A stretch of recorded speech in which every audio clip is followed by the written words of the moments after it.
The arbiters of fate finally reached the halls of the Lord of Darkness, the one whose cursed name inspired terror in all mortals. The master of all corruption and vices sat in his gloomy chambers. There was no force in the world capable of resisting such a mighty spawn of hell. The massive gates, forged from black iron, collapsed under the onslaught of the valiant knight. The hero burst into the sinister chambers and proudly called upon the Lord of Darkness to appear for the decisive duel. However, the Lord of Darkness only sneered contemptuously, coldly stating that he had never hidden from mortal worms.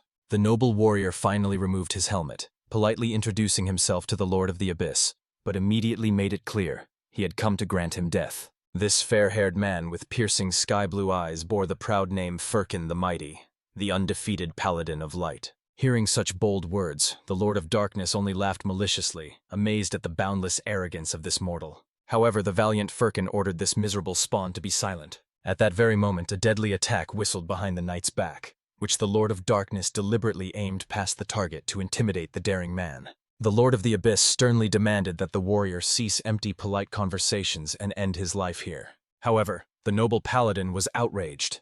The Lord of Darkness interrupted the solemn speech he had been preparing for many years. The knight angrily demanded to be allowed to finish his words with dignity. The enraged Lord of Darkness immediately ordered the man to shut his mouth, reminding him that this world is full of great warriors, so it is extremely foolish to consider oneself the strongest among them. However, the noble man could not endure that this vile undead dared to humiliate him. He drew his sacred blade, the legendary weapon of the chosen evil slayer, and solemnly declared that he had come here to behead the King of Darkness. The paladin wished for the Hellspawn to behold the legacy of the great Sword of Glory, the eradicator of all vices. However, to the greatest astonishment, instead of the sacred blade, a crude goblin axe was in the warrior's palm. Even the Lord of Darkness was struck by such an unexpected form of the weapon. The embarrassed paladin hastened to explain that this was absolutely not the sacred sword, and apologized for the unfortunate misunderstanding. The knight immediately took out his magical backpack, a wondrous container capable of holding anything, regardless of size. Sometimes he put the sacred blade there and periodically forgot about it, already thinking that he had irretrievably lost the weapon. At first, the paladin pulled out the ancient staff of the spirits of the ancestors. Then he plunged back into the bag and felt something sharp. However, this time he pulled out the legendary huge and magnificent demon slayer of the first men. And once again it turned out not to be the right weapon. Firkin began feverishly rummaging in the backpack, desperately searching for that very sacred sword. Next time he felt a swift semi-automatic punisher from another world. The Lord of Darkness sighed heavily, making it clear to the human warrior that he was tired of watching the rummaging in the bag, and ordered to attack with whatever was at hand. In the end, the valiant paladin pulled out absolutely everything from his magical bag, but still did not find the sacred sword. By that moment, the patience of the Lord of Evil was exhausted, and he sternly ordered the warrior to attack. The knight fell into the greatest panic, having no slightest idea where his sacred blade had gone. Only then did he realize with horror, the sword was irretrievably lost. 30 winters have passed since that fateful day. The saga moves to the secluded dungeons of the Forgotten Citadel. There arrived a young warrior who came to defeat his fiercest enemy. The guardian of the Forgotten Stronghold only sneered contemptuously at this human offspring, who demonstrated all his strength but failed to amuse the ancient guardian. The bony guardian tried to explain to the mortal that he would not succeed in defeating him with such pitiful tactics. However, suddenly, while the skeleton was delivering his speeches, the youth struck his sword upon his skull, split the crown in two, and the walking remains collapsed to the ground. All that the young warrior said to the guard was that he was truly a formidable opponent. The defeated one only laughed wearily in response to these words, thanking for the flattering speech. His mortal remains began to crumble into dust. This young adventurer was named Johnson, the most ordinary lover of dangerous journeys. He was led here by ancient legends about the sacred sword, passed down from generation to generation, but long lost along with the last warrior who wielded it. Therefore he, together with his faithful companions, decided to embark on a long journey to find the legendary blade. They immersed themselves in their search, fighting many fierce enemies, and finally found a dungeon where a special magical blade might be hidden. However, it turned out that this place was much older and more dangerous than the young seeker had assumed. Only hope remained that his comrades, with whom he had separated in the labyrinth, were in good health. Suddenly he heard voices behind him commanding him to stop. The young warrior tensed and turned around displeased, not understanding what the devil the two behind his back were doing. At that very moment, 2 figures in dark cloaks maliciously giggled at Johnson, whom they had managed to intimidate. They were companions of the adventurer himself, the gentleman mage and the gentleman archer, who, to great relief, remained alive and unharmed. The young warrior admitted that he was just about to set out in search of them, and inquired whether they had encountered anything dangerous so far. However, both companions were in good health, as everything was going quite smoothly. Although they stumbled upon the hidden lord of the Citadel, they dealt with him without much difficulty. Alas, they knew nothing about the sacred sword. This was unfortunate, considering that the guy had paid a considerable sum for information about the sacred blade at the Thieves' Guild, and had hoped that at least this time the expedition would be successful. The companions, of course, were amazed that Johnson had paid for such expensive information, given that he had to eat stewed grass due to lack of funds. However, the valiant warrior was ready for anything for the sake of adventure. Still, the three friends, like a small ship crossing the boundless ocean, moved toward their cherished goal, overcoming hardships and misfortunes. Such was their journey, the path of pilgrims in search of the sacred sword. Therefore, the young seeker saw no reason to rejoice or grieve over a handful of coins, especially considering that these funds were spent in the name of the legacy of the great warrior. However, the gentleman archer ordered his friend to be silent and show his bag, for he wished to make sure that he truly had no money left. But at that moment, the mage felt something ominous, an excess of magical power lingering in the air. After that, the ground beneath the trio's feet trembled, causing them to immediately grasp their weapons. The wizard pointed to the gates in the distance, from where all this dark mana emanated. The magical power was so strong that their entire skin was covered with goosebumps. Johnson understood. The upcoming battle would not be easy. Therefore, everyone prepared for the fight. Finally, a demonic warrior appeared from behind the gates, wearing a helmet with eyes burning with anger. All that remained for the young seekers was to offer prayers so that the Almighty would protect them in the forthcoming battle. However, at that very moment, the appearing monster immediately ordered the little people to flee for their lives. Johnson became angry, believing that the fiend was trying to intimidate them, and ordered the creature to shut its foul mouth. Moreover, he called it an unholy spawn. Unfortunately, they did not understand at all that this monster was trying to save them. But nothing helped anymore. Someone struck the demonic guardian on the head. In the end, they saw how he fell unconscious to the ground, and above him stood his killer, clutching his demonic sword in his hand.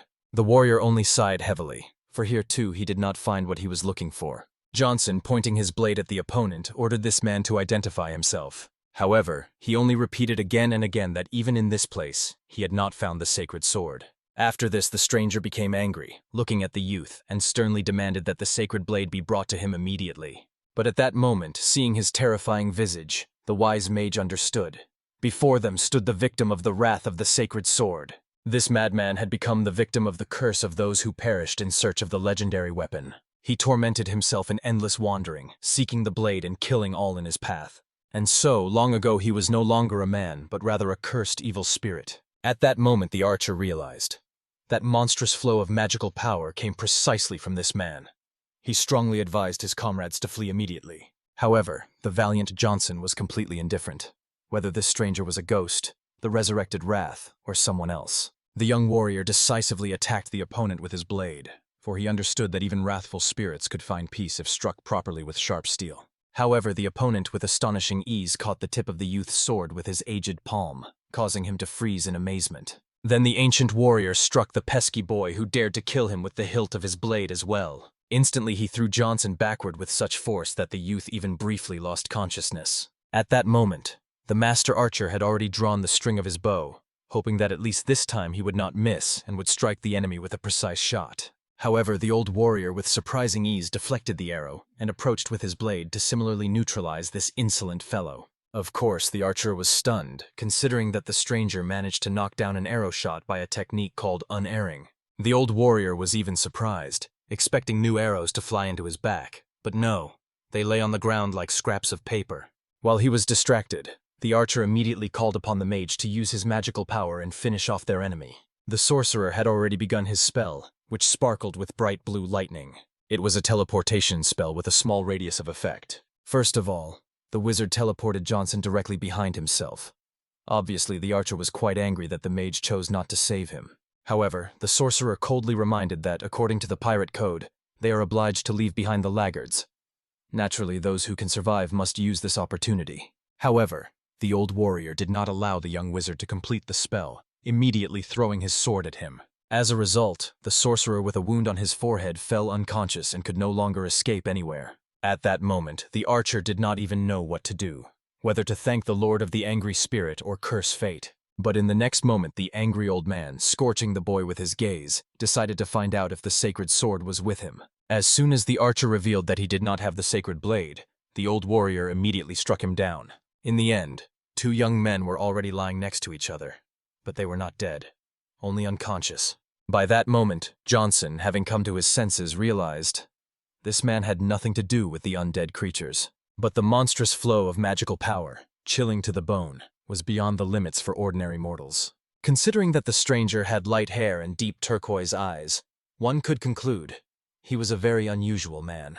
Among all the warriors known to humanity, there was only one who perfectly fit this description: the legendary Firkin the Mighty. Johnson, with a broken nose, immediately shouted loudly that he was a devoted fan of this man and wanted to ask him for an autograph. However, approaching closer, Firkin already raised his hand to admonish this youngster one last time. He only warned the young man that the warrior he admired had fallen in battle 30 winters ago and vanished without a trace after a fierce and bloody fight. Of course, Johnson could not believe such words, since everyone knew that the body of that warrior disappeared along with the sacred sword. The warrior was indeed the old man before him, but for some reason he was now in the Citadel in the most terrible condition. The young man begged the elder to return, for the world still loves him and awaits the hero's return. Moreover, he decided to find out where the sacred sword was, the obvious proof of his identity. But immediately after these words, Firkin rewarded the impudent one with a powerful blow to the jaw, causing him to fall unconscious onto the hard ground. The old warrior was outraged that this young boy talked so much. He did not understand why people who actually know nothing always shout the loudest. After all, he had already been told that the warrior whom the youth admired died 30 years ago. He not only abandoned his comrades but also chose to survive as the ultimate coward, moreover losing the sacred sword. Therefore, it is obvious that any warrior who allowed such a thing was nothing more than an indelible disgrace. Thus the warrior Firkin, a 56-year-old elder, spent 30 years of his life searching for the sacred sword after his inglorious departure. The old warrior long remembered the battle of past years with the fiends of darkness. Then the human army marched against the vast undead host. They all fought to overcome these risen from the graves. One of the knights, known for his cruelty, cut down enemies with such ferocity that even the risen dead felt uneasy. At that moment, he signaled the wizard, for a magical area attack would leave no living spot from the enemies, which would greatly help in the battle. But unfortunately, by that time the old sorcerer's magical power had already run out. At that very moment, the gray-bearded gnome noticed nearby that the opponents were advancing again, so he asked the knight Arel to prepare for battle. Immediately, by Sir Laric's order, the warrior rushed into battle to teach the enemies a lesson, and cutting them right and left, she ordered all this unclean to finally perish in the underworld. But at that moment, all the warriors felt an ominous magical force rushing towards them. The knights could hardly hold under her pressure. All they could do was try not to fall face down. However, all the warriors were swept away by this dark wave, and the only one still standing was precisely Arel. Everyone immediately became worried.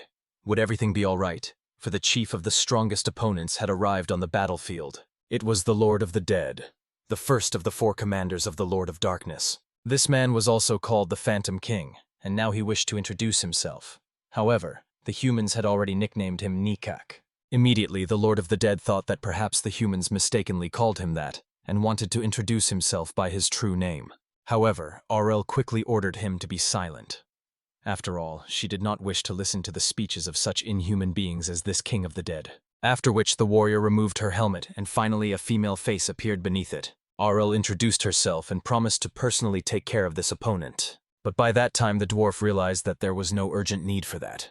Their strongest fighter arrived just in time for this battle. Therefore, everyone greeted the mighty warrior Firkin with great respect. The man himself only approached Arel and the other warriors. He began to apologize for being late to the battle and hoped that they had plenty of fun without him in the fight. At that moment, the Phantom King honestly admitted that he had already begun to get bored in this battle, and Firkin appeared just to cheer him up. After that, he greeted the Phantom King by the name Nikak. Only then did the Phantom King finally understand that the humans had named him Nikak. However, he noted that the fact they invented his name themselves contradicted all rules of politeness, and in principle there was some meaning in that.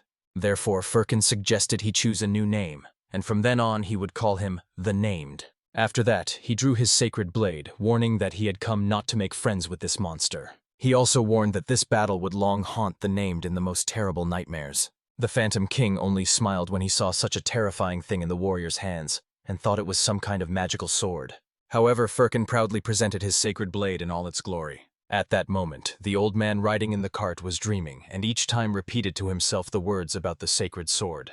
Finally, he woke up and began to frantically look around in hopes that this sword would be near him. Honestly, such behavior of the old man greatly embarrassed the travelers who were traveling in the same cart with him. Finally, the wagon stopped steadily, for they had arrived at their destination.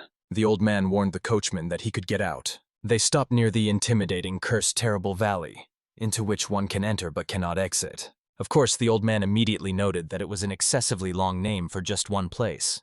However, all the inhabitants of the surrounding lands knew that this place was a lair of ghosts and ghouls. Countless adventurers disappeared without a trace after crossing the threshold of this cursed abode.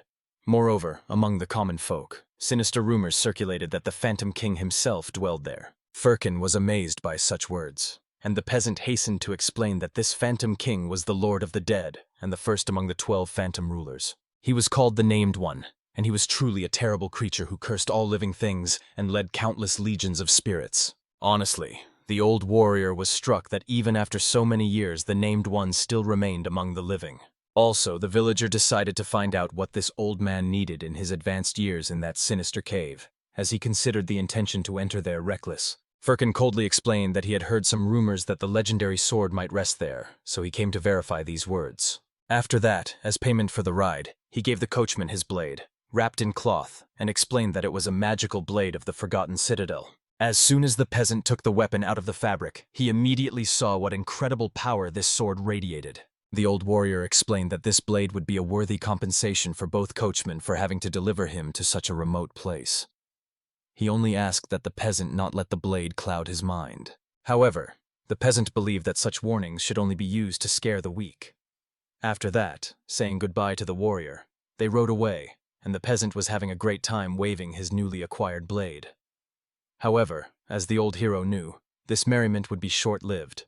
After that, Firkin finally turned his gaze to the ominous cave before him, understanding that the legendary sword must rest there. He decisively entered inside to find the desired weapon. As soon as the old warrior stepped over the threshold of the dungeon, one of the risen dead immediately attacked him, screaming that he must destroy this man. However, Firkin, picking up a heavy bone from the ground, immediately delivered a crushing blow to the skull of the living dead.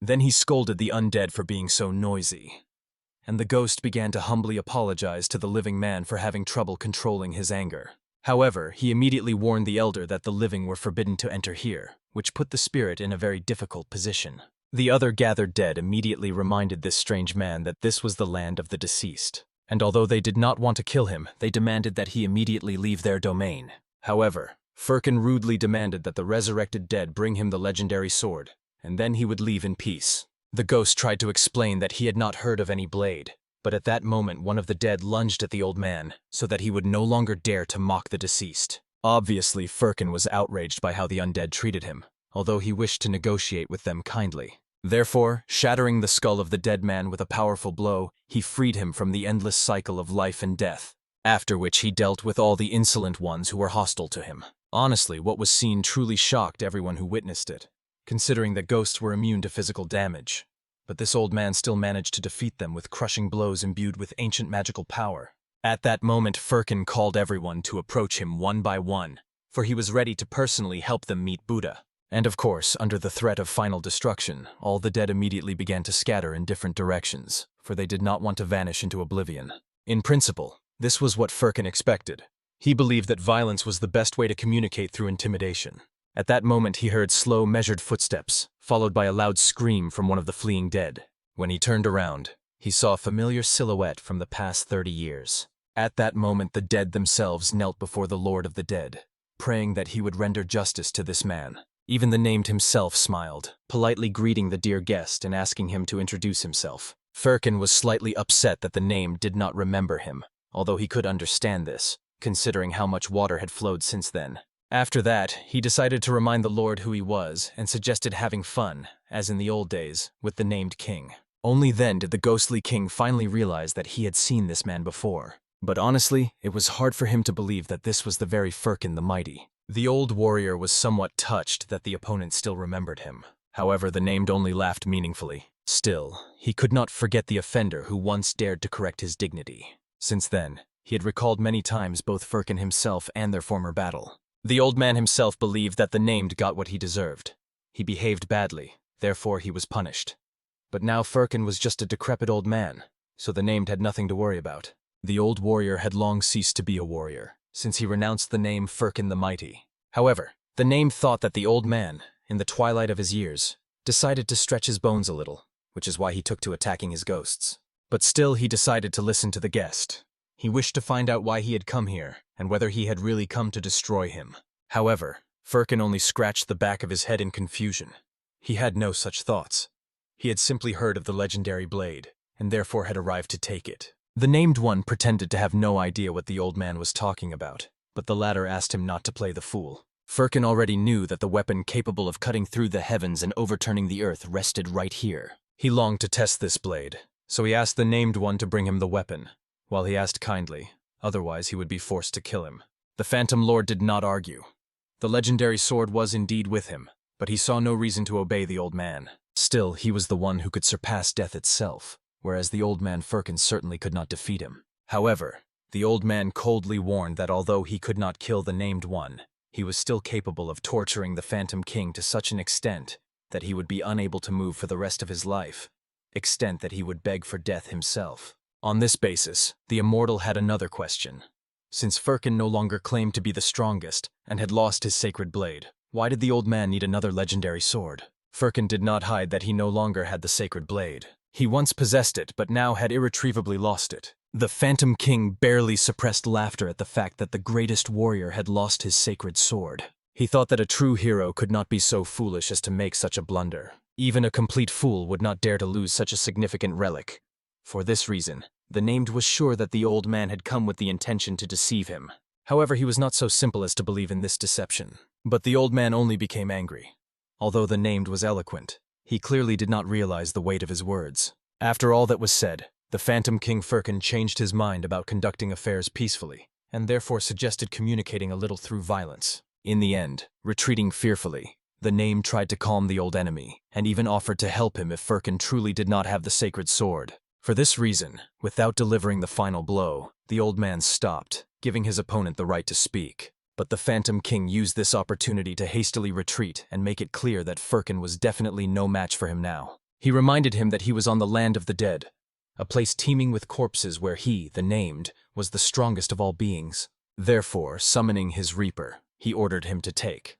However, he did not specify what exactly to take. Firkin, dismayed, rushed into battle, thinking that the Phantom King was offering him to take the Reaper's scythe, and was quite offended by such a proposal. Therefore, the named had to explain that it was an order to the Reaper, to take the soul of Firkin himself. However, the battle-hardened elder stopped the Phantom Scythe rushing at him with a single palm. He was extremely enraged that the Reaper truly dared to attack him, and even suggested a peaceful conversation. At such intimidation, the Phantom Servant instantly reconsidered obeying his master's orders and froze in place, and then completely vanished into the air, realizing it was better to let these two settle matters on their own. At that moment, he left his scythe to the elder, which shattered under the onslaught of his mighty hands like a fragile reed. And only then did the named understand. Firkin remained as monstrous as before, so he hastened to retreat. At that moment, the old warrior made it clear that he would grant the Phantom King 3 seconds, and hoped that during this time he would kindly bring him a sword.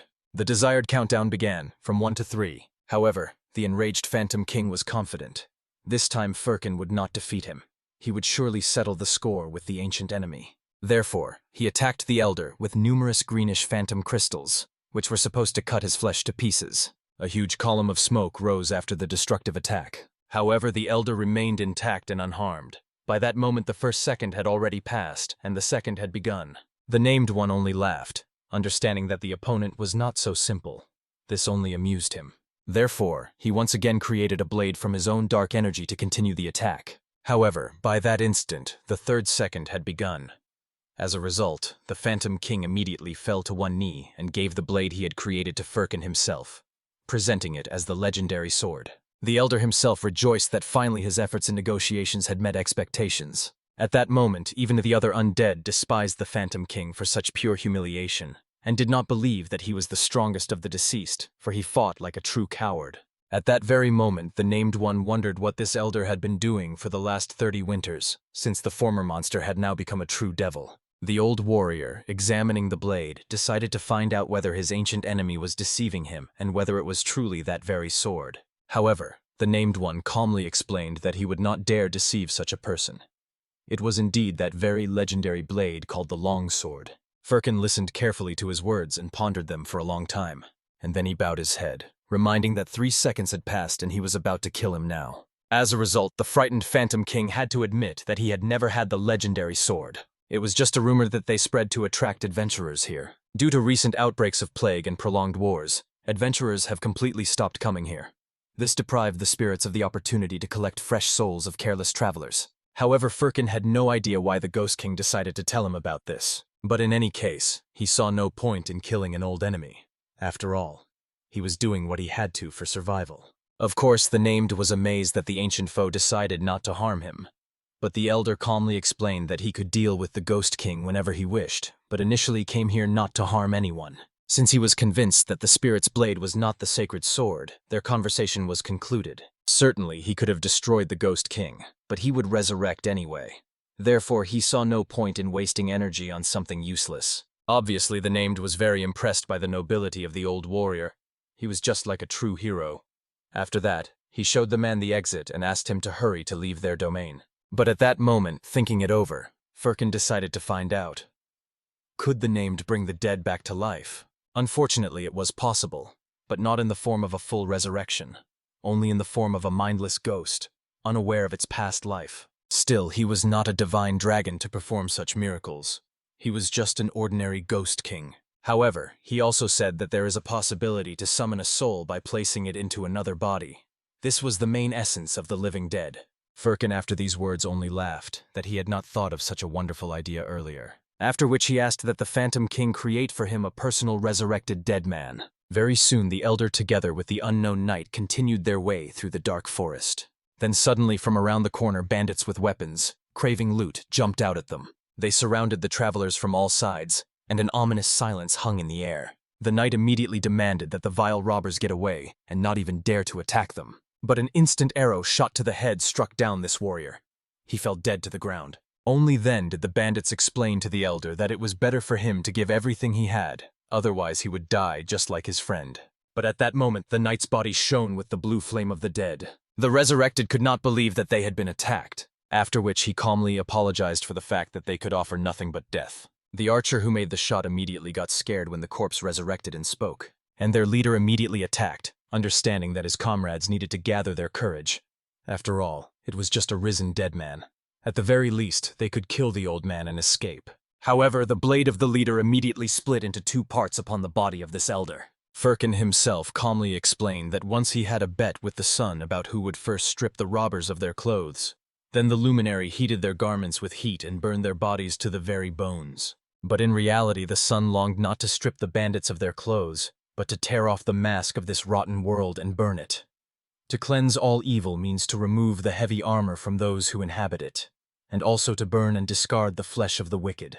That was the only salvation that could break their chains and atone for their sins. And together with these words, the elder created a huge sphere resembling a small sun and hurled it at the sinners to burn them to ashes. In the end, obviously, the robbers immediately fled in panic like frightened rabbits, and their leader even lost consciousness. Then the elder stopped instantly. The enormous magical power behind him also faded. Now Firkin was convinced. The bandits were so frightened that they definitely would not touch travelers anytime soon. The knight himself was amazed that Firkin was ready to burn everything around just to teach a lesson to one group of bandits. But he hastened to explain that despite the size, the fireball was hollow inside. Moreover, he was surprised by the knight, not lacking talent, for he survived even after an arrow struck his head. However, removing his helmet, the Phantom King calmly reminded that he had indeed been resurrected, and death was not frightening for him, as for one who has risen. Not much time passed before the named stripped all the clothes off the bandit, who was peacefully sleeping due to the experienced horror. Now he looked like a real bandit, but could not believe that he would have to hide his identity every time. After all, he was the famous Phantom King, and moreover had a beautiful visage, which he did not want to mask under the appearance of an ordinary bandit. However, Firkin calmly reminded, it would be much worse if people found out that a living resurrected was here. Besides, there were many churches nearby, so the priests could unleash all their holy powers on him. The named was even a little offended. After all, the church had never frightened him. However, Firkin explained that it was not about the church, but about the knight Arthur. Anyway, whether the Phantom King wished to fight the church or not, but as long as their agreement was in effect, the elder could not allow the name to suffer. Therefore, he hoped that he would understand him. In the end, they continued their journey. But the King of the Dead still remembered their last conversation. Then the old man explained that he needed to bring one person back to life. He would become the key to the sacred sword. However, the Phantom King hastened to clarify that this was not a simple task, incomparable to creating mindless undead. After all, after death, every life is doomed to oblivion. To become dead, one must forget pain and suffering, find peace. Resurrection was both a blessing and a curse. Therefore, Firkin risked getting into trouble by breaking this order. The named wanted to know for sure. Was the elder confident that he was ready to break the taboo for his own interests and resurrect his once best friend in the form of a creature that curses the whole white world? However, Firkin frankly did not care about such formalities. He simply longed to find his blade. Moreover, he thought that his friend would definitely understand him. After all, they were only pretending to be close comrades. He needed him because he was the keeper of the sacred sword. Only he could reveal where the sword is now located. Therefore, the elder asked that the Phantom King help him. If he does this, Firkin will release him and promise that they will never see each other again. Of course, it was curious to find out what would happen in case of refusal. However, seeing how Firkin clenched his fist in anger, the named quickly understood everything. Therefore, they swiftly concluded the agreement and sealed it with a handshake. Immediately after that, the King of the Dead took out his book, understanding that since Firkin needed a high-quality dead man, the corpse would need to be carefully prepared. No matter how good it is, first of all it requires the heart of a dead man, which will form the basis of the sacrifice, an eye seeking a soul, and half a pig carcass. However, Firkin was not really bothered by such complicated things. He asked that the named one indicate where they should go, and then he paved the way there. So they went on like that and soon arrived at their destination. It was the legendary ancient forest, which was also called the Elven Garden. Here they needed to find the essence of the forest. The named one hastened to explain that the resurrection of dead souls requires payment. In other words, they need a sacrifice. If it is necessary to bring back an ordinary person, a pig or a dog will do. But still the guy whom the elder wished to bring back was a great wizard. However, Firkin was little interested in this. He was ready to go to any lengths. But for some reason here, in the forest where the key to resurrecting his friend was, lived a huge bear. At that moment, the bear was surrounded by many knights who had set an ambush to catch him. The warriors knew well. This was no ordinary beast. He was the guardian of this forest, and today they had to subdue him at any cost. Immediately, one warrior wanted to attack the bear. However, the captain only laughed at this simpleton. But he did not listen to anyone and still rushed into battle shouting. He began striking the bear with his sword in the glory of His Majesty the Emperor. However, the beast's hide was so thick that from one blow the blade shattered into tiny pieces. And when the bear stood on its hind legs, it was taller than a house. In the end, with a single strike of his clawed paw, he knocked off the head of the naive soldier. After that, he growled loudly, making it clear that he was in a real rage. Now the knights had no choice. All drew their blades to defeat him. However, the young man who appeared out of nowhere asked to step aside, for unnecessary casualties were not needed. After that, he stepped forward, asking to leave this bear to him. Some thought he was a mercenary, but one of the knights had heard about this young man. He could not believe that he had seen the power of the wizard Adolf even once in his life. In the end, after Adolf's first appearance, the atmosphere somehow changed, and the bear calmed down a bit. Of course, this impressed absolutely all the knights, who were already thinking of saying goodbye to life out of anger at this beast. At that moment, the sorcerer, raising his hand, calmly beckoned the beast to him. The knights were struck by such mockery and confidence in front of the mighty beast. It immediately flew into a rage and ran to attack. Obviously, the warriors immediately became curious about what was on this man's mind, since he deliberately decided to anger the bear.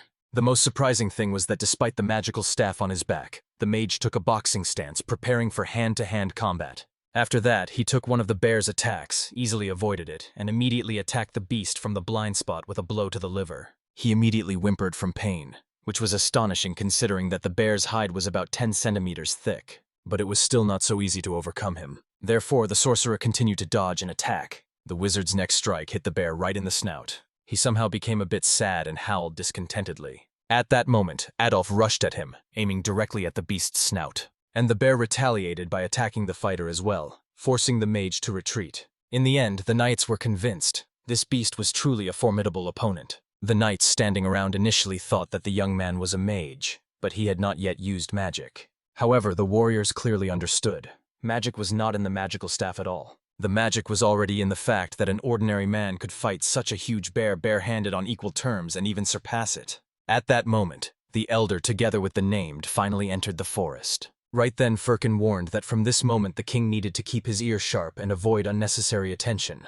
And then the Phantom Lord was indeed a little worried, for no one knew when the short-statured, pointed-eared elves would decide to shoot an arrow at them from an ambush. He was indignant at these forest guardians. However, the problem was that the master of this forest had a truly bad temper, and the elder did not really want to come to his attention.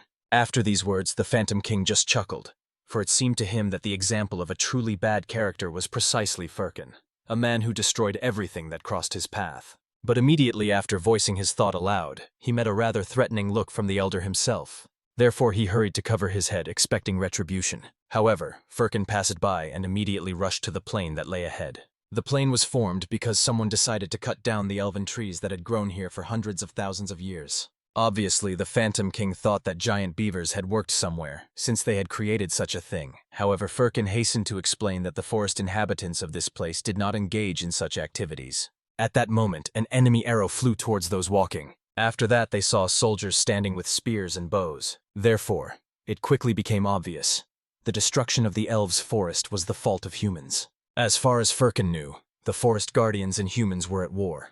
Apparently, the balance of power had shifted, although it was hard to believe that the human forces had advanced so much. At that moment, the knight warned that it was better for them to raise their hands and not resist. It would be useless. Firkin immediately obediently raised his hands while the Phantom King himself was indignant at these people, clearly unaware of who he was. In the end, the leader decided to find out who these people were and how they ended up here. The named one almost blurted out, but the elder hastily interrupted the conversation, hurriedly explaining that they were merely accidental travelers passing through these lands. The wanderer calmly explained to the warriors that, as far as he knew, these lands had long belonged to the guardians of the sacred forests, and therefore he was deeply interested in how the human army had come to be in the forbidden thickets. The captain immediately began to explain that their detachment had arrived by the highest command of His Imperial Majesty to pacify the forest barbarians and reclaim the ancestral lands of their forefathers. In essence, the ancient forest turned into the epicenter of a great conquest campaign. At this point, the warlord's mercy towards uninvited travelers completely ran out. The stern warrior grimly reminded that peaceful civilians must understand the consequences of entering the combat zone. If they do not immediately leave the dangerous frontiers, they will be dealt with according to the iron laws of wartime. At that moment, the nameless companion was already burning with righteous anger at the arrogance of this haughty man. The wise fellow traveler, coming to his senses and patting his angry comrade on the shoulder, reminded him that they absolutely did not need unnecessary troubles. So the wanderers decided to retreat, allowing the knights to continue their bloody mission. However, by that time, the captain was already intrigued by the mysterious guy who was smirking so boldly behind his back. He resembled the wanted criminal, so the military commander needed to see his face. The nameless secretly hoped that at least now Firkin would give him the opportunity to punish this audacious, impudent fellow, while the sage pondered further actions. The only thing he clearly understood was that the human king had indeed invaded the sacred lands of the forest guardians. Such a situation began to irritate him considerably. At that moment, the knights drew their commander's attention to the returning soldiers. The warriors threw the carcass of the fallen giant bear at the captain's feet, after which, calmly dusting his palms, Adolf reported unflinchingly about the completion of the assigned mission. It was hard to believe that young Adolf had seriously managed to defeat such a monster on his own. However, the brave warrior considered it his sacred duty, and everyone knew well about his extraordinary strength. After all, Adolf once even crushed an ogre with his bare hands. Such deeds were clearly not empty tales. The wizard wisely reminded that nothing else should be expected from a true mage. After all, accomplishing any task is like magic. That is the essence of magical art. At that moment, while the warriors were talking, Firkin slowly approached the fallen bear, carefully examining the mighty beast. Fortunately, the forest guardian was still breathing. Moreover, the ancient elder realized that the youth was truly strong, since he had managed to deal with the forest giant on his own. The arriving knights instantly pointed their spear tips at the uninvited guest. Firkin only calmly asked them to be more careful with his beard. At that moment, the warriors were finally convinced. This old man definitely was not right in the head. Therefore, they kindly asked him to leave peacefully, as they were instructed, in order to at least preserve his life. Otherwise, according to the harsh laws of martial law, the elder would be immediately executed. The nameless companion decided to find out what decision this mysterious old man would make. At that moment, Firkin, as if nothing had happened, suggested to the little people to immediately fall prostrate. But in the next moment, the bodies of all those nearby were pierced by arrows. The warriors immediately shouted, trying to take battle formation to deal with the sudden ambush. The appearing elves continued the deadly barrage until their leader ordered to leave no one alive. She passionately wished that the invaders of their sacred forest would become fertilizer for the ancient trees. After that, the archers continued to shoot at the warriors sprawled on the ground. At some point, the mages among them stepped forward and raised protective barriers around their comrades and commander. Turning to the military leader, they were relieved to find that he was still alive, although his shoulder continued to bleed. The captain was extremely frightened that as soon as he lowered his guard, the elven fiends crawled out of their treacherous ambush. If this continued, they would simply be ground to dust. Therefore, he ordered the mages and the remaining warriors to hold the formation, while he himself went for reinforcements. At the end, the commander reminded the fighters to hold on at all costs. While the warlord rushed away, the elves began to break through the defense. Firkin listened to all these cries of the fighters, in which deadly arrows flew. The warriors screamed loudly, then fell silent forever. At that moment, the ancient sage realized, although there was a captain among them, he was of no use at all. After that, the elder loudly ordered the warriors not to fully trust the magical barrier, but still try to dodge the elven arrows. At that moment, the Nameless decided to find out if he could punish these scoundrels. Firkin only noted that the ghostly king would also benefit from dodging, considering how strange he looked with arrows stuck in him. At that moment, the eyes of the two turned to the young man Adolf, who stood and deflected arrows even without using magic. Moreover, the brave man caught them with his bare hands and seemed not the least bit tense. The Nameless was extremely curious where such a talented fighter had come from. Firkin, on the other hand, was only indulging in nostalgia, as this young man very much resembled himself in his youth. Therefore, the old warrior believed Adolf was truly a noble and proud soldier. However, at that moment, the young warrior suddenly raised his hands, deciding to surrender. After all, he was just a mercenary and did not intend to die for someone else's interests. But the elven leader made it clear to the man that surrendering so easily was not allowed. As is known, those who have brought upon themselves the wrath of the forest face only death. The Nameless one was extremely surprised to see who this swarthy elf woman was. He was curious about what she had forgotten in this forest.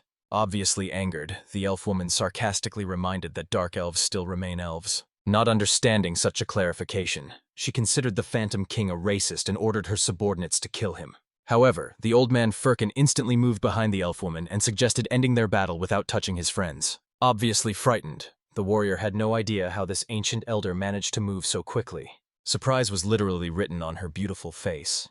Therefore, the old warrior quickly realized that the elf woman did not recognize him. The gray-bearded sage reminded the leader that he had played with her, carried her on his back when she was very small. However, the elven warrior, raising her bow, immediately fired a shot to punish the human old man who dared to mock her. Easily deflecting all the arrows flying at him, the ancient elder suggested the elf woman cool down her hot head and talk calmly, as he believed he deserved to be heard.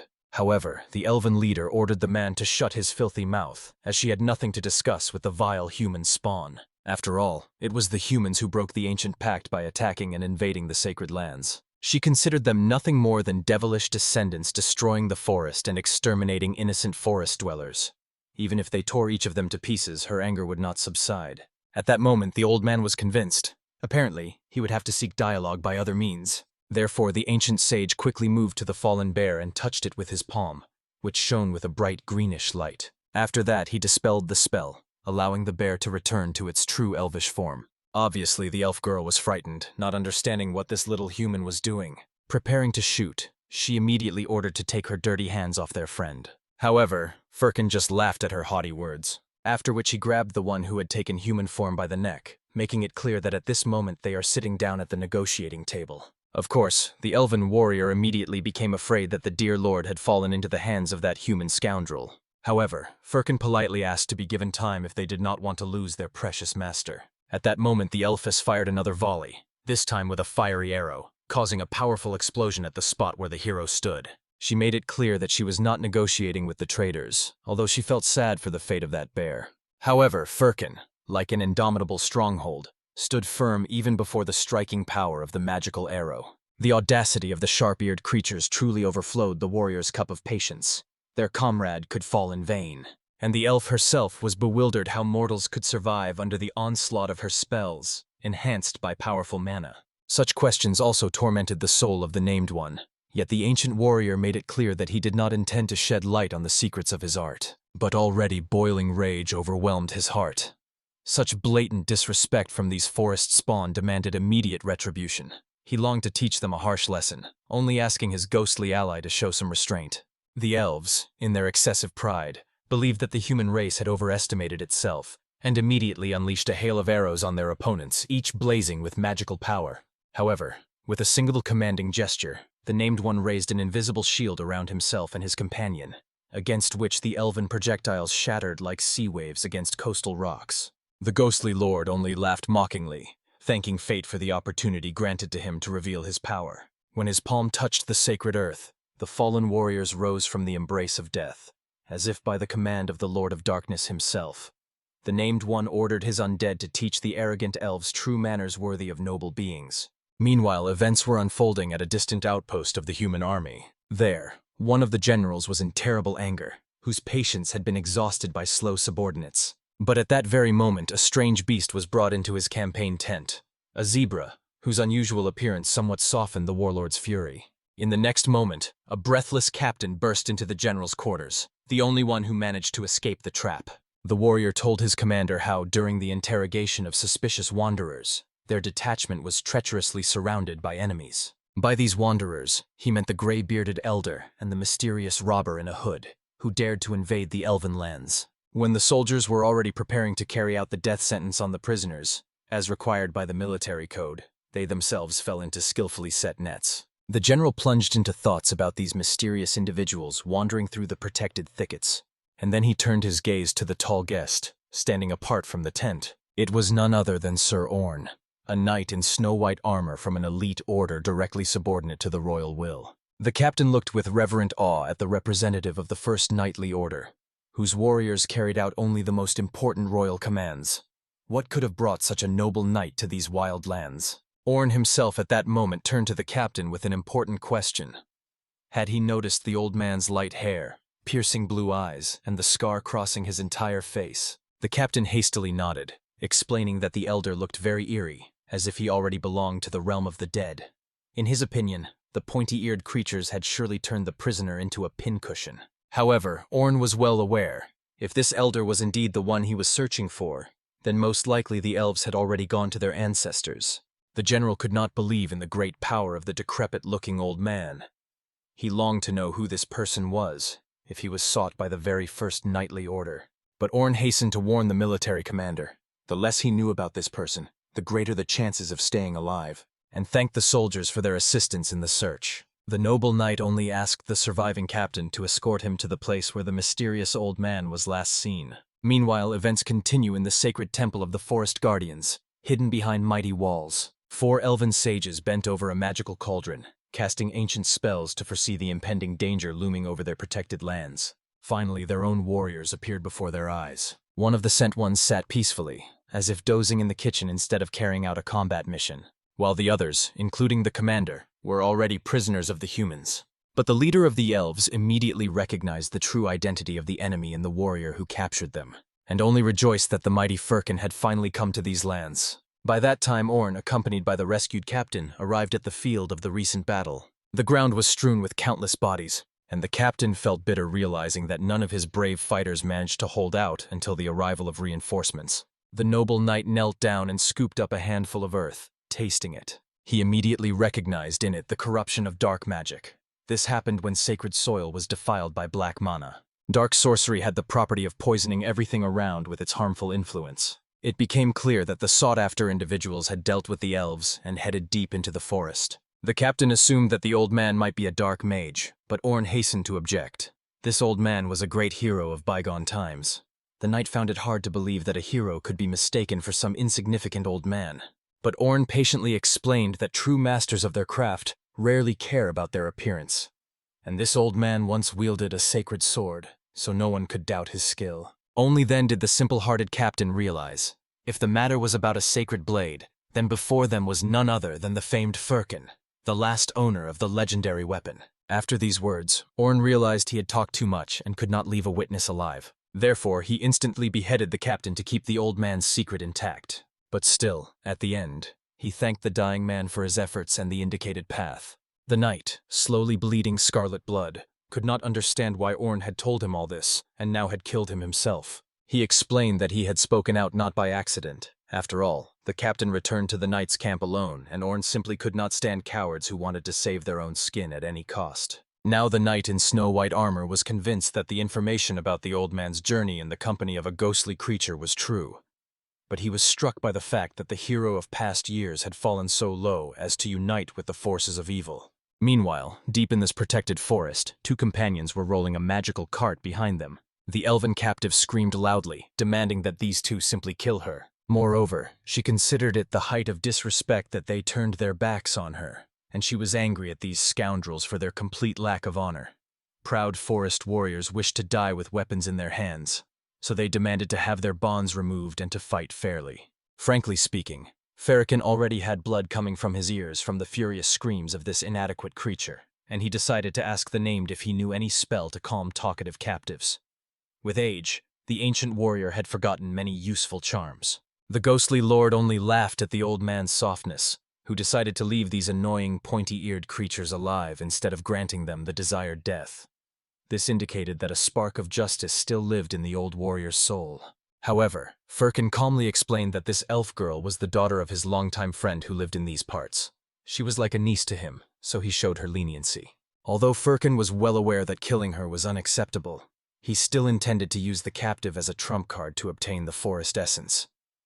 The whole world knew that the forest essence was a true treasure trove of secrets and power. Its power was so great that the Guardians had protected it like the apple of their eye since time immemorial.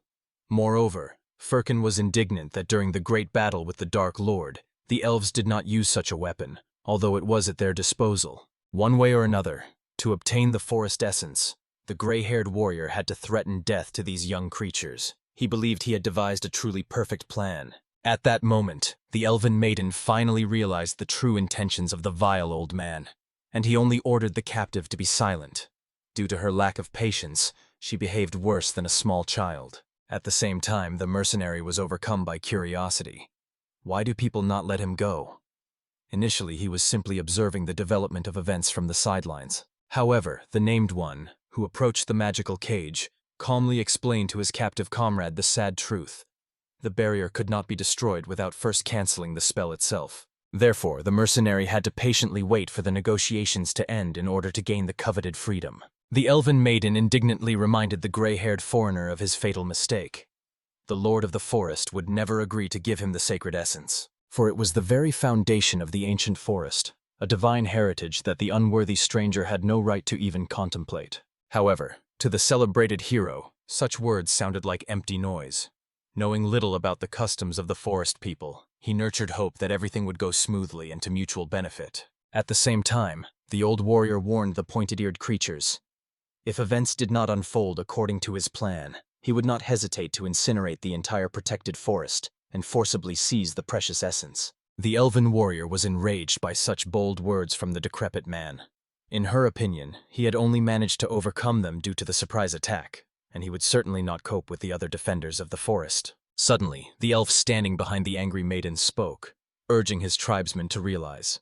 This old man was by no means bluffing, for before them stood Firkin the Mighty himself, the legendary warrior of bygone times. The speaker turned out to be the very defeated bear. When he uttered these words, all comrades gathered around to make sure of his well-being. The leader of the elves could not believe that this rude ragamuffin, who looked more like a beggar, was the very legendary warrior. However, Bear hastened to explain to his lady the irrefutable truth. Despite the striking changes, before them stood the very warrior who disappeared along with the sacred sword 30 years ago. Of course, it was not easy for the woman to come to terms with such a revelation. She remembered Firkin as completely different. It seemed incredible that this decrepit old man could be the noble young knight of days gone by. At that very moment, the bear himself knelt down, for no matter how much Firkin had changed, he could not fail to recognize his brother in arms, the great hero with whom he once fought shoulder to shoulder. Bowing in a respectful bow, he greeted the renowned warrior according to ancient customs. Firkin tried to explain to the elf that such solemnity was excessively unnecessary. However, The named hastened to note that those who seek to ingratiate themselves usually behave exactly like that, so there was no need to be surprised. At that moment, the leader of the elves tried to lift the bear from his knees, wondering why he was bowing before that old man. And the bear himself was eager to know why the old friend had come to their lands after so many years, and where he had been all that time. After the hero's disappearance, a new catastrophe struck the world. While the remnants of the Dark Lord's forces continued to pose a threat, those who were once blood allies turned their spears and swords against each other.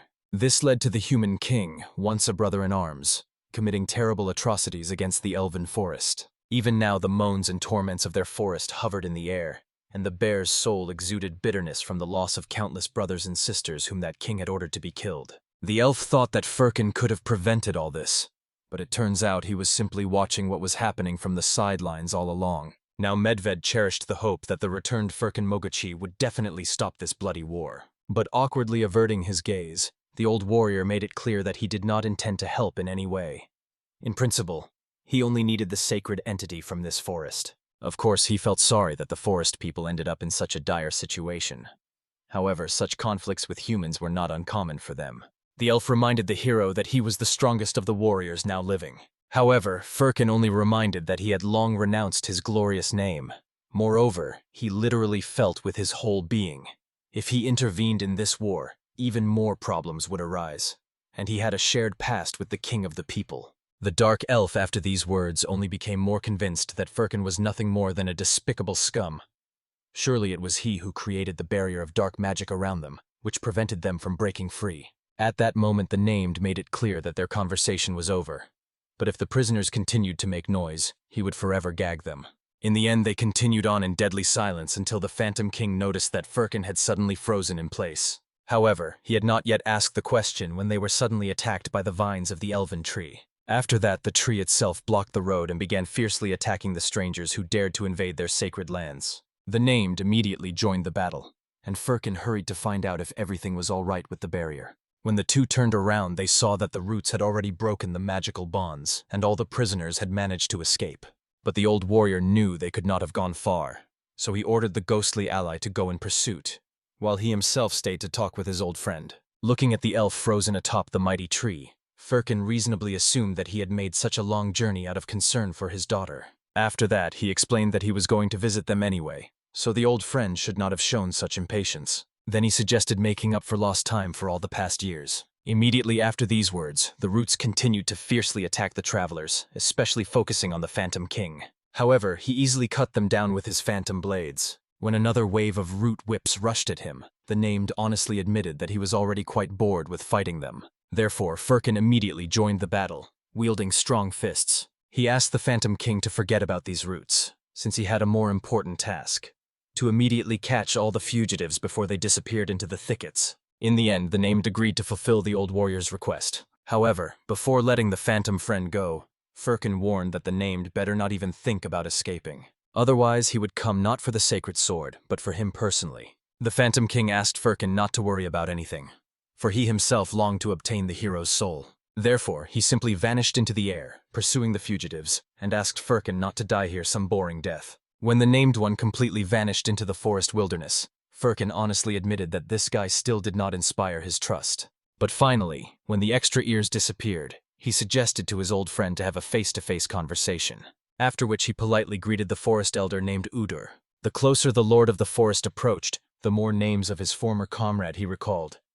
He was the Dragon Slayer, the Light-Bearer, and now had turned into a brazen scoundrel. Of course, Firkin did not like that at their very first meeting, Udor began to give him such strange nicknames. However, the forest elder calmly explained that Firkin had changed beyond recognition, and had become even uglier, possibly because he had aged greatly.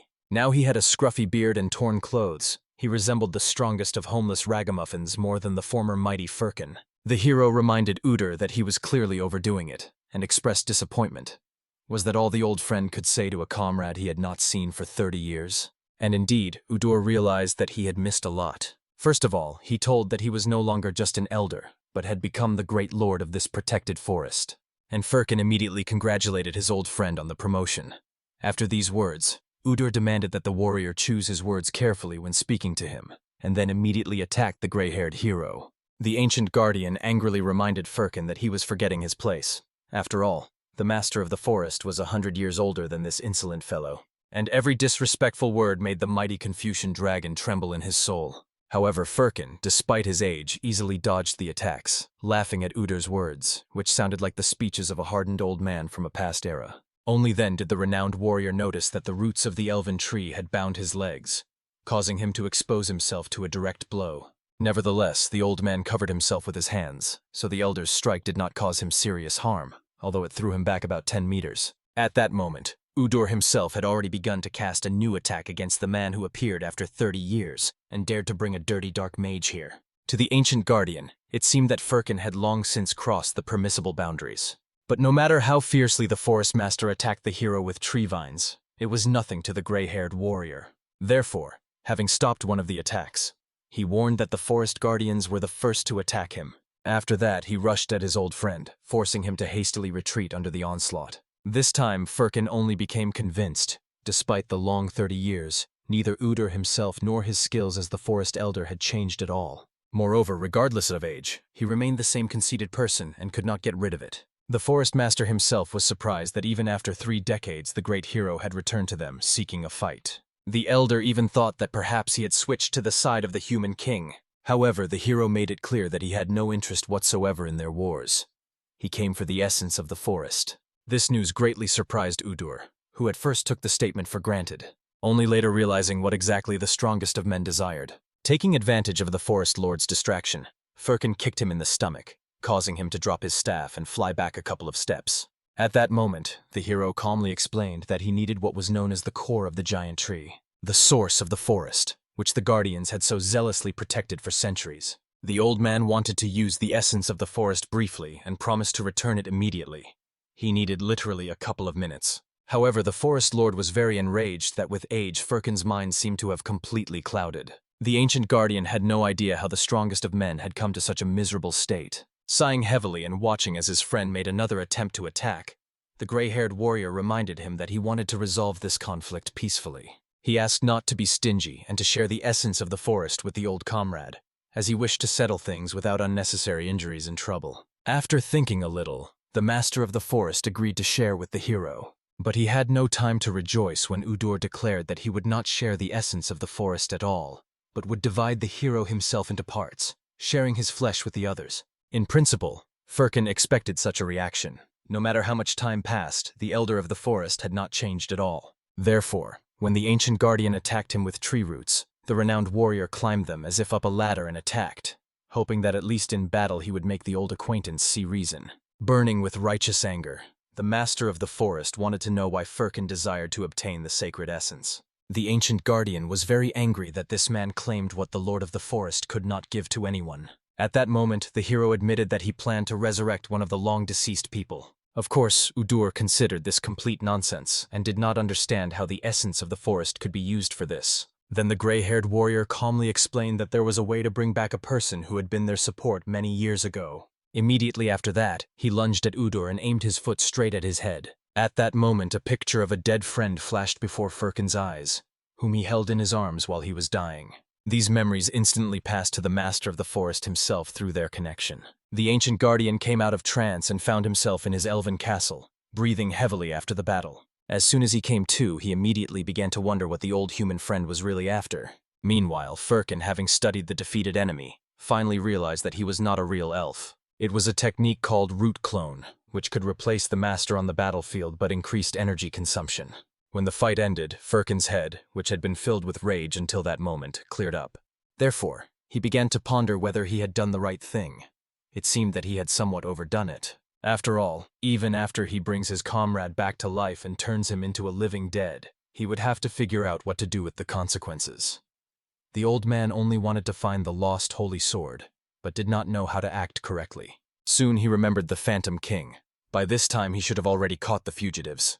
Firkin hoped that he had no problems, considering that the named was legendary and the strongest of the 12 kings. It turned out that at that very moment, the necromancer's mask had already been removed, and he was shackled in elven chains. Walking with the elven army to prison, he was finally convinced that he simply hated the long-eared guys. Soon the old man wandered through the forest and saw roots glowing brightly green. He immediately began to avoid them because they were magical snares with a reverse mana release restriction.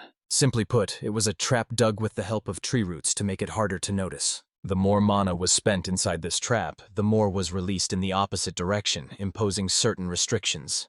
So using mana in this forest was quite difficult. Moreover, looking ahead, he saw thin, barely visible threads that shimmered in the sun. Unfortunately, he did not manage to notice them immediately, which almost caused him to run into them. This wire was coated with a neuroparalytic poison, the signature move of the Forest Guardians, so strong that even a giant would fall from a single scratch.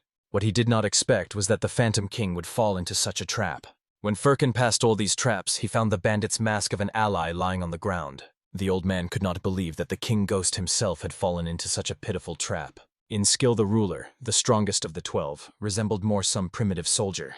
But the gray-haired hero had no other choice. He would have to follow him, which means the only way out is to break through using slightly different methods. After that, he began to look around, realizing that the Elven Kingdom was in the other direction. After loosening his old joints a bit, the famed warrior started off at such a speed that a wave of dust rose throughout the forest. Orn, who was watching all this from the treetop, even coughed from the smoke that hit him right in the face. Nevertheless, the knight was very pleased to have finally found the warrior he had been searching for so long.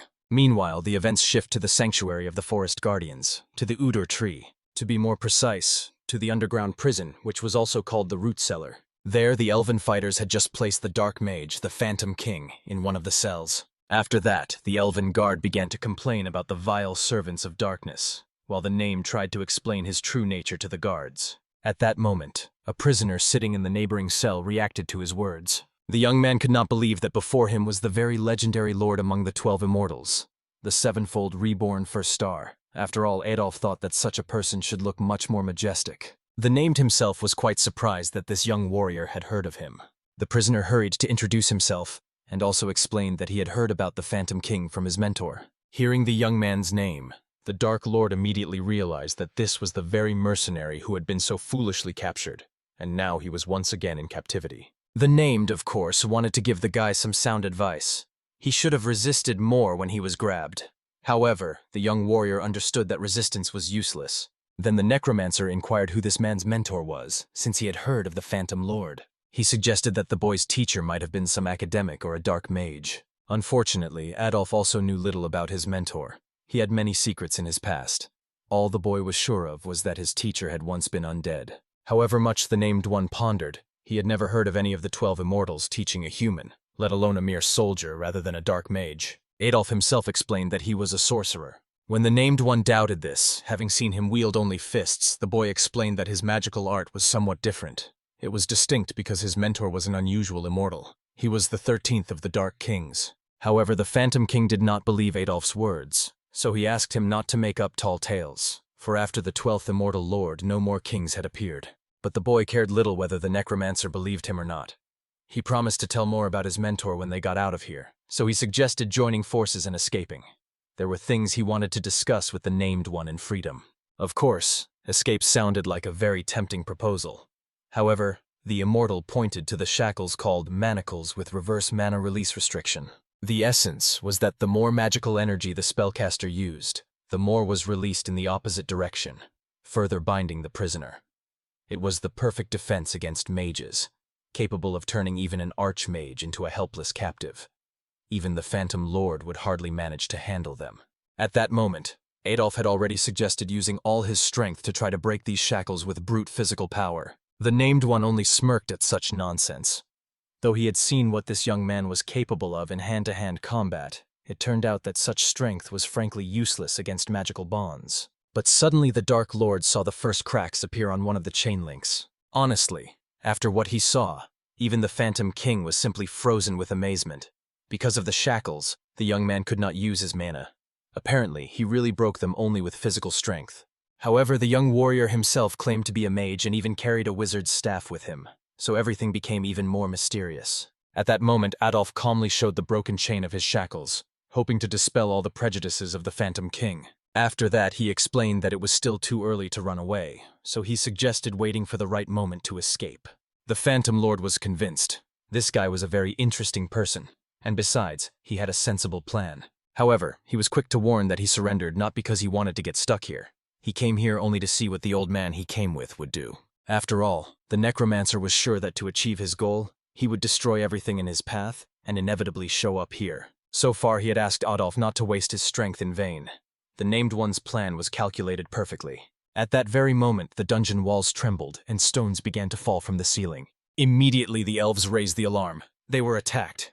Therefore, everyone began to fuss, preparing for defense. And the named one only chuckled ominously.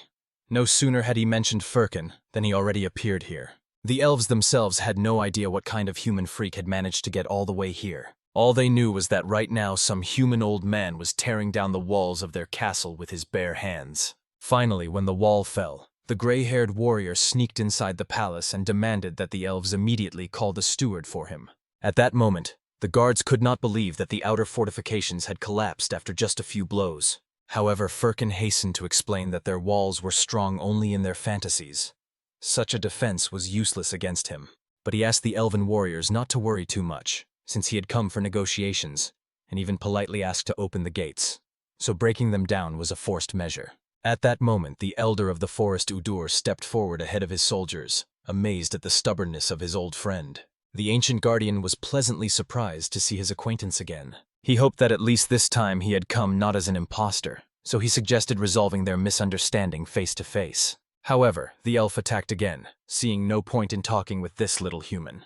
But the most surprising thing was that Firkin no longer defended himself from his blows, but rather exposed himself to them. Therefore, the elder was very curious to know how to interpret this. At that moment, the gray-haired hero calmly removed the opponent's weapon from his face, noting that it was a family trait of the elves to attack when someone asked for a peaceful conversation.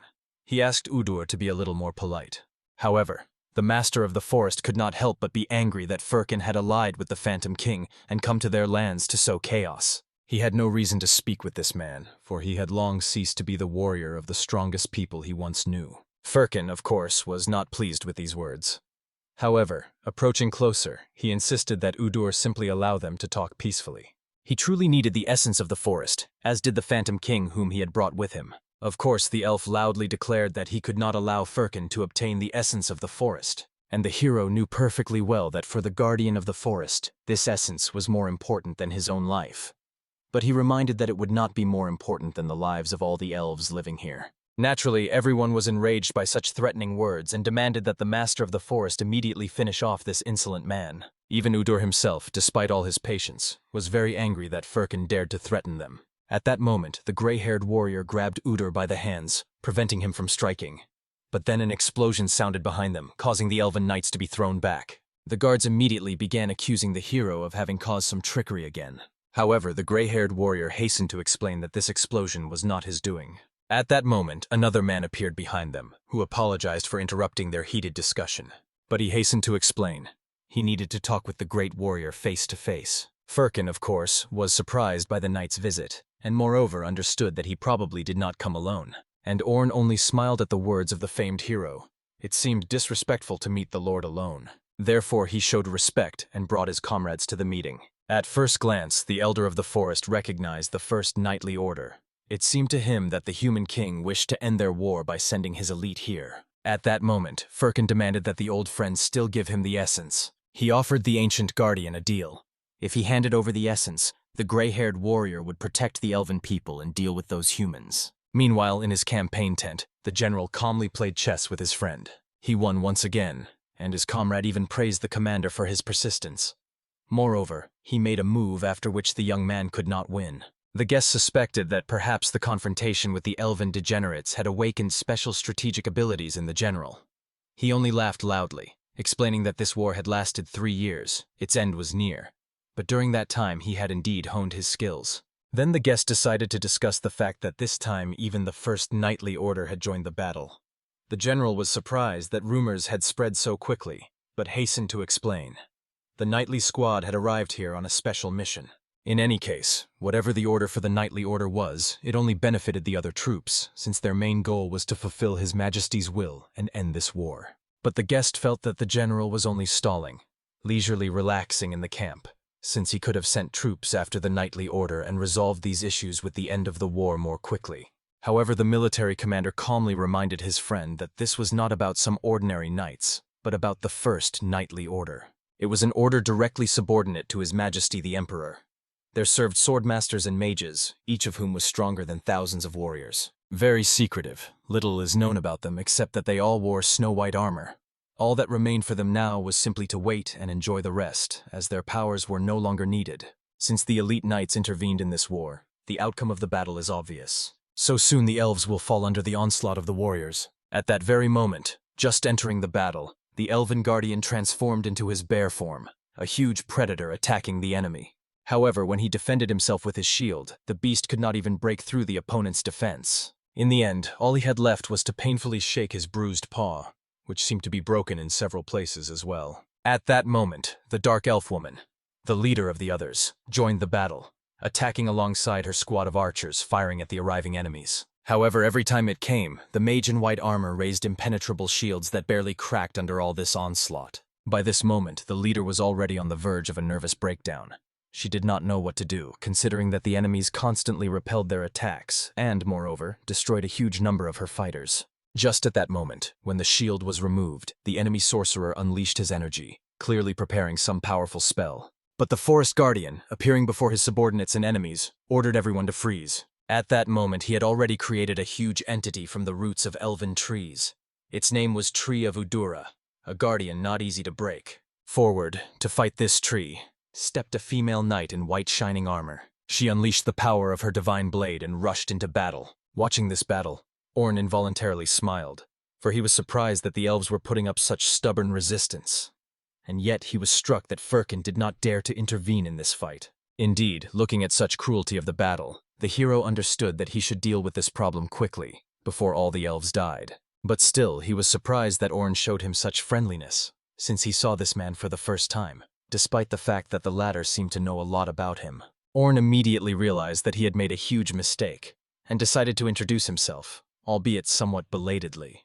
He was the deputy commander of the First Knightly Order. Bowing, the white-winged warrior reported that he had received an order from His Majesty the Emperor himself, and was heading in search of the warrior Firkin to escort him to the king. Obviously, Firkin considered these words quite arrogant, considering that in the past he was a light guide. Therefore, he ordered Orn to return to his lord and make it clear that he should stop clinging so petty to the past. The king must finally leave him alone. Of course, he did not forget to remind the knight that he spoke this way not because he was kind-hearted. Right now, he wanted to hit Orn on the head, but he restrained himself because they were trying to conduct sensible negotiations. At that moment, even the other warriors in white armor began to resent the strongest of Firkin's men, who continued to stand and watch everything happening on the battlefield. And after that, he still considered himself a warrior. Even Orn himself understood that negotiations would not suffice here. He would have to face his idol and hero in combat. Therefore, he attacked, making it clear that he wanted to fight properly, showing his power. From his attacks, which Firkin dodged, the trees behind the hero were blown away like a gust of wind. Orn continued to advance, even wounding Firkin in the face, leaving a thin scar there, and hoped that he would soon rage and show his great strength. Honestly, even the great warrior himself was quite surprised by his wound. After that, he calmly grabbed Orn by the hand, examining the sword in his palm. The gray-haired hero could say that the knight's blade was indeed not bad, and wanted to find out where Orn had gotten such a sword. Honestly, the knight in white armor was quite frightened by the strength of this old man, and decided to satisfy his curiosity. However, he set a condition. First, the old man had to defeat him. At that moment, Orn drew a second blade in his free hand and attacked the fighter. But Firkin managed to defend against this attack as well. There were bloody marks on his hands, and the hero realized the opponent was not so simple. Moreover, even the wound that he managed to inflict on him was not the last, for the knight was already concentrating his strength for a new attack. Crossing his two blades, Orn advised the old man to prepare himself, for it would not be so easy to escape this attack. Moreover, if he did not dodge, it would still be quite painful. And indeed, when the gray-haired warrior tried to defend himself from this attack with his bare hands, he felt a very unpleasant pain. Dark energy was burning his palms, but still, he managed to push the destructive force aside, away from himself. In the next moment, Orn approached the old man, warning that their games of exchanging light blows were over. But suddenly he felt something that made him change his mind and instantly retreat. At that moment, the gray-haired warrior, as if nothing had happened, was warming up his hands, scorching the enemy with a deadly gaze. Orn was truly impressed, feeling such a deadly aura around the great warrior. But he thought that Firkin was not going to fight him seriously, so he suggested not wasting time and settling things quickly. At that moment, the elder of the forest Udor collided back-to-back with Firkin. Immediately, the gray-haired hero felt that the elf was quite exhausted. Although it was hard to admit, the ancient guardian had to confess that each of the incoming degenerates was a real monster. Moreover, they were all equal in strength. No one was significantly weaker than the others. The woman who fiercely fought the guardian was not inferior in skill to the youngest Firkin in the art of the blade. Truly, she was beautiful in her battle dance, and the lord of the elven lands, Udor, did not exalt her, for she was his pride crushed to dust by humiliating defeat. For an unknown reason, this conversation seemed like a gate of time flung open, sending the heroes into the misty distances of the past. This conversation painfully resembled past speeches before fateful battles, when they had fought shoulder to shoulder, back to back against common enemies more than once. In those distant days, Firkin the Mighty was a completely different man. Not the formidable old man he appeared now. However, then as now, sound reason never left his bright mind. Watching the prolonged dialogue, the impatient Orn decided to find out how long they intended to carry on these idle talks. For the noble knight did not want to linger long in these enchanted lands. His soul thirsted to quickly settle all affairs and depart home. At that moment, Firkin the Strong, with his usual straightforwardness, honestly admitted to his faithful friend that he would very much like to reward the daring rookie knight with a hefty slap to quell his budding arrogance. Udor, lord of the ancient thickets, immediately made it clear to the gray-haired warrior that he would not handle the arising situation alone. The ruler of the Elven Kingdom promised to grant the hero the essence of the forest, therefore earnestly asked that he finally teach a harsh lesson to these arrogant rookies. Orn only laughed contemptuously in response. The valiant knight was firmly convinced that Firkin had already exhausted his entire combat arsenal. With such pitiful strength, in the opinion of the White Rider, they could not overcome his invincible power. However, no sooner had the forest guardian solemnly promised to grant him the coveted essence than in a single moment the legendary warrior unleashed his true, hitherto dormant power. Like a ghost in broad daylight, he appeared behind the unsuspecting Orn. The knight suddenly found himself in mortal danger, and the formidable Firkin coldly made him understand that he could no longer escape the impending attacks. Of course, the desperate warrior could try to withstand the crushing blow rushing at him, but most likely his bones would inevitably break under the onslaught of inhuman strength. Looking at the approaching inevitable attack, the man's entire life flashed before his eyes like lightning. He remembered how he came to the captain of the First Knightly Order to report that he had tracked down Firkin the Mighty.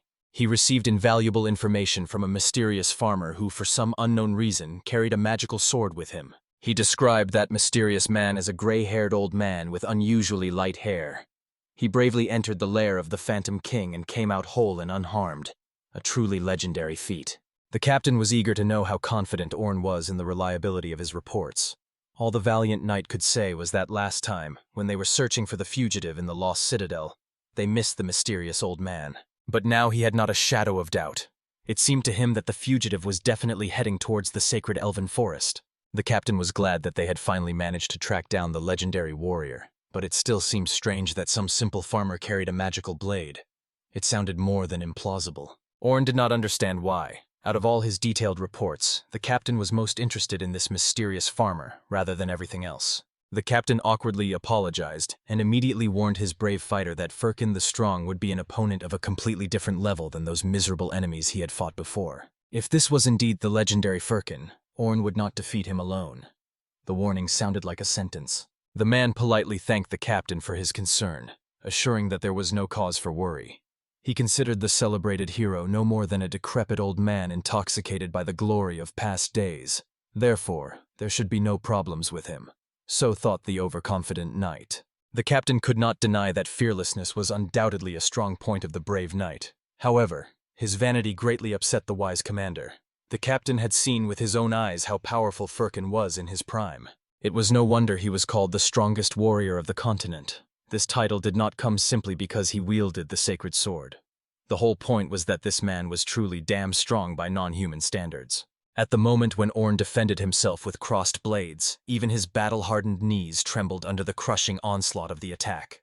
The stunned knight barely had time to say anything when Firkin had already approached him closely and struck the man on the head with the strength of a hero. From the pain that literally split his skull, the valiant warrior fell to one knee. He could not comprehend how a person could have such inhuman strength in just one hand, and bitterly admitted that he had greatly underestimated the formidable elder when he perceived him as a feeble old man, incapable of great deeds. In the next moment, Firkin the Mighty was already rushing again at the fallen enemy to reward him with a couple more instructive, painful attacks. However, Orn could not allow himself to endure such humiliation. Knightly honor did not permit it. He could allow himself one blow, but no more than that. The hero himself understood. Probably on his part it was not very noble to beat a noble knight like that in front of everyone, but he could not act otherwise. Honor demanded retribution. However, the most surprising thing happened next. Unexpectedly, another warrior intervened in their duel, which greatly astonished the gray-haired elder. It was that very mysterious female warrior. However, Firkin managed to dodge her swift, lightning-like blade. Orn was outraged that the audacious knight dared to interfere in the sacred duel and authoritatively ordered her to step back immediately. After all, the battle with Firkin the Great rightfully belonged to him. Such were the laws of knightly honor. However, the wise elder himself perfectly understood. It was better for these two to stick together, otherwise both would perish separately. Not that he worried much about them. He just wanted the opponents to have at least some faint chance of victory. Orn realized that the old man underestimated their true power, and besides, he very much wanted the warrior to finally show his genuine skills. Judging by how unserious this guy was in battle, to be honest, Firkin was slightly disappointed. He did not like such frivolous opponents. In the next moment, the enraged Orn attacked again with doubled fury, leaving bloody marks on the mighty arms of the elder. After these attacks succeeded, he once again convinced himself that the formidable man was nothing more than a pathetic relic of past glorious days. Therefore, attacking the enemy from behind, he wished for him to finally vanish into the oblivion of forgetfulness. However, it was unexpected that although the strike was delivered, there was no blade in the attacker's hands. And all because with his iron grip, Firkin grabbed the enemy's blade. The legendary warrior was clearly offended that the young knight had no noble manners at all, daring to call him a relic of the past. After that, he patiently explained to the unreasonable guy that his blade mastery was at a 0 skill level. Traditionally, full-sized blades are swung with a backward draw, but this rule does not apply to paired swords. Honestly, Orn was simply stunned with amazement, not believing that someone stopped his crushing blow with bare hands. Such a thing seemed beyond possible. Firkin himself, carefully examining the captured blade, calmly explained that the sword was indeed of excellent quality, but the same could not be said about its owner. Only by looking at the amount of passive mana embedded in the steel of the sword could one assert that many blades of extremely high quality were invested in it. Apparently, the King of Men was still fussing in vain attempts to create a new sacred sword. While he was so calmly indulging in thoughts, the enraged knight in snow-white armor tried to attack from behind. However, the wise elder calmly defended himself with the enemy's blade from the rushing attack, after which he made it clear that Orn should not have attacked precisely now, when the sword was in his hands. For now, the enemy definitely cannot achieve victory. The balance of power has changed drastically. In the end, the legendary warrior pressed his blade to Orn's neck, while the enemy knight aimed his weapon at his throat. A stalemate. Deadly dangerous for both sides. Firkin hastened to politely explain to the beautiful warrior that by her sudden appearance she interrupted a sacred male duel, an act not very noble. At that very moment, Orn exhaled with relief, realizing that if not for the timely intervention of his ally, his head would already have been severed from his shoulders. The force of the attack was so monstrous that the airflow following the blade cut through even the strongest elven wall. A truly terrifying demonstration of power. Udor immediately began to protest, considering the formidable elder a real irresponsible idiot, who would have to compensate for the damage to the crack in the castle wall, after which he reminded that he was only ordered to punish Orn, not to tear apart the remains of the ancient castle to hell. However, Firkin mockingly retorted to the indignant elder, reminding him that his praised castle breaks from a blow of bare hands, so the elves should have built stronger walls. Orn himself had no idea why Firkin was so calm in communicating with the lord of the elven forest, and even thought that perhaps he really did not pose a threat to such a powerful enemy. Honestly, such confidence could not help but irritate him, but there was nothing he could do about it. Therefore, he immediately ordered the mage from the First Knightly Order to retreat from the battlefield at once. Firkin was quite surprised that the opponents decided to flee ingloriously, not even finishing their original task. Behavior not very knightly. Nevertheless, Orn was used to abandoning strategies that bore no fruit. Frankly speaking, after meeting the captain, he encountered for the first time a warrior possessing such monstrous power. Perhaps this man was even more powerful than their leader, and such an assessment was a true honor for the hero. But the knight did not intend to allow the enemy to leave the battlefield, for from now on, no one dared to leave this place without his permission. Orn hastened to explain that, unfortunately, Firkin's plan would not come to fruition. They had prepared mass teleportation spells in advance. Moreover, at that very moment, another devastating salvo of mass destruction was approaching them. Of course, Firkin, who had not yet felt the approach of the deadly shelling, thought that the opponents were just confusing him to buy precious time. But at that moment an arrow pierced him, from which he barely managed to shield himself with the stolen blade. Honestly, the attack turned out to be quite heavy and destructive. He barely managed to deflect one shell when more than 10 arrows rained down on him, and he protested. After all, the enemies had promised only a single shot. However, Orn only apologized for his lie, and noted that a single arrow would have been even impolite towards such a great warrior. After that, he said goodbye, promising that they would meet this hero next time. In the end, all the opponents vanished into thin air. Finally, the surviving elves were able to breathe a sigh of relief and rejoiced at being among the living, but all they could do was guess whether the enemies fled out of fear or to return again soon. The remaining members of the squad reunited with their divine archer. Honestly, he was amazed that the deputy captain would order a retreat, since he was the one who had never been defeated. However, Orn sincerely admitted that in the battle with Firkin he felt like a miserable frog. After all, this elder was so powerful that it was impossible to pierce him even with divine arrows. At least it was pleasing that he managed to leave a couple of scratches on him, and that was already an achievement. And Orn understood that even if he had played all his cards, he still would not have been able to defeat Firkin in battle. Even if they all used their maximum strength, they would not have triumphed in any case. What happened was a real rout. The mission of the first knightly order to escort the warrior had failed, so they had to return to base immediately. At that moment, the hero remained standing in the middle of the destroyed and scorched land after the battle, glad that no more arrows from that cursed archer were flying at him. By that time, the elder of the forest approached him, and Firkin hastened to explain that he only had a couple of scratches. However, he reminded that now, with the battle over, Udor would do well to fulfill his part of the bargain. The elf promised to keep his word. However, he still had a few questions.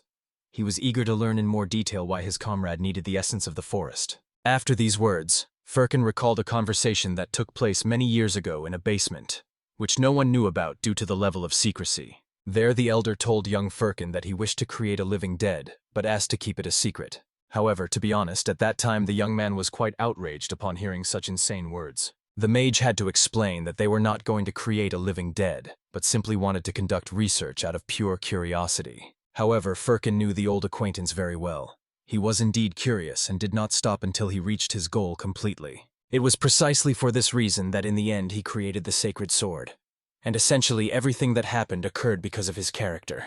Recalling the sacred sword, the mage understood that in essence it was not a holy blade, but simply a magical weapon.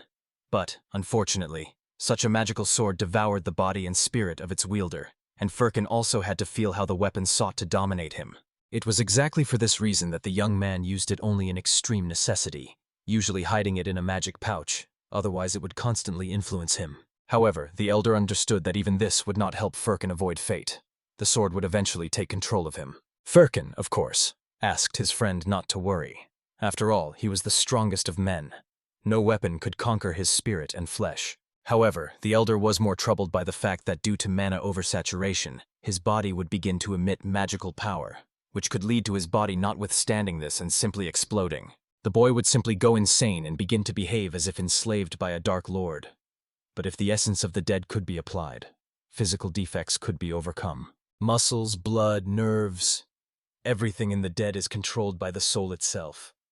It is precisely for this reason that no wounds are fatal to them. If this pattern could be applied to the hero, physical damage caused by magic could be eliminated. And of course, Firkin did not suspect such wonderful functions of magic, so he wanted to know how his friend came to this. It turned out that he had once conducted some experiments with the Ghost King. Only now did the hero understand why the mage had asked to bring him to him alive. He simply could not refuse such valuable material for research. But still, Firkin was interested in how long the sorcerer intended to use the disguise mask, considering that they were alone in this basement. Bendal immediately apologized to the hero. Being very used to hiding his identity from other people, it even became more familiar to him than his old face. But finally he accepted his true form. Somewhere at that moment, Firkin and Udor were already sitting in the Tree of Knowledge, talking about everything, like in the good old days. Both of them laughed as if at some funny joke, and in the end, Udor realized Firkin's original goal was to resurrect the mage Bendal, and then turn him into an immortal. Honestly, he giggled at this as if it were a funny joke, while the other elves at the table, not understanding, looked at each other. Udor realized his old friend was a true madman, and his daughter begged the High Elder to exile this man, not to listen to his nonsense. He was not talking about destroying the dead, but about creating them. And as a sacrifice, he wanted to offer the essence of the forest. They could not leave this unpunished. However, Udor reminded them that they had made a deal and had to keep their word. But the man was very curious about the reason why the Elder wanted to resurrect Bendal right now, after a long 30 years had passed. He died during the battle with the Demon King, and now rests in the peace of the Black Earth. But Firkin wanted to disturb his rest and condemn him to the curse of eternal life, which was unholy towards a good friend. However, Firkin calmly asked that the elf not interfere in their affairs and requested that he simply grant what he was supposed to grant him. He will take it and leave in peace. But the Elder needed to know what this man was plotting, and could not believe that all this was because of the sacred sword. Immediately after these words, Firkin became alert. The elves began whispering that the sacred sword was lost, but they could not understand what fool could lose the sacred blade. At that moment, the Forest Elder was convinced that it seemed Firkin had indeed lost the sacred sword. However, he did not want to believe this for a long time.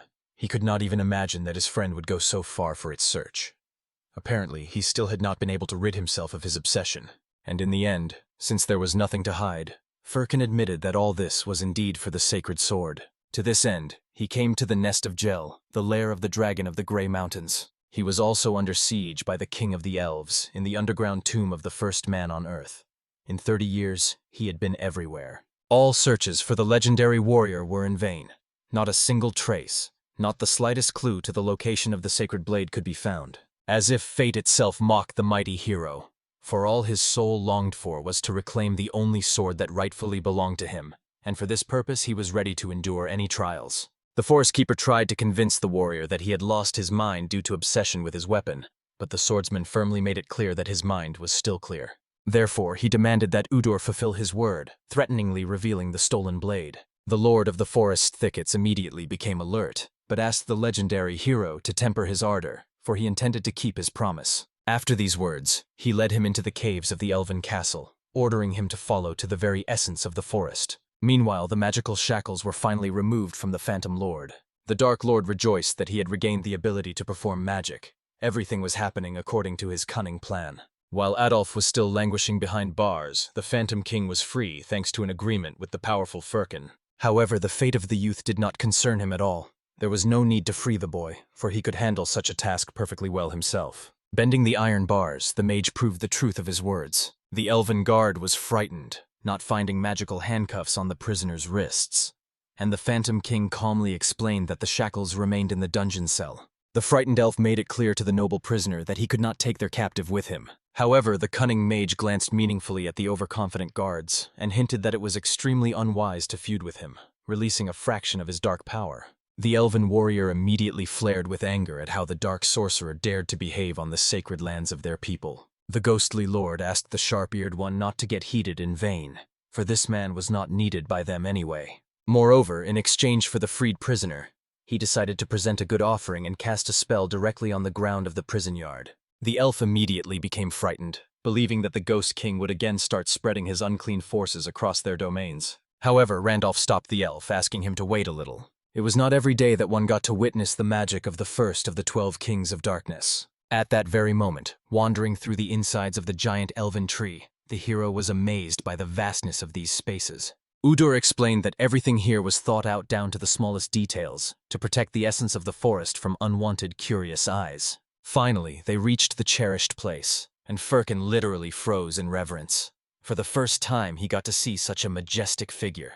Before them lay the body of the first man of this land, a wooden giant whose core resided in the very depths of his flesh, although Udor certainly knew nothing about the essence of the forest. When Firkin pondered the fact that even the forest guardians did not really know the nature of the entity, he was quite surprised. Meanwhile, the arriving knights were clearing the battlefield of the bodies of fallen comrades, committing them to a brotherly grave. The clergyman was offering prayers so that the great patron of light would accept the souls of these young beings and show care and mercy to them in heaven. The warriors were only angry that while they worked tirelessly, the monk merely babbled as if his prayers would bring the dead back to life. Suddenly, one of the corpses really raised its hands as if revived. The priest immediately declared this a miracle, believing that the holy patron had heard his prayers. He extended his hand to the revived one to help him out of the pit.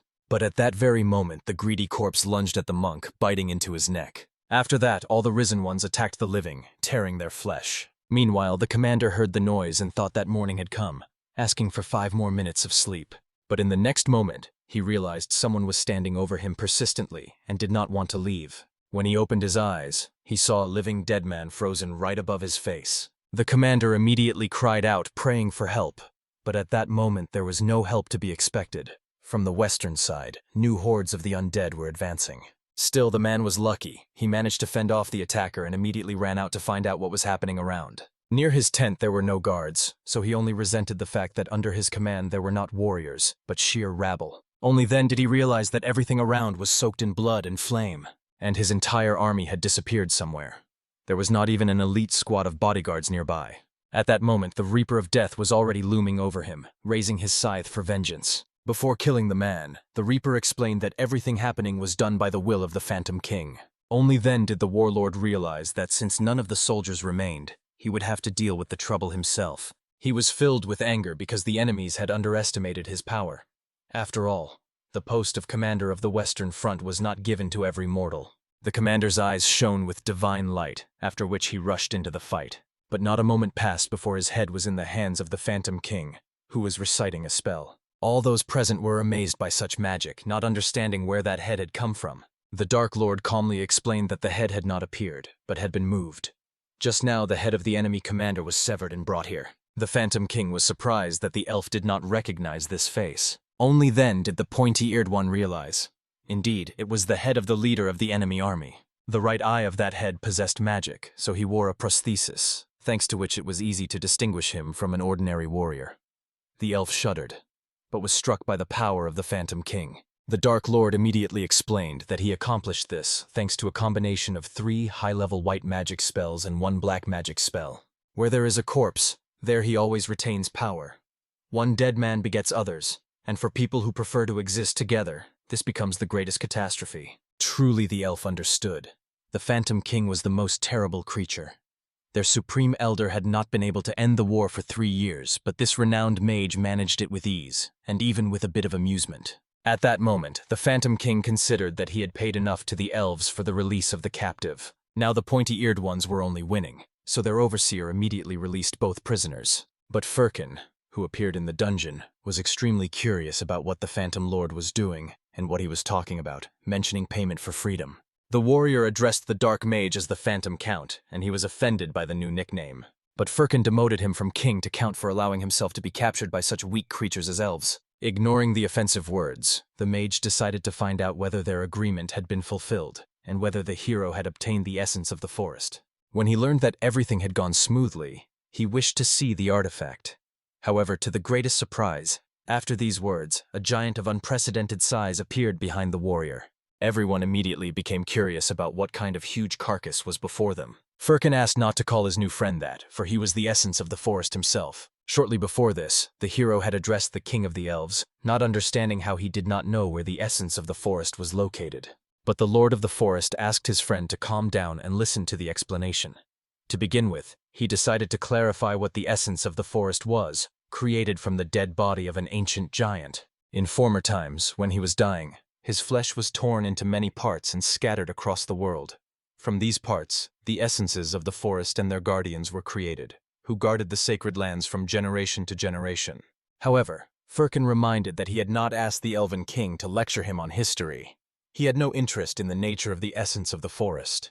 All the warrior required was to take it with him. The Elven Lord asked not to interrupt the narrative, for this story was extremely important for understanding the truth. After which he ordered Firkin to approach, pointing to the sacred cauldron. He reminded that they were only guardians, and themselves did not know what the essence of the forest was, or how it looked in former times. Many greedy souls tried to seize the essence and use it for selfish purposes, but in the end, no one managed to obtain it.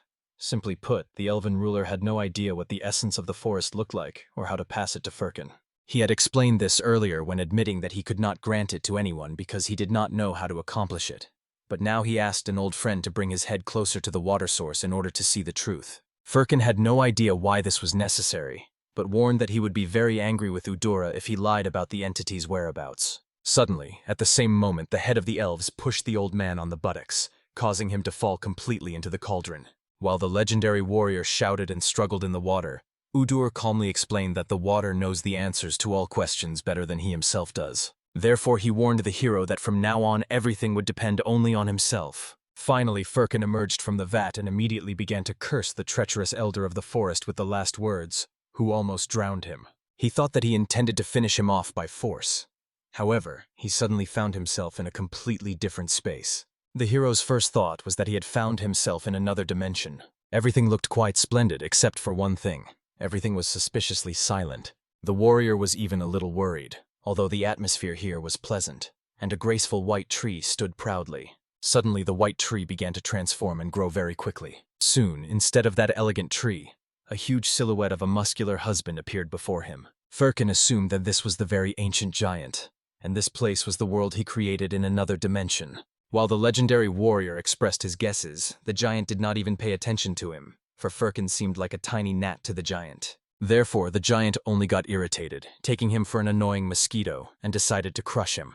To the greatest surprise, his hand did not fully touch the ground. At that time, the strongest of men grabbed the palm, trying to lift it.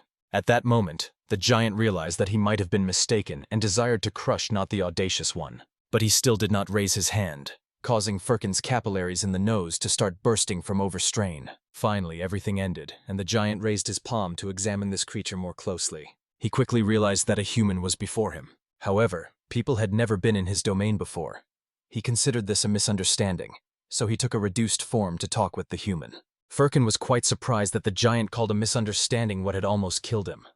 After all, because of this, he almost lost his life. However, the shrunken giant calmly explained that in this world, without his permission, no one dares to die. After that, he pointed to the hero's body. It began to fully recover. Firkin still did not believe the giant's words, because if someone else were in his place, they would have already turned into a cutlet, and he would not be able to resurrect the dead.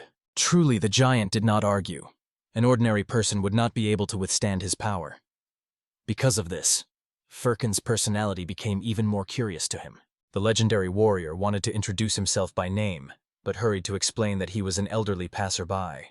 While the giant listened to the old man's nonsense, he raised a throne for himself and the old man, on which they could sit. After that, he calmly greeted the one who called himself an elderly passerby, and appropriately welcomed him to his world. Firkin wanted to explain that his name did not sound like elderly man at all, but in principle it did not matter for the conversation. After that, he sat on the throne and decided to find out who this giant was. He suspected that he was one of the first people on this land, a man created by the Creator, the one who was called a divine being, or how else could one call a wooden giant?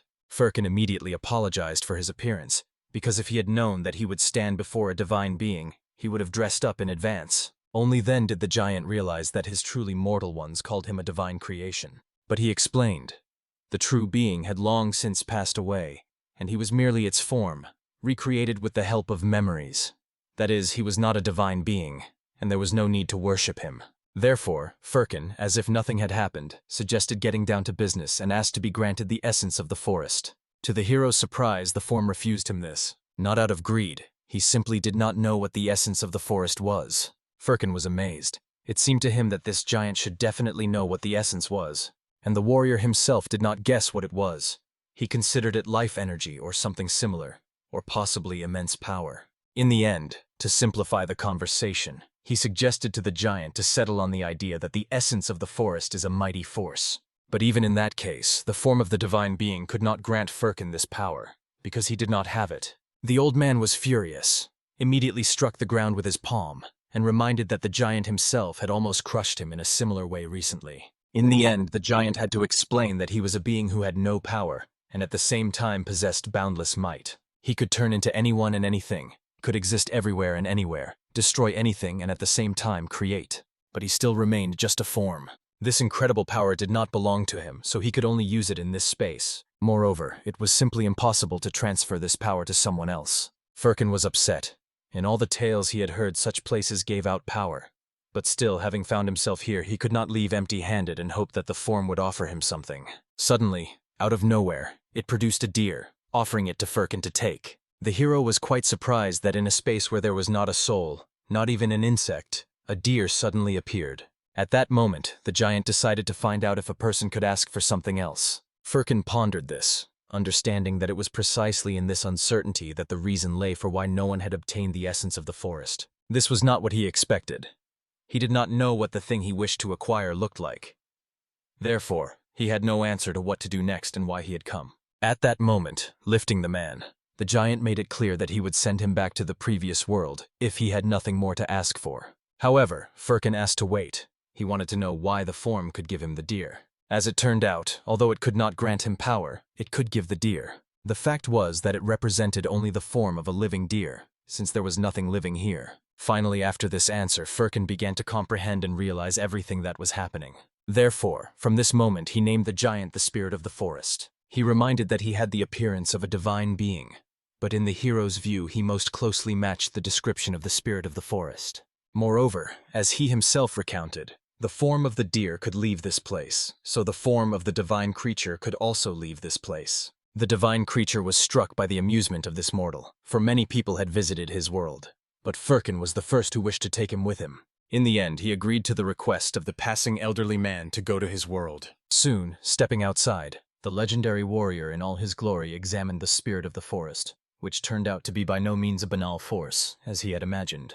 He walked around the soul of the divine creature, understanding that this was the form of that very soul of the celestial being. At the same time, the form was amazed by the very Phantom King, for he was a being who had broken the curse and become immortal. In the end, while they carefully studied each other, between them stood the mercenary Adolf with a bored look. But the Elf King had no idea how long this trio would stand like that. Moreover, what surprised the other elves most was that Udor was nowhere to be seen. At that moment, when the bear arrived, the Elven King asked him to prepare for departure. Firkin's unkempt appearance aroused sympathy in the Lord, and he ordered the old man to be shaved and dressed. At that moment, the elf Medved honestly admitted that he still could not believe that they had ended the war, which had lasted so many years and brought no fruits. In the end, the warrior who destroyed their fortresses and the black mage whom they hated and rejected ultimately saved them. But the Elven King understood that the war was not over at all. They had gained time to catch their breath. If the army attacked again, this time they would not be able to defend against it. However, the loyal servant believed that they needed to gather the army immediately and ask for reinforcements from other lands. Unfortunately, Udor understood that all this was in vain. All they needed was to leave this forest. They protected the forest thickets for the sake of the forest essence, and at the same time had to guard all the keepers. In 3 years of war, they lost an innumerable number of relatives and friends. The king could not allow a repetition of such a scenario. Especially now, when the forest essence roamed freely, they could no longer do anything. Medved perfectly understood that since this was the decision of the Supreme Elder, all elves would follow him. Therefore, the king asked the loyal warrior to gather all the elders, for the hour of negotiations had come. At these negotiations, they were to determine their future. The hero was just looking at himself after the haircut. However, he felt that the short beard did not suit him at all. Soon he approached his company. Everything as always, one entity, one ghostly lord. However, he did not expect to see Adolf, but easily accepted that he decided to become part of their brotherhood. Therefore, he suggested that all three start the journey to the next destination. Suddenly behind him, he saw a dark elf, and, not understanding what she was doing here, decided to ask her about everything. It turned out the Supreme Elder sent her here to deliver clothes for Firkin's companions. He also asked to convey thanks to the Elder, for one way or another, thanks to the warrior, they were able to leave this place peacefully. However, the elf promised that she would become much stronger from now on, for she no longer intended to seek help from Firkin. But she also swore that when she gained strength, she would definitely repay the debt for saving their lives. Tenderness and promises were of no use to a hero. He did not understand why she was postponing the payment of her debt. After all, if she wished to do so, she could have done it at any moment. But in the end, he did not say anything more, only hoped that she would achieve what she so longed for. At this moment, another war was being waged in the kingdom of men, and this war was no longer with the elves, but with the ogres. The human army marched against the red-skinned tribes. The ogres wished to kill every human they saw, for they were very angry at these people. At that moment, the leader of the ogres asked the enraged tribesmen to quiet their cries. After this, he loudly announced to all that today they had gathered with their army for war against the humans. This was to be a war between the chiefs. Immediately, the head of the tribe introduced himself as the fearless Grog, and called forth the man who would become his opponent.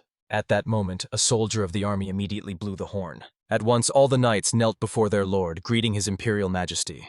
The opponent was surprised that the human king had come out against him, but was still ready to fearlessly enter the fight. He decided to give his rival the chance to strike first, as he was feeling generous today. The human emperor, after these words, armed himself with his spear. In the end, as was agreed, the human emperor charged into battle against his enemy. He managed to dodge the rushing attack in time. However, it was so powerful that it carried away the souls of several ogres, who were literally wiped off the face of the earth. Then Grog realized how strong the man was. At that very moment, the emperor gave the orc the opportunity to attack, for now it was his turn. However, he was so frightened that he immediately asked his warriors for help. But that very angry orc disappeared somewhere, as if he had never been there. At that moment, the emperor grew tired of waiting, so he attacked and easily beheaded the enemy leader. Thus, the head of the enemy army was defeated. After that, the emperor ordered the knights to slaughter everyone, and they charged into battle. In the name of their great emperor, they fought so as to leave no one alive. So whoever did not manage to escape immediately perished. At this moment, the emperor's close associates began to congratulate him on the great victory. They also brought him a message that the commander of the Western Front had fallen. They had a report about the incident, which stated that the commander was killed, and the army of 5,000 soldiers was defeated by a sudden attack of the dead. Therefore, the emperor ordered to send as reinforcements under the command of another captain another 10,000 soldiers to crush that forest. Suddenly in the report, he also saw a mention of Firkin the Strong. The assistant hurried to explain that Sir Orn, who was pursuing the warrior Firkin, sent word that he had finally met him in the Elven Forest. He wanted to bring him here, but the attempt failed. The emperor was surprised that one of the strongest fighters, along with his entire host, had not succeeded in this mission. This meant that the hero had not wasted time in 30 years. After this, having returned the reed letter, he ordered Duchon to appear, then immediately sent the assistant with orders. The emperor himself was glad that he would finally be able to see the face of Firkin the Strong. At that moment, ogres appeared on the flying lizards to make life harder for the little humans. The emperor aimed to shoot down this rider, but was still pondering the hero. The most important thing, he hoped, was that the magic bag was still with the sacred swordsman. At that moment, the Phantom King had just decided to ask Firkin what had happened to his magic bag, and was surprised that he had given the precious bag with the secret compartment to his friend. However, the hero gave it away precisely for that reason. More accurately, entrusted it so that a friend would hide it with him. At that moment, Adolf became curious about what was in that bag, since Firkin was searched for by the emperor himself. However, there was nothing special in the bag. It contained the King of Devils and a couple of other small things. Among them there was also Arel. But what amazed everyone the most was that the hero had imprisoned the King of Devils in that very bag, since the whole world believed that he was the one who killed the Lord of the Underworld. Firkin only congratulated the new comrades for being among the chosen ones who knew the true truth. He himself had no idea why most people thought he was the one who killed the Dark Lord. But what troubled this hero the most now was the mercenary Randolph, who not only followed them closely but also questioned him about everything. This man introduced himself, explaining that he traveled the world to find his teacher who had long ago disappeared. He thought that by traveling with them, he could find at least a clue that would lead him to his mentor, so he asked to be taken along. However, Firkin had no time to look for this boy's teacher, so he asked the youngster to return home. But it turned out that his teacher was Halbar Braden.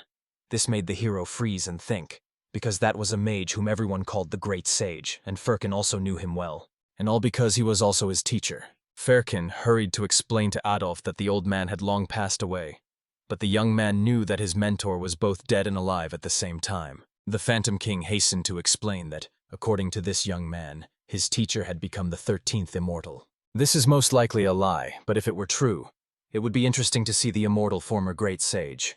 Perhaps he could help them find the Holy Sword or resurrect Firkin's friend. However, the hero felt that his old teacher was nothing more than a liar. At these words, the Dark Lord only laughed. It seemed Firkin was the only one who could call the Great Sage a liar. In the end, the hero decided that they would continue to move according to their plan and focus on resurrecting Bendel. Who knows, maybe during their journey he would manage to meet the old man.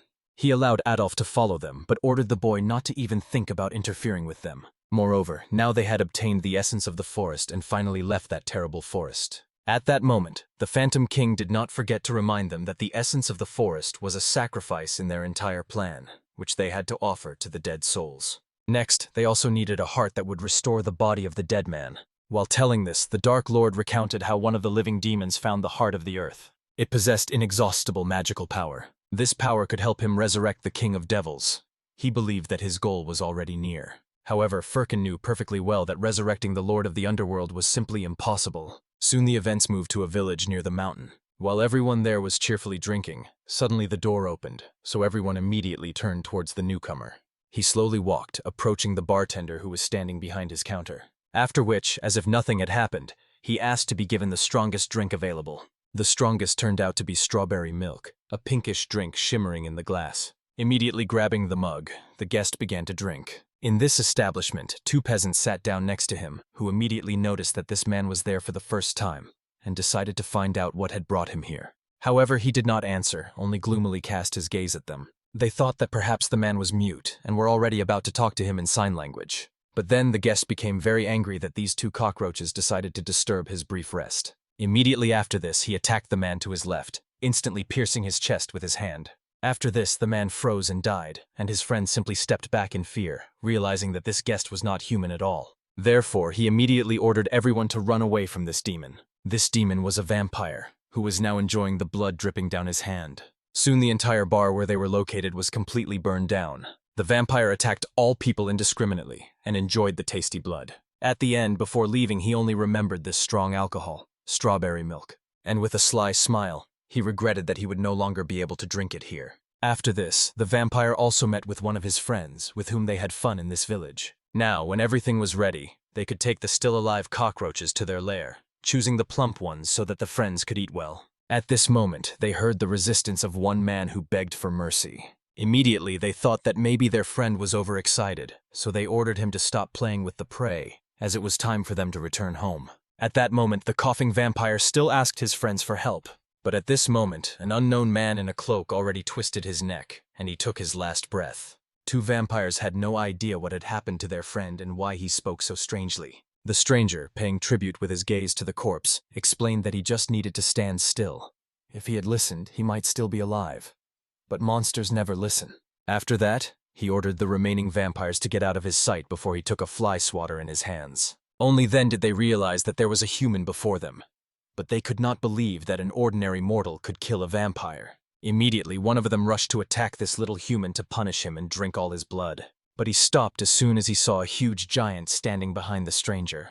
He immediately changed his mind about attacking, but it was already too late, for the mighty mage had already sneaked up to strike the vampire with his magical fist. From the force of the blow, the vampire immediately fell unconscious to the ground, and his companion only cried out in amazement at what he had seen. Now he was convinced he had to take revenge on the humans who killed his dear friend. For now, he decided to leave them, but swore to return after telling everything to his master. Firkin very calmly pointed to this fleeing creature to his giant friend. At that very moment, the giant immediately attacked the bad bird, trying to escape with a gust of wind. However, to his surprise, looking back, Firkin did not notice one of the comrades, who, it seemed, was carried away together with the gust of wind. In the end, Adolf charged at the enemy, and the frightened vampire had no idea why these little humans were such merciless creatures. As a result, they engaged in a fight right in midair. Although Firkin was very curious about how Randolph planned to land from such a height, he asked the giant to help the mercenary at least not to die. After that, he decided to find out from the Phantom King what purpose the vampires had here, hoping that he knew the answer to the question. The Dark Lord knew that vampires often committed such deeds, hiding among people. But they rarely moved in packs. They only united their forces when they wanted to take revenge on hunters, or when the Vampire King summoned them all to war. While the Phantom Lord was telling the story, Firkin began to help ordinary peasants, pulling them out of the debris. The Dark Mage explained that he and the Vampire King used to be acquainted, although they were under the command of different lords. Although he did not know why the king had summoned all the vampires now, perhaps he just wanted to throw a party. At that moment, the rescued people began to thank the hero for saving their lives. However, instead of gratitude, Firkin asked the saved people to answer some of his questions. At that moment, the man froze when he saw a descendant of the magical clan. So Firkin hastened to explain that he was not just some descendant, but the deity itself. Therefore the man froze with even greater surprise, not knowing how to react. Because of this, Firkin immediately threatened to hit him on the head if he did not come to his senses right now and tell everything as it was. Calmer now, he added that he wished to find out what had happened here, so he asked the townspeople to tell everything and leave wherever they wished. The man introduced himself as a very ordinary farmer who did not know much. These creatures simply appeared as if out of nowhere. They first appeared a month ago. Behind the mountain, in a matter of minutes, they conquered the dwarves' sacred place, the lava Anvil. Then they began destroying villages around and taking people captive. And the dwarves were stocking up on provisions, settling in this mountain. It seems the vampires were expanding the front near it and did not stay long in the fortress. So it is believed they planned something very grand. Firkin was, frankly speaking, surprised at how well informed about worldly news this man was.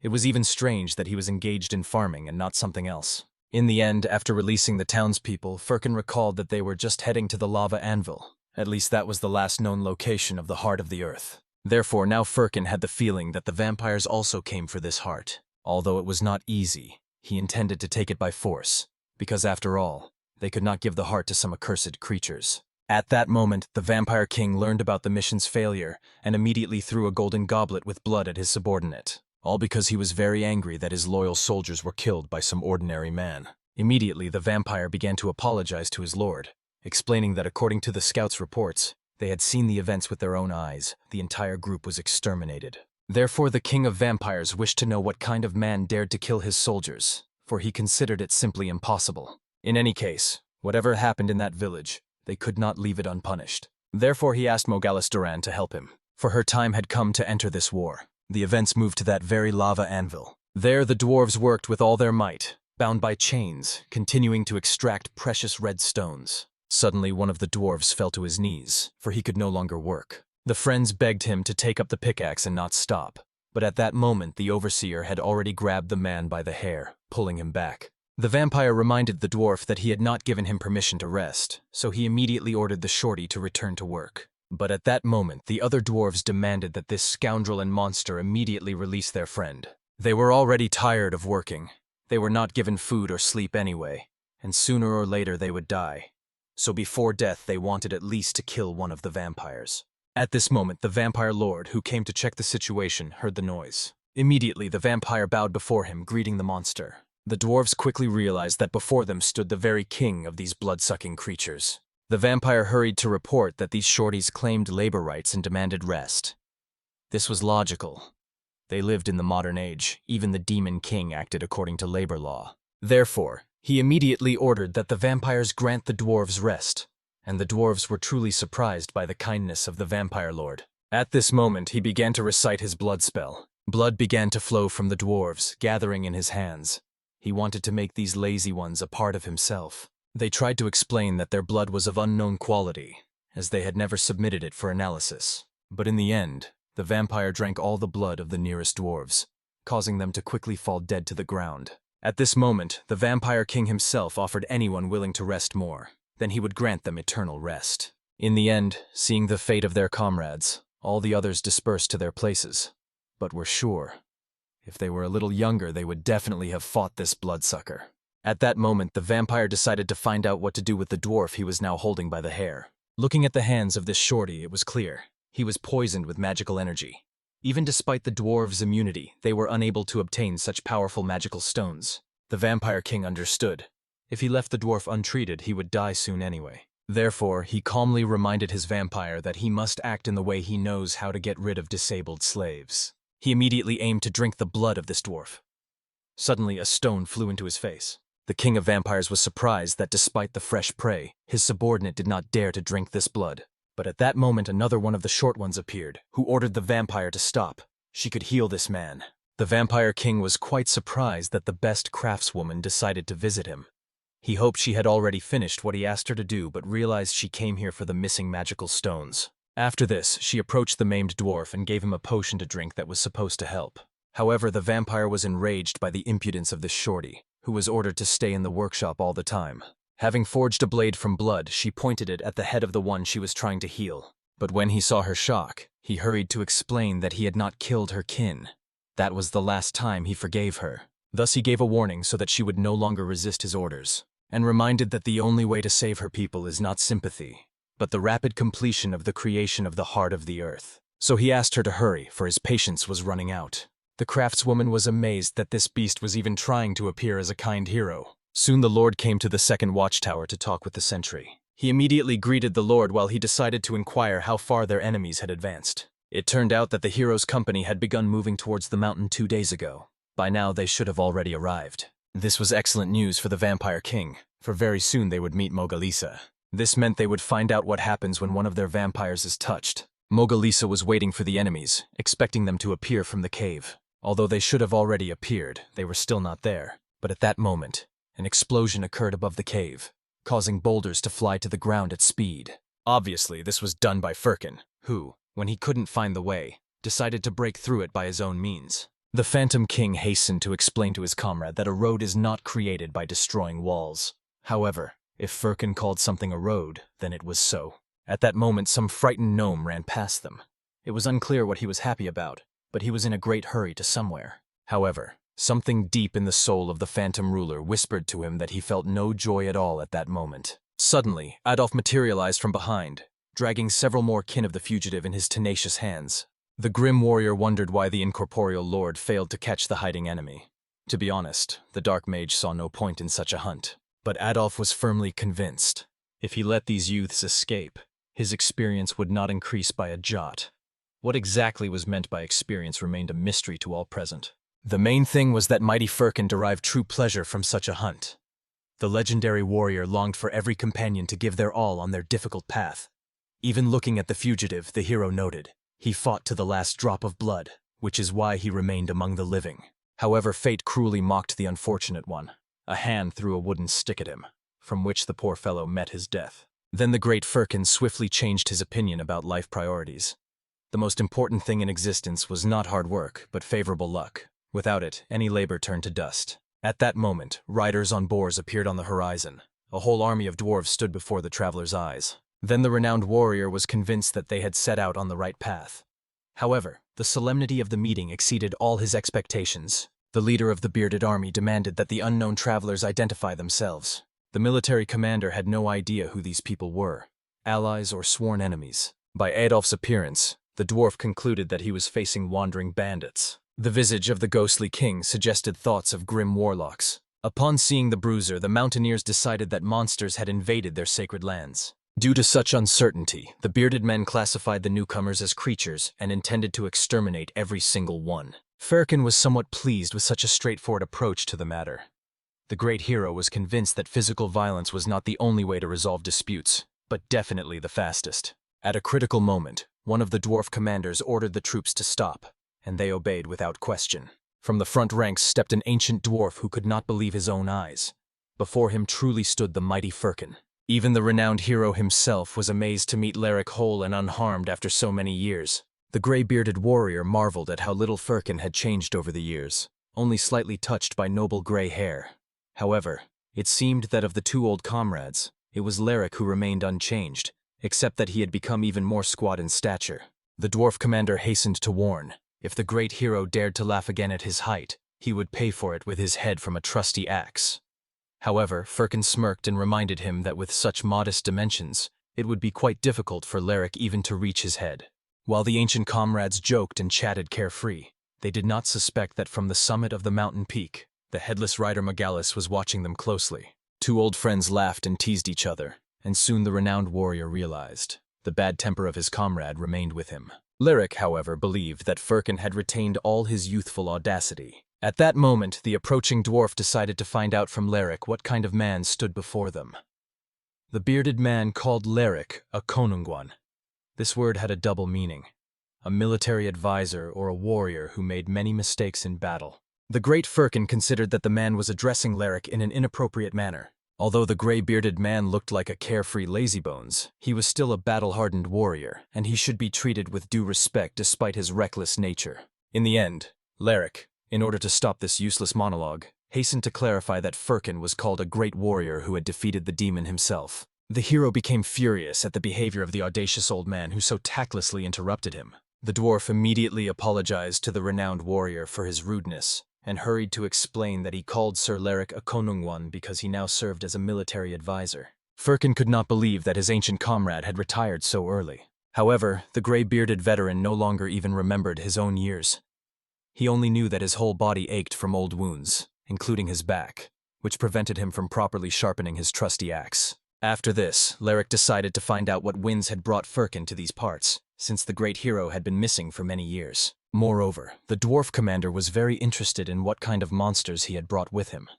Creatures so bizarre that it was difficult to describe them with a single word. But most of all, it was surprising that among this strange company he immediately recognized the Phantom King.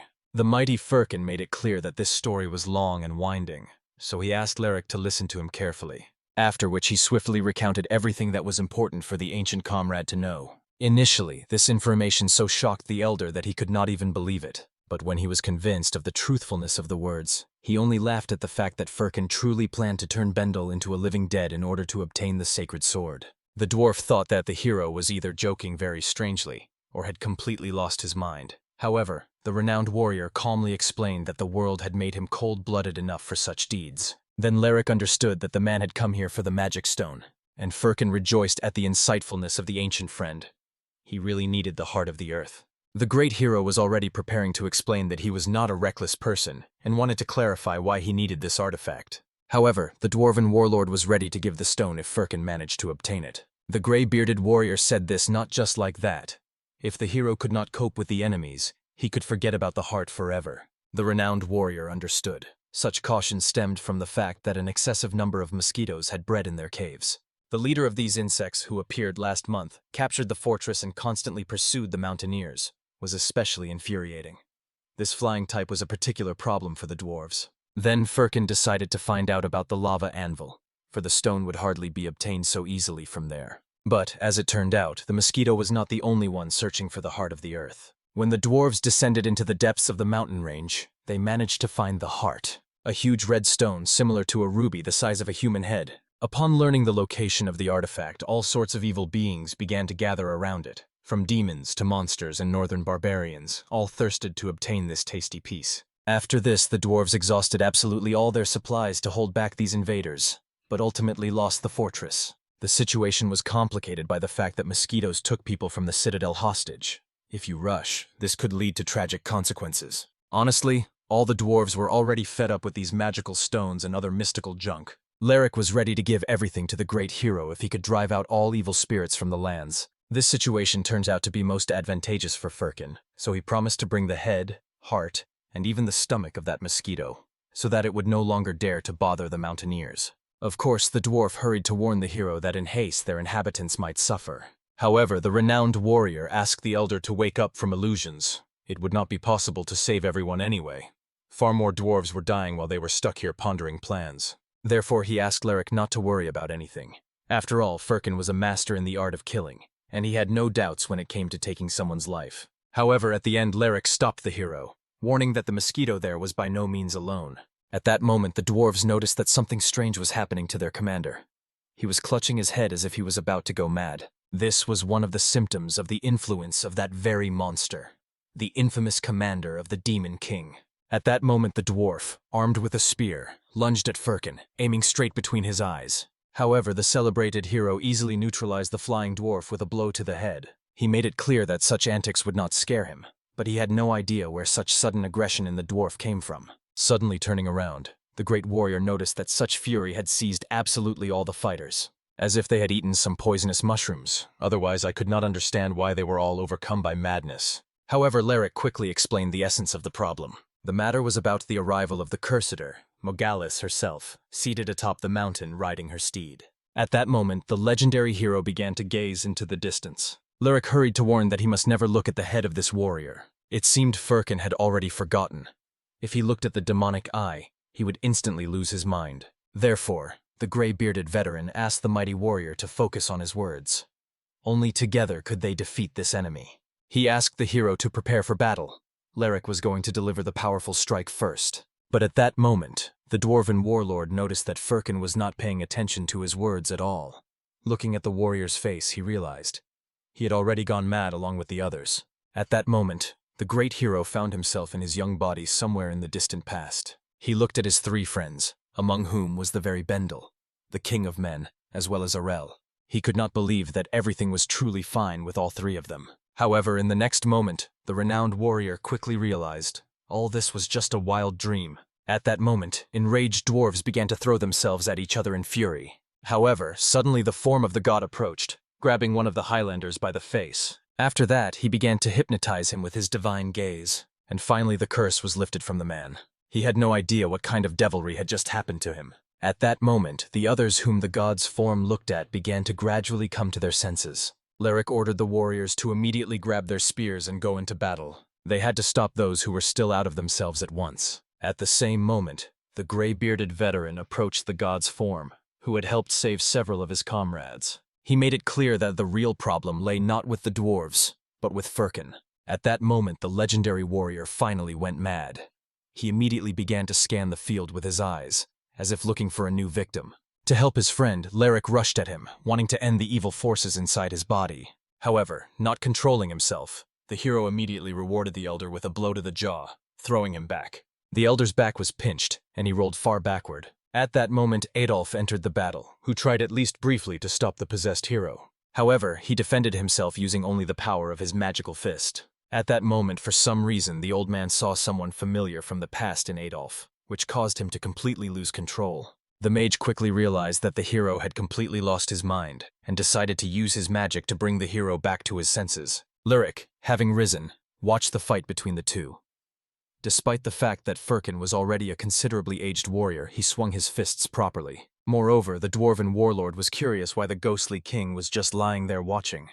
After all, it seemed he was on Firkin's side. However, the incorporeal lord calmly explained that he was already too decrepit. It made no sense for him to endure the blows of his comrade in arms. At that moment, Leric thought, since the ghostly ruler was traveling with Firkin, he must have taken the righteous path. If so, then he would no longer have the opportunity to fight such a strong opponent. Thinking about this, the ghostly king truly understood. He could form a temporary alliance with Leric. Honestly, the gray-bearded veteran had never even thought that to defeat the great warrior, he would have to unite with the ghostly lord. And the incorporeal lord himself did not expect that he would fight alongside them against the Demon King's army. At least it was pleasing that the mental magic of the Phantom King was the best among the other sorcerers.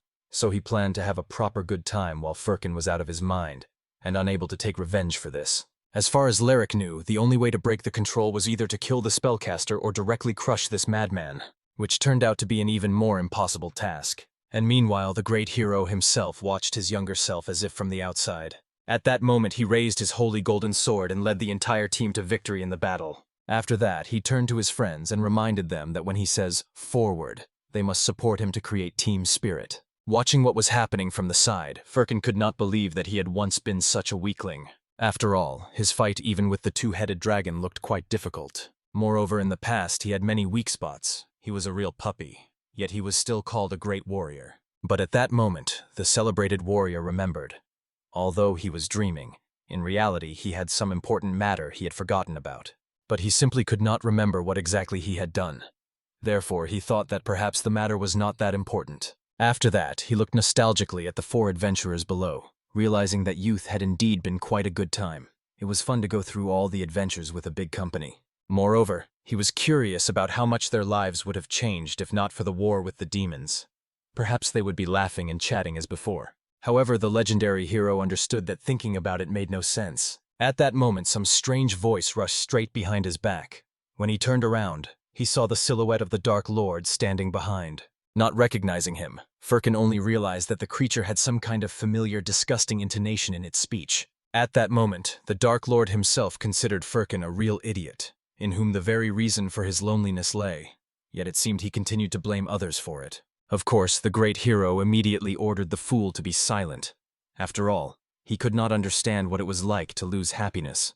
However, such words from the strong man only amused the Dark Lord.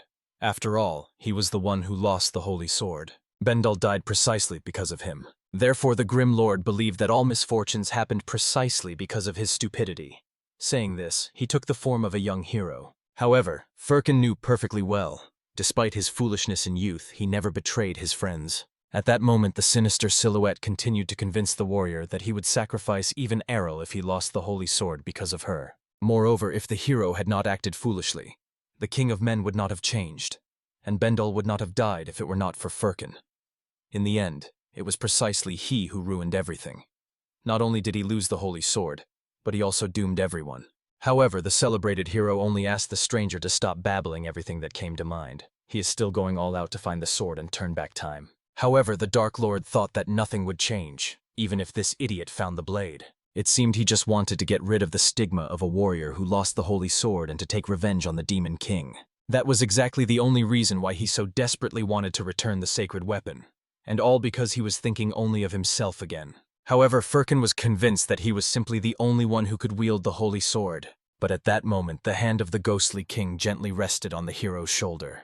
The bodiless lord rejoiced that he had finally found the warrior, after which he hastened to bring him to himself. At that moment, a huge guillotine from the ghostly realm appeared right in front of Firkin. She made the hero understand. Either he wakes up now, or he dies once and for all. After the warrior uttered these fateful words, truly insane power began to pour out of the hero's body. Leric was fully aware that he should have been stopped at the very inception of this madness. Although the strategists could not devise a single attack that could defeat Firkin the Great, all they managed to achieve with their fierce offensives during this time was to further ignite the wrath of this invincible warrior. At the moment when the mighty fighter prepared to strike the ground, Adolf immediately shouted an order to everyone nearby, to flee at once. However, to his greatest astonishment, the noble knight did not flee, but fell prostrate, adopting a pose to protect himself from a nuclear explosion. Such a devastating effect from this mad titan was exactly what one should have expected. In the end, an explosion thundered, which seemed capable of incinerating everyone in the vicinity.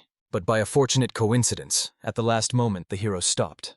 Apparently, reason triumphed over rage after all. Possessing this incredible power, instead of crushing the earth and causing the continent to split, he struck himself. It was this pain that restored his sanity. Leric rejoiced immensely that Firkin had dealt with this terrible calamity. The wise advisor had believed in his friend until the end. At that moment, the warrior calmly stretched his stiff joints, honestly admitting that after all he had seen, his mood was far from pleasant. After that, the hero finally turned his gaze to the scoundrel who was waiting for them on his steed at the summit. At that moment, the noble warrior soared into the sky as if gravity were nothing but an empty sound to him. The Phantom King realized that it seemed Firkin was helped by his intervention so that he could come to his senses. The hero thanked him for helping him remember everything. He even remembered that villain on the horse who had previously poisoned his soul with vileness. But then Bendel was alive, so for Firkin, Megalis was no problem. At that moment, Leric strictly ordered Firkin to be extremely careful, so that God forbid his madness would not happen again. However, the hero, to avoid looking at him, simply averted his gaze, so the madness should not overcome him again. At this moment, Megalis finally greeted his longtime enemy warrior. He noted that, despite the passage of many great years, only a person with such power is capable of bringing all existence to such ruin. Moreover, the demon hoped that he liked the gift. He met an old friend in his dreams and was surely happy to return to past memories. If he had not been returned to reality, then he could have spent his entire life in his own blissful dreams. However epic Megalis might have spoken his words, on Earth they sounded absolutely silent. It seemed that because the demon had no head, it also had no vocal cords. At that moment, Megalis became extremely curious about what the Phantom King had forgotten on the earth, along with the warrior. He thought that he had become the obedient dog of the warrior. But after these words, seizing the moment of distraction, the mage attacked the headless horseman. In the end, he almost managed to launch an attack, but the rider soared higher, although he was struck by the fact that this man could hover in the skies. But at that moment, 3 gnomes also flew towards the rider with their spears. In order to strike, they took turns flying onto the bone hand summoned by the Phantom King, which then gently caught them, lowering them to the ground.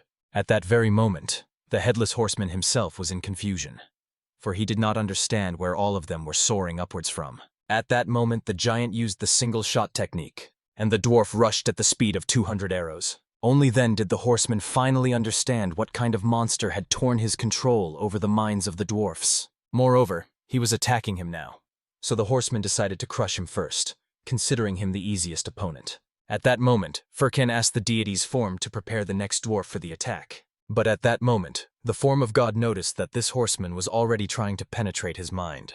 The most astonishing thing was that he had entered the blooming lair of the divine being. The demon was extremely surprised that such tranquility reigned in this world. It did not fit the image of such a huge and clumsy monster at all. However, the horseman could not find the monster itself, although he had to reach its soul. He basically suspected that the soul's owner might want to strike him from behind, and he was right, for the divine being prepared to crush such a miserable insect. As a result, immediately after this blow, both were thrown out with a crash, and immediately the divine being was back on the battlefield. All that remained for Megalis was to resent, for he was not some bug to be crushed like that. At that moment, Firkin, who was still standing with a sidelong glance, suggested to the opponent to end this duel, as he did not like to postpone matters. However, Megalis asked not to rush the hero with his bold words, because, despite the tricks he used, his friends could not resist his power of mental influence. After all, not every one of them was as talented as the warrior. but his gaze reached everyone who was not prepared for it. No one had ever escaped the mind control mastered by this demon. However, angered by the impudent words, the hero immediately slammed his fist on the ground, reminding that he did not like to delay battles. As a result, the shockwave that rolled not only across the ground but also through the sky destroyed even the demonic eyes located above. Everyone felt the breath of a familiar aura.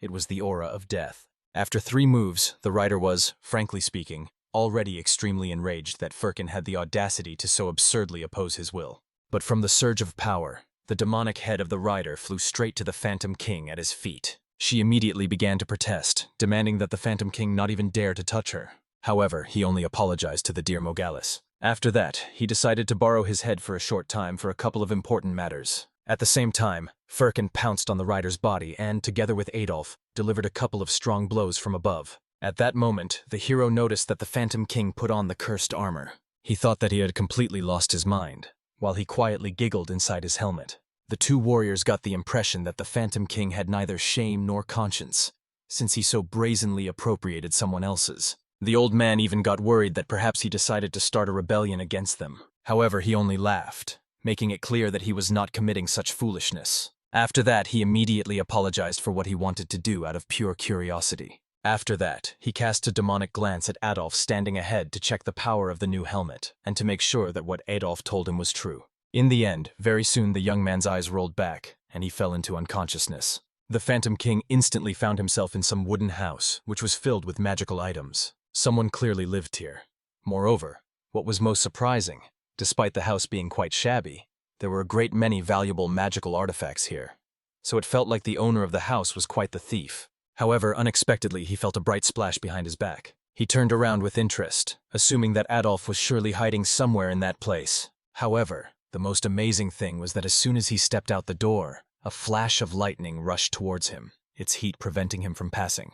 The creature, more resembling a mana cluster, made it clear that it would not let the person pass further. And the whole matter was that it intended to test the youth, to see if he could handle the tension of 1,000,000 volts. However, the lad calmly raised his palm, absorbing all the energy rushing towards him. Honestly, the energy of 1,000,000 volts even seemed insignificant to him. Deciding to test the nature of his abilities, the young warrior asked the question, how many amperes are contained in 1,000,000 volts? The spirit, gripped by panic from such an unexpected question, feverishly tried to explain that it knew nothing about such formulas. And then the young mage attacked, firing off physical laws on the go, and demanded that next time watts be used to measure the power of the attack. After that, with one crushing electric strike, the boy cut through the very core of the spirit hidden deep within its essence. The defeated lightning spirit raged with fury. How could this boy be a true first-level electric knight? Even the Phantom King froze in amazement, realizing the true nature of the young fighter. Curiosity seized the ancient spirit. He wanted to learn more about the mysterious past of this remarkable child. What he saw shook even his soul. The boy, who had just turned 10 years old, already possessed magical power capable of rivaling the greatest sorcerers in the world. After the triumphant demonstration of his abilities, young Adolf returned to his mentor, eager to hear the assessment of his achievements. The Phantom King watched everything with interest. Apparently, this white-bearded elder really was the teacher of such a phenomenal student. Adolf proudly proved to the master that he had surpassed all the other students. He was now even capable of lightning spears. Having defeated the monster created by the teacher himself, he felt ready for independent life and begged to be allowed to leave the forest as promised earlier. But the wise mentor only shook his head. In his eyes, the boy was still not strong enough. Adolf could not believe it. How could he be considered weak after defeating a mighty spirit? However, the teacher coldly reminded him that even such a decrepit old man as himself was capable of the same. Rumors had long circulated in the world that any farmer who mastered basic skills could defeat the spirit of wealth. The mentor's voice sounded resolute as he uttered an ancient proverb. Knowledge is power, and power is knowledge. It was time to stop complaining and continue building true strength. Adolf desperately tried to prove he was right, but the teacher was adamant. It was too early to think about leaving the forest or resting. It was better to stay calm and continue learning. The boy, filled with rage and resentment, withdrew, muttering under his breath about his victory and the master's injustice. Even the Phantom King did not understand why such a mighty youth was underestimated. At such a young age to defeat an ancient spirit, isn't that a feat? Sated with memories, the Phantom King discovered another gate and decided to delve deeper into the labyrinths of memory. What is hidden behind these massive, mysterious doors? But suddenly a voice called him. An old man sitting behind called him by name. The immortal froze in shock. The teacher's will lived on in the student's memories. Apparently, the master left a part of himself in the boy's soul, and now managed to discover an uninvited guest. At that very moment, the gate slammed shut with a crash. The teacher made it clear in an icy tone. The Phantom King has no further moves. The enraged mentor promised that he, being the 13th immortal, would relentlessly watch over the ancient spirit, not allowing it to escape. Thus, the Phantom King was shamefully expelled from Adolf's consciousness. The ancient spirit boiled with rage at the 13th immortal, who so loved to spy on others' secrets. Approaching his companion, the hero inquired about the results of the mysterious helmet's investigation. The Phantom King calmly recounted the amazing discoveries. The boy was telling the truth. Inside him truly dwelled a powerful great sage. And Adolf himself, at 10 years old, possessed power comparable to the greatest mages and was a true genius of magical art. At that moment, the awakened mage went mad upon learning that the immortal had rummaged through another's mind without invitation. But the Phantom King merely pointed a finger at the youth. What the warrior had sought for so long had all this time been right before him, hidden in the depths of the boy's soul. The events of the majestic saga transport us to the proud capital of the Iron Empire, the ancient Udor. On the sacred training grounds, the valiant Orn honed his skill accompanied by his faithful comrade, a knight in shining snow-white armor. At the decisive moment of the duel, the sharp-eyed warrior noticed the long-awaited breach in the opponent's defense and swiftly thrust his blade there. However, fate was relentless. When the skilled swordswoman redirected the trajectory of his strike, the noble knight realized the bitter truth about the impossibility of winning against such a powerful opponent. With the dignity of a true warrior, he acknowledged his defeat and retreated with honor. Their majestic confrontation was observed by a spectator who had arrived at the training halls, who even applauded in admiration of such an impressive battle. However, the legendary captain of the First Knightly Order, the famed Duchon Farven, noticed a significant flaw. Despite all the accumulated combat experience, the valiant Orn had not rid himself of the harmful habit of overstraining his shoulders. Both warriors were struck by the unexpected visit of the renowned Duchon Farven. Especially the noble Orn was eager to learn what had brought such a high-ranking commander to their humble training, as they had not exchanged traditional greetings or other ceremonies. However, the celebrated captain came with a single purpose: to ascertain the truth of rumors that the members of the knightly squad had disgracefully failed their mission. Then the noble Orn grasped the harsh reality. It seemed the renowned Duchon Farven had arrived only to enjoy his humiliation. The arrogant commander did not hide his schadenfreude. He was particularly amused by how the valiant Orn always exalted himself, while in reality he had ignominiously failed the mission, lost his sacred blade, and fled the battlefield in fear.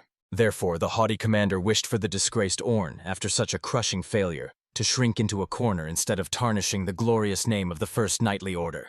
In principle, such contemptuous behavior was habitual for him. In the past, he had acted this way repeatedly. Naturally enraged by such caustic comments, the noble warrior clenched his teeth tighter to avoid saying anything unnecessary. At that moment, the skilled swordswoman removed her helmet and politely asked Mr. Duchon Farven to cease these useless quarrels. Under the keen gaze of the noble Lady Cal Rosa, the arrogant Duchon Farven somewhat restrained his ardor. However, he passionately wished for the noble lady to join his side, as it was considered the greatest extravagance to let someone like the beautiful lady languish under the leadership of the worthless Orn. The haughty commander was extremely surprised by her resolute refusal. He noticed that the battlefield suited her well, and he would lead her to victories. However, the reason was simple. In her current position, the noble lady had a measured 4-day work schedule. At that moment, interrupting their pointless conversations, the valiant Orn decided to leave, as he longed to relax a bit, but because of an uninvited guest, all pleasure instantly vanished. At the last moment, the arrogant gentleman remembered that he had not asked the question for which he had come here. His face instantly became more serious. The blade ignited with flame as he demanded that the noble Orn reveal where the mysterious warrior was currently located. By order of His Majesty, the fighter's mission was transferred to him. Now he had to deal with the mistakes made by the disgraced Orn and his team. However, at that moment, the valiant warrior could not hold back and burst into ringing laughter. The arrogant Duchon Farven even considered this man some kind of madman whose mind was completely clouded. However, the noble Orn was simply extremely amused by what the Lord of Light would do to the daring guy who wished to fight him. Meanwhile, the old warrior himself looked understandingly at the young boy, and he thought that the immortal was hinting that the mysterious Adolf was indeed the very holy sword he had been searching for. Even the young man himself looked fearfully at his body. Such a suggestion seemed truly insane. The ancient spirit hastened to explain. The mysterious mage was an ordinary boy, but inside him was sealed a colossal magical power. He could not test its might, but he felt that this magical energy was comparable to the very heart of the earth. Only then did the valiant warrior realize, although the boy was not the holy sword, he was still the living heart of the earth. After which he flew into a rage at the Phantom King, who had so muddled his mind from the very beginning, failing to explain anything properly. In the end, they now had all the necessary ingredients and even a sacrifice to bring everything together. However, the noble Firkin could not understand whether they intended to use the young Adolf as a sacrifice or as the heart of the earth. Such a suggestion was extremely unpleasant to Adolf himself for quite obvious reasons. Even the wise Firkin understood that the snag was precisely in the mage. If they took his soul, no one would even notice anything. But the mysterious Adolf was still a mage, and even he realized that their plan was simply impossible. No one was capable of removing the seal inside him. Therefore, he sought his mentor. It was the teacher who had sealed his magical power, and was the only one who could break this seal. Naturally, the perceptive Firkin quickly understood why this man called himself one of the kings of the underworld. After all, he was quite a scoundrel. At that moment, the valiant warrior decided to ask his friend how best to act in this situation. For some reason, the mighty Mogalis completely stopped moving. Apparently, he died from being brutally beaten. However, the Phantom King hastened to explain that the demon captain was alive, just unconscious. After all, the legendary Mogalis was a golem, one of the living armors created by an ancient great master sorcerer. Hundreds of years after his death, the vampire demon king discovered him in a sacred temple. These living armors protected the heritage. He conquered the strongest and made him the supreme commander. This is the current Mogalis. Moreover, right inside the helmet there was a switch where one could choose action or inaction. As soon as the Phantom King pressed the switch, the formidable voice of Mogalis immediately sounded, promising to take revenge on those scoundrels by revealing his true powers. Right after that, they turned him off. The curious Firkin wanted to find out if there happened to be any remote control included with this living armor.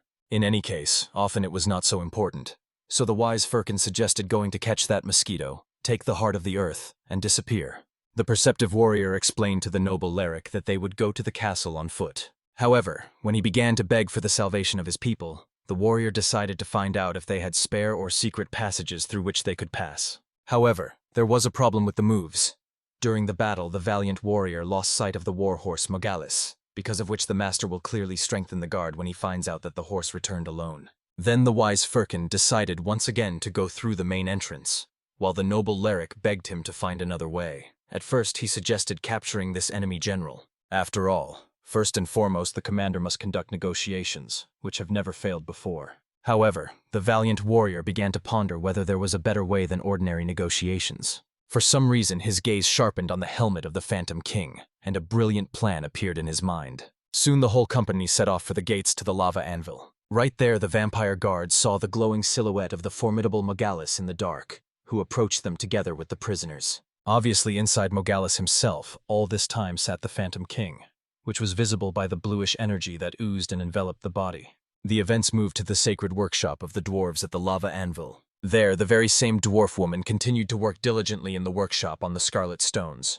Finally, after another mighty strike, the stone shone brightly, and moreover began to vibrate slightly. At this solemn moment, two dwarves realized, "It seems he has entered the state of the heart of the earth."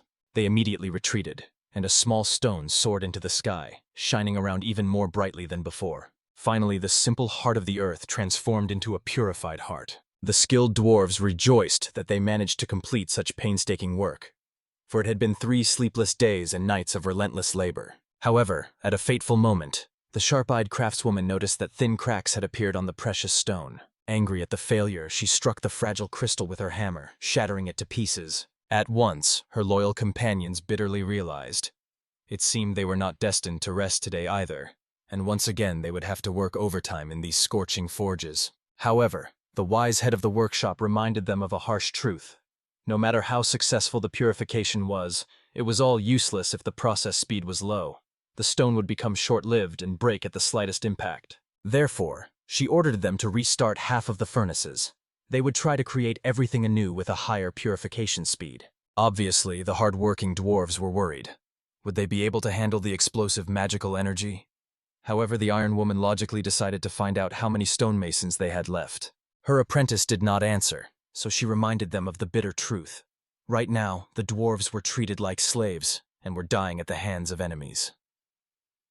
The workshop dwarves also had to risk their lives to complete this hellish cycle. In the end, the desperate dwarves decided to prepare magical beds for quick recovery, for it would be a long time before they could return home. After that, they hurried to prepare lava, dreaming of finishing this cursed task as soon as possible. At that moment, behind the diligent craftswoman examining another stone, appeared the king of vampires, who almost cried from her dedication to her work. Naturally, the master dwarf was astonished, as she did not even feel the approach of the bloodsucker.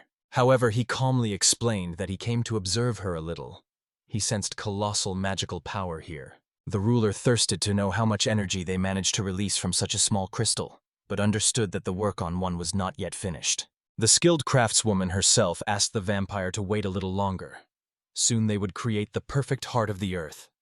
The main thing was that he kept his promise. She was ready to see the assigned task through to the end for the safety of her tribesmen. Naturally, the cunning vampire smiled, promising to keep his word, but asked the craftswoman to hurry, or his patience would soon run out. Then it was obvious. The dwarves would no longer enjoy a 4-day workweek. Of course, the noble craftswoman was outraged.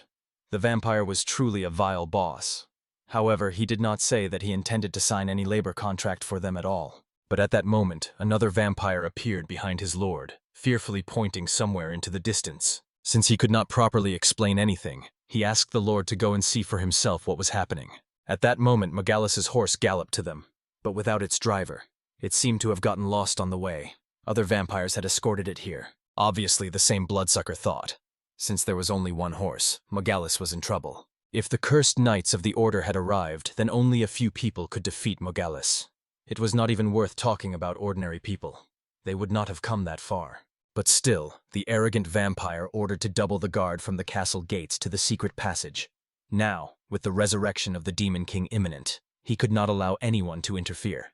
Besides, they needed to prepare for everything. At that moment, the Phantom King in the guise of Magalis led the prisoners, tied with ropes behind him.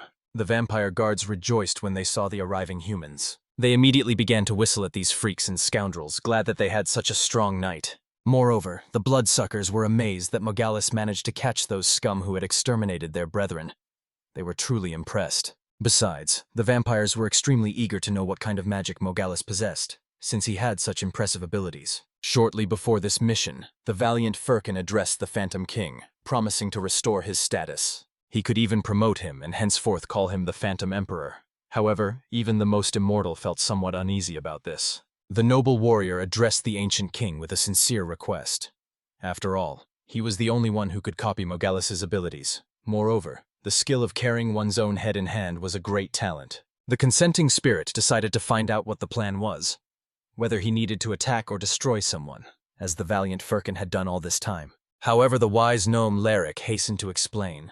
First, they needed to obtain the stone and cleanse the magical energy of that very crystal. Since they were gnomes, they were the only ones capable of this. So if the noble Firkin truly desired to obtain the heart of the earth, it would not hurt him to help his short-statured brethren. The perceptive Firkin immediately calculated. They could kill 2 birds with 1 stone, save the innocent people and get what they wanted. Therefore, he asked the Phantom King to help him in this matter. He agreed to help, but on the condition the valiant Firkin would give him the opportunity to take his soul. However, the old warrior immediately made the immortal understand. He had excellent plans, though unrealistic. He reminded that the ancient spirit needed to impersonate Magalis at any cost, and although he did not like it, the king himself understood. This was the only way. He agreed to disguise himself, enter the castle, but did not know what to do next. That was an excellent question. Fortunately, the wise Firkin had an answer, so he summoned everyone to explain the strategy. It was simple. The Phantom King was to pretend that he had captured them, tied them up, and brought them to the castle. Then they would descend into the prison and take the captive gnomes. At the same time, the Phantom King himself would hold the Vampire King so that he would not escape anywhere. At that moment, the immortal decided to find out where the Vampire King was currently located. However, the vampires passing by suddenly got angry, looking at the people. Their king gave them an order to kill these prisoners who dared to kill their kin. However, when the bloodsucker attacked the valiant Firkin, he only broke the fingers of his own hand. And the noble warrior, as if nothing had happened, decided to ask the vampire if his hand hurt much. At that moment, out of fear, the vampire flew backward, crashed into Magalis, causing the helmet with the head to fall from his hands. Immediately, the frightened bloodsuckers began to apologize and hurried to help pick up the head. And then they saw. In that helmet there was not emptiness, but the face of the Phantom King. So this plan was finally thwarted. At the same moment, the wise Firkin tore the ropes that bound his hands. He realized once again, plans lead to nothing good, so it is always better to act according to the situation. Soon, having dealt with the opponents, they were already wandering through the dwarven lair. At that moment, the vampire guards felt that someone was approaching them. Therefore, they immediately ordered the one coming to stop and identify himself. However, the valiant warrior calmly explained he was the one who would take their lives. The bloodsuckers found it strange that the killer confessed so easily, as if he was not afraid that his plan would fail. However, immediately after these words, the noble Firkin flew at one of the vampires with inhuman strength, slamming his body into the ground. After that, he grabbed another, not allowing him to escape or raise a cry. At this point, the killing of 2 enemies was completed, and he continued his way to the door that these 2 guarded, after which he broke down the door and ordered the dwarves to come out, for he had come to save them. The events move back about 30 minutes when, using the helmet of the Demon King's captain, the Phantom King interrogated one of the vampires, learning where all the important rooms were: armories, dungeons, storerooms. After that, they also asked where the dwarves were locked up, and found out absolutely everything necessary for a successful infiltration into the enemy's stronghold. The loyal warriors continued to interrogate the captured fighter, and the noble Adolf, together with the mighty form of a divine entity, calmly dealt with the hordes of vampires who dared to attack them. The hero could not help but admire the incredible speed with which the named was recovering, skillfully attaching his own head to his body. However, such miracles are not so surprising for a primordial living dead. Now, thanks to the magical helmet, the named possessed colossal power of mind control, allowing him to act stealthily during infiltrations. However, this power belonged to him only when using the artifact, so he did not attempt grand achievements. Firkin even thought that in reality the king did not possess any outstanding talent. In the end, the living dead had to explain to his comrade the intricacies of the device. Mogalisa's body was equipped with everything necessary to control an army of living armor, while the flesh of the ghostly king specialized in reviving the dead and ensuring their autonomous operation through ancient algorithms. When all explanations were finished, the warrior decided to find out from his subordinate whether he could create something similar to navigation, enchanting a vampire using mental charms. That is exactly how the hero ended up in this room. Alas, it was completely empty. No traces of dwarves were found. Therefore, they decided to head to the warehouse. The king had a good feeling that the prisoners might be there. However, the old man doubted that the questioned vampire was leading them on the right path. However, the matter was not in the route at all. All other places searched by the others also turned out to be deserted. Perhaps the vampire they tortured gave them false information. However, the ghostly king was confident in the success of mind control.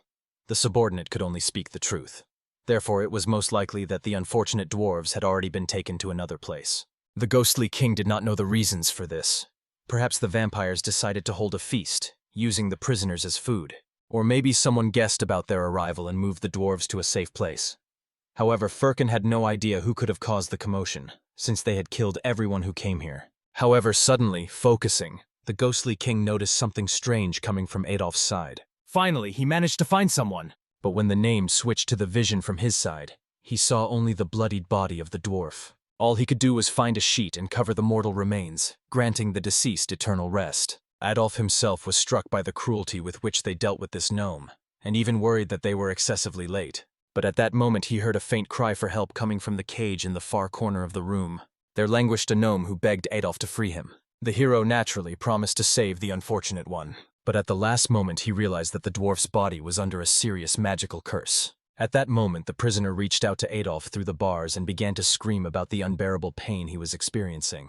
When the spell finally went out of control, mana flowed from his body, threatening to explode. Soon the consequences of this explosion reached the hero as well, when the roof and even the walls began to crumble. At that moment, the named hastily warned everyone that Adolf had fallen into a trap.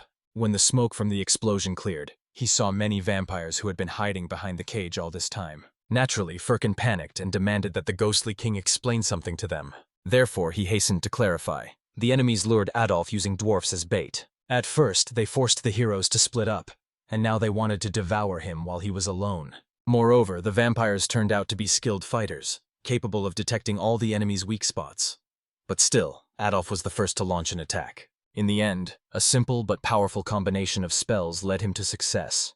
He easily defeated the enemy, and the vampire fell to the ground. The warrior began to deliver another blow, making the opponents suffer. In general, while the comrades did not see Adolf, the ghostly king became a true herald of what was happening for them. However, at the moment when the young man was ready to finish off his enemy, suddenly his hand froze in the air. Turning around, he saw a giant vampire who had grabbed him right by the right palm. The hero ordered the vampire to release him, so the herald immediately reported to everyone that the situation was escalating. Someone stronger had come to Adolf. It seemed the king of vampires had summoned more powerful opponents, and two of them even joined the form of a divine being. At that moment, the frightened Firkin had no idea what to do. He asked the name to indicate where the comrades were in order to destroy them all.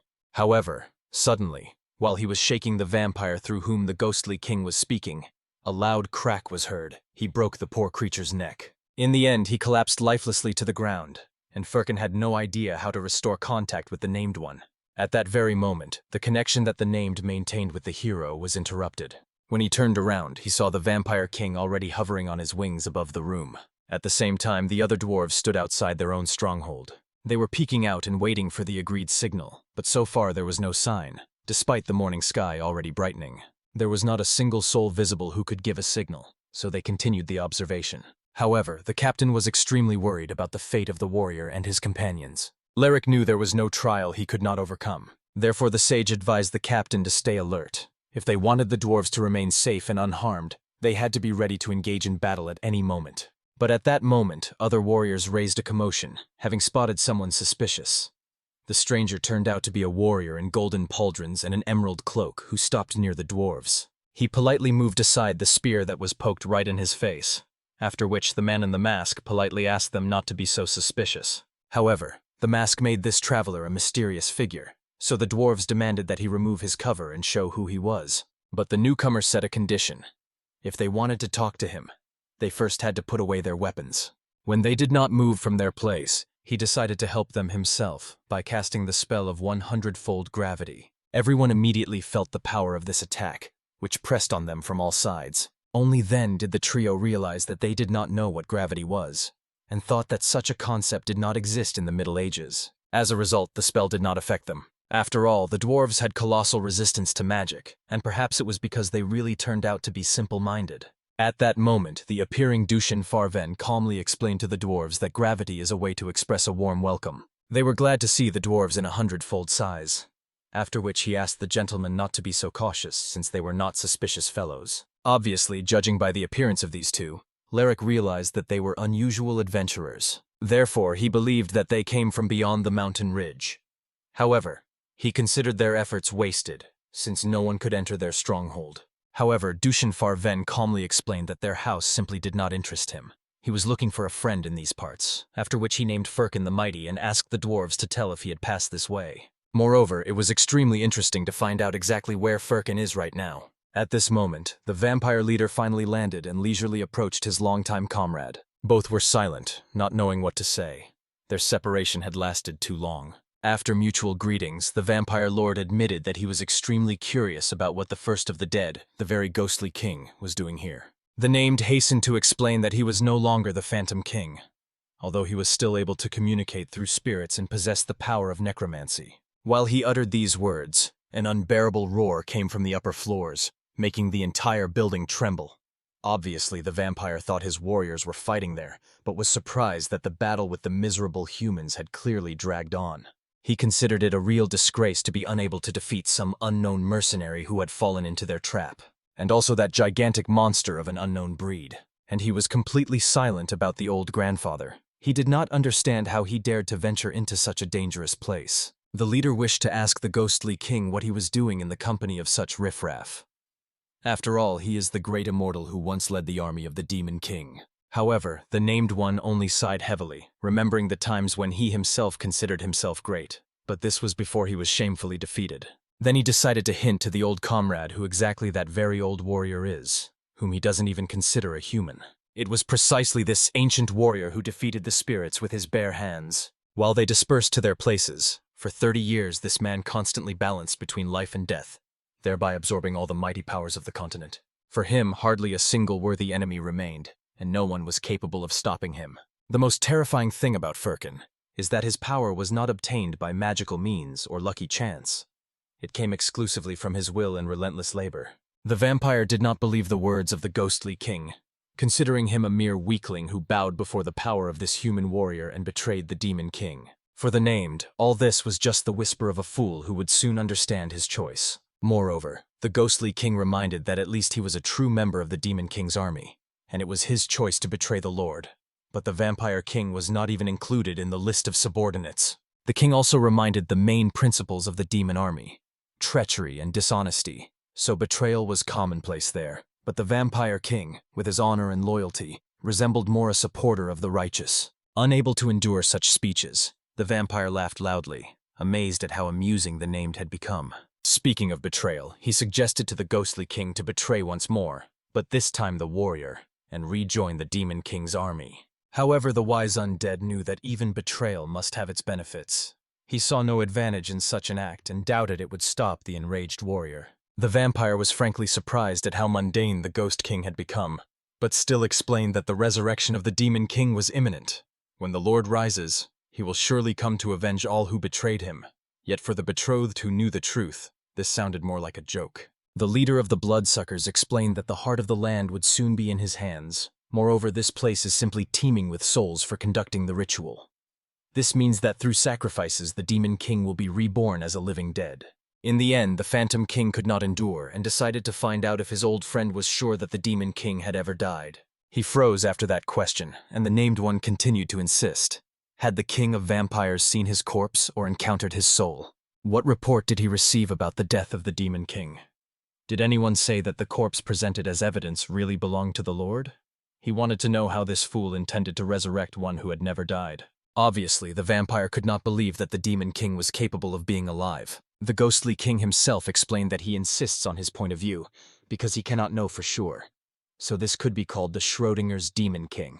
In the end, the vampire lord was finally enraged that the named who appeared here was trying to make him hesitate with his deceitful tongue. He wanted to give him a chance based on past merits, but now he changed his mind. Therefore, having forged a bloody sword, he proposed to end this boring conversation once and for all. Such belligerence from the vampire did not surprise the betrothed, for their opinions always differed, and they invariably settled disputes by force. Therefore, he himself was not against finding out who would ultimately turn out to be stronger.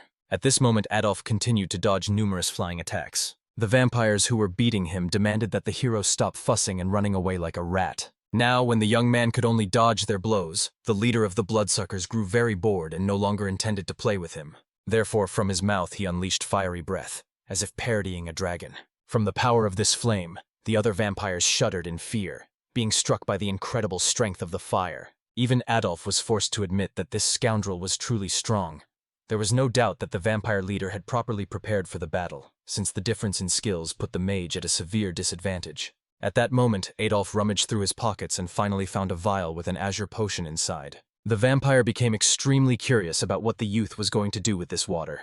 It clearly would not help against the flame. However, the young man hurried to explain to this fiery mosquito that it would not hurt him to make his flame a bit stronger. Immediately after this, he dropped the vial to the ground, and as a result, all the fire aimed at him instantly dissipated. The young man himself advised the vampire to save his wings, which he could easily set on fire. After all, the mage had not trained in magic for a long time and could have overdone it a little. It turns out that in the past, that very bearded old mentor had imposed a magic seal on Adolf. Because of this, the boy's spells were scattered everywhere. He simply could not gather them into one. The spell sounded like tearing internal chains of mana, also known as magic sealing. This was a deadly curse, and when someone used it, they could temporarily completely block the flow of an opponent's mana. But now the old man was extremely curious about what his young pupil would be capable of without using magic. Knowing that the boy was still weak, the mentor gave him a book with a simple description of basic enhancement magic, which would help train physical strength. Naturally, if Adolf became an experienced mage, he would be able to block the sealing by means of reverse destruction or mirror annihilation.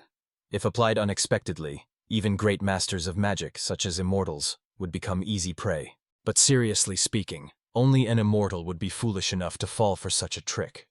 Therefore, it was not about how strong the mage was. The main thing was in what state he used magic. Without it, he would be useless, like a blade without a hilt. So if the pupil devoted himself to strength training, he would be ready for a situation in which he could not use magic. At that moment, the young man realized that he could not gather his internal mana, but was able to absorb it from external sources. The mentor did not understand such logic, so Adolf hastened to explain.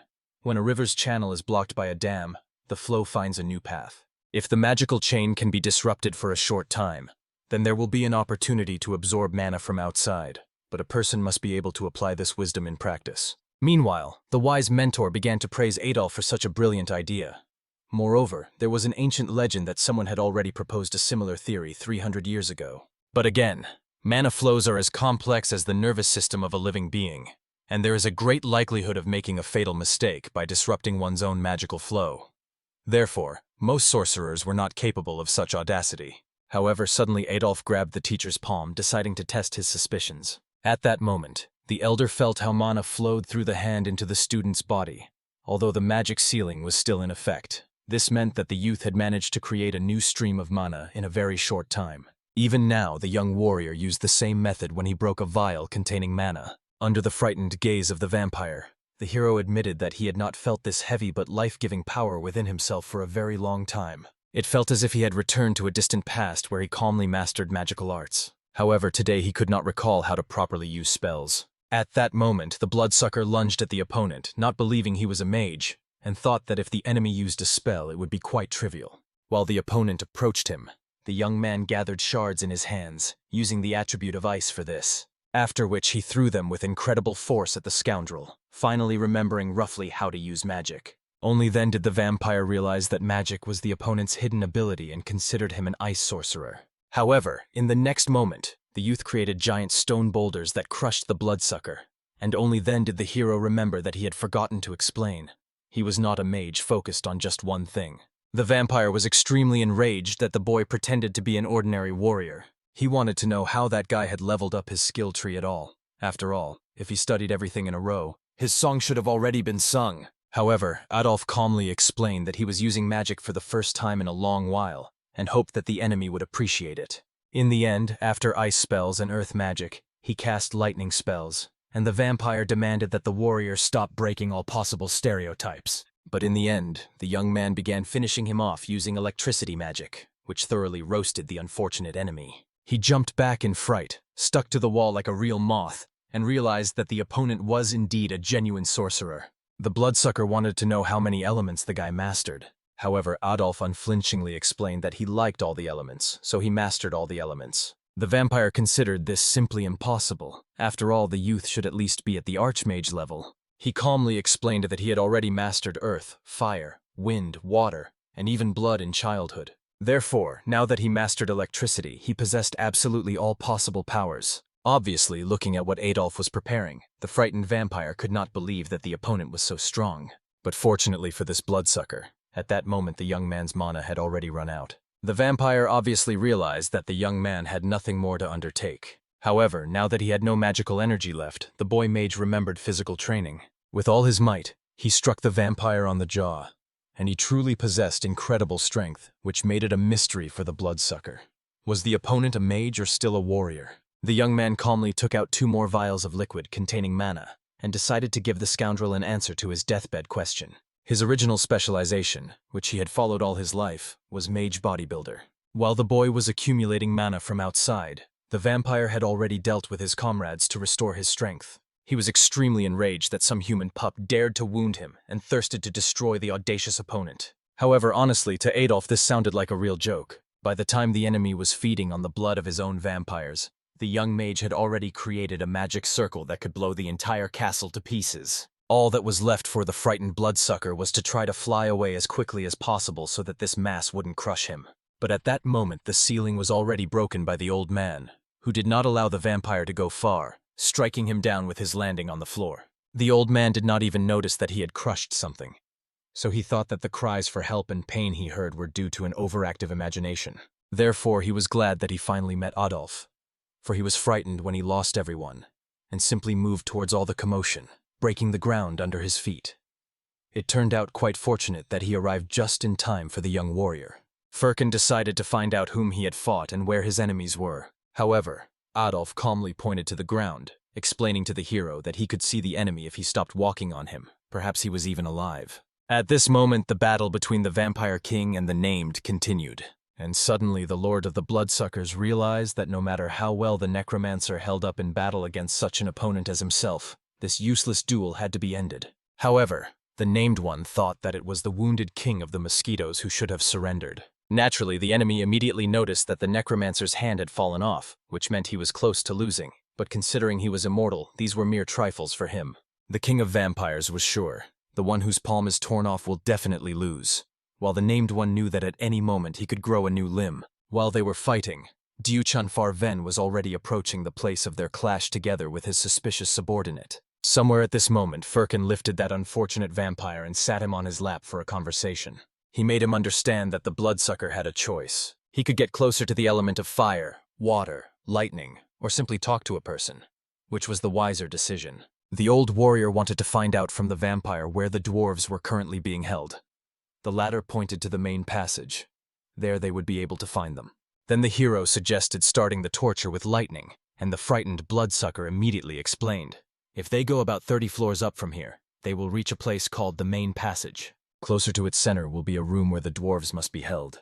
They were kept there precisely because, although their miserable lives had no value, they could become an excellent sacrifice to resurrect the Supreme Demon Lord and give him new life. Immediately after this, leaving, Firkin asked that his friend Adolf reward this Bloodsucker with some nice lightning discharges. He, of course, was extremely angry that the elder promised to release him, but ultimately subjected him to brutal torture.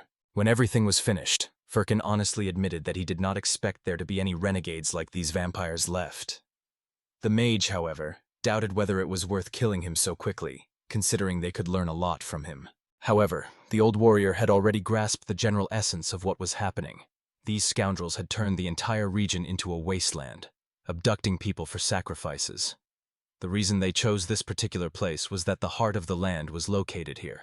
What interested the hero more now was why Adolf pretended to be a warrior, although he knew how to use magic. However, the young man had introduced himself as a sorcerer from the very beginning.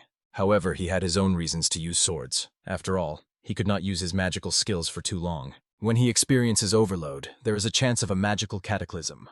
Moreover, the main problem was that mana elixirs were insanely expensive. But Firkin saw no reason to use elixirs when they had the Named One, the King of the Dead with his boundless magic.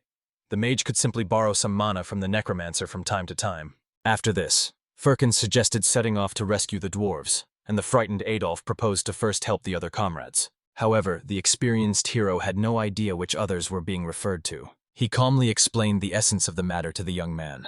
Although the god's form is currently weakened, he is still incredibly strong. There was no chance that such pathetic vampires could defeat a divine warrior of that level. As for the Named One, the King of the Dead, if he does not wish to become a slave, then he is surely fine. And that means they should take care of their part of the task, which concerns rescuing the captured dwarves. Ahead of them awaited many steps. Firkin hoped that Adolf could teleport, but he was mistaken. Therefore, they had to walk on foot along the endless stairs of the cursed fortress. At that moment, the Necromancer continued fighting, using his boundless magical power. Honestly, he was surprised.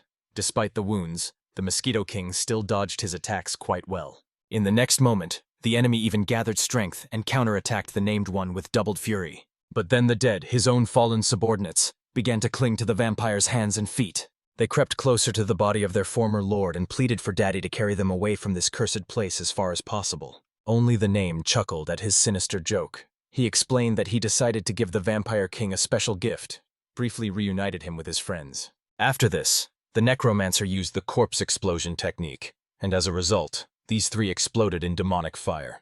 The Lord of the Bloodsuckers himself also drowned in the blazing hell. However, unexpectedly, the Named One had no time to rejoice in victory, as the vampire managed to escape even from this explosion. In fury, he attacked the enemy, cutting down everything with his bloody sword.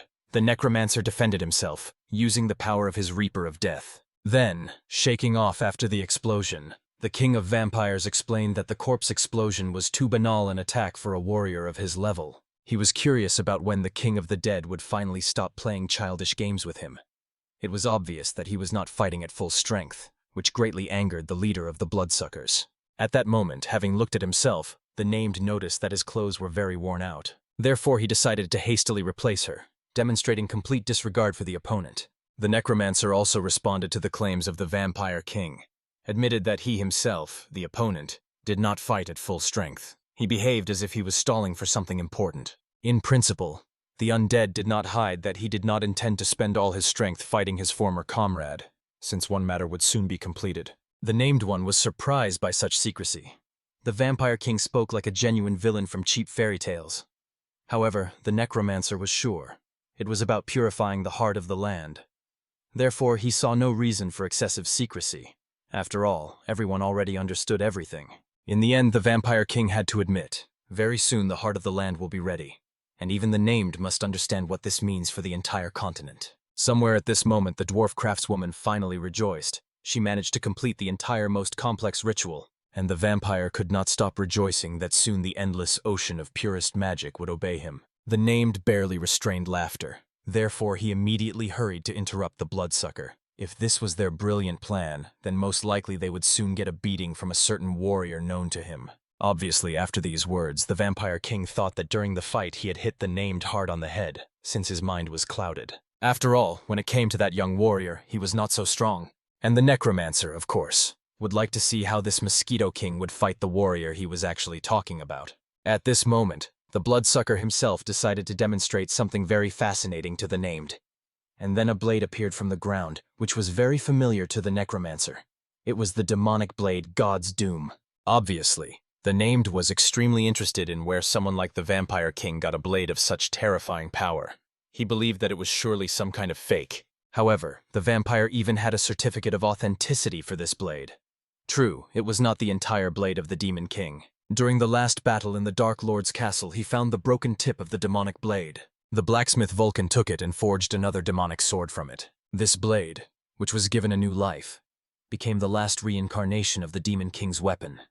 And then the vampire was told that he must keep it for a great purpose. The bloodsucker perfectly understood. If he had the strongest demonic blade and the heart of the earth, then the resurrection of the Demon King would not be a problem. On the contrary, he himself could become the new Demon King. Even the named one knew that the doom of the gods was a perfect weapon that brought unimaginable destruction to the human world. Even if it was half a sword, in that case it represented a serious danger to the entire continent. At that moment, having revealed all his cards, the King of Mosquitoes offered the necromancer to join him before it was too late. He would create an army of demons again, and then give his old comrade a good position. However, suddenly some strange feeling paralyzed the two interlocutors. It felt as if the body of the Vampire King was being squeezed from all sides by invisible vice grips. This was exactly gravity magic, and the wizard who cast it knew that such charms were not deadly, so he asked the enemies not to worry. At that moment, Duchon Farven appeared, who apologized for eavesdropping but explained that he liked the topic they were discussing. He politely asked for forgiveness but explained that they would have to confiscate such a valuable demonic blade.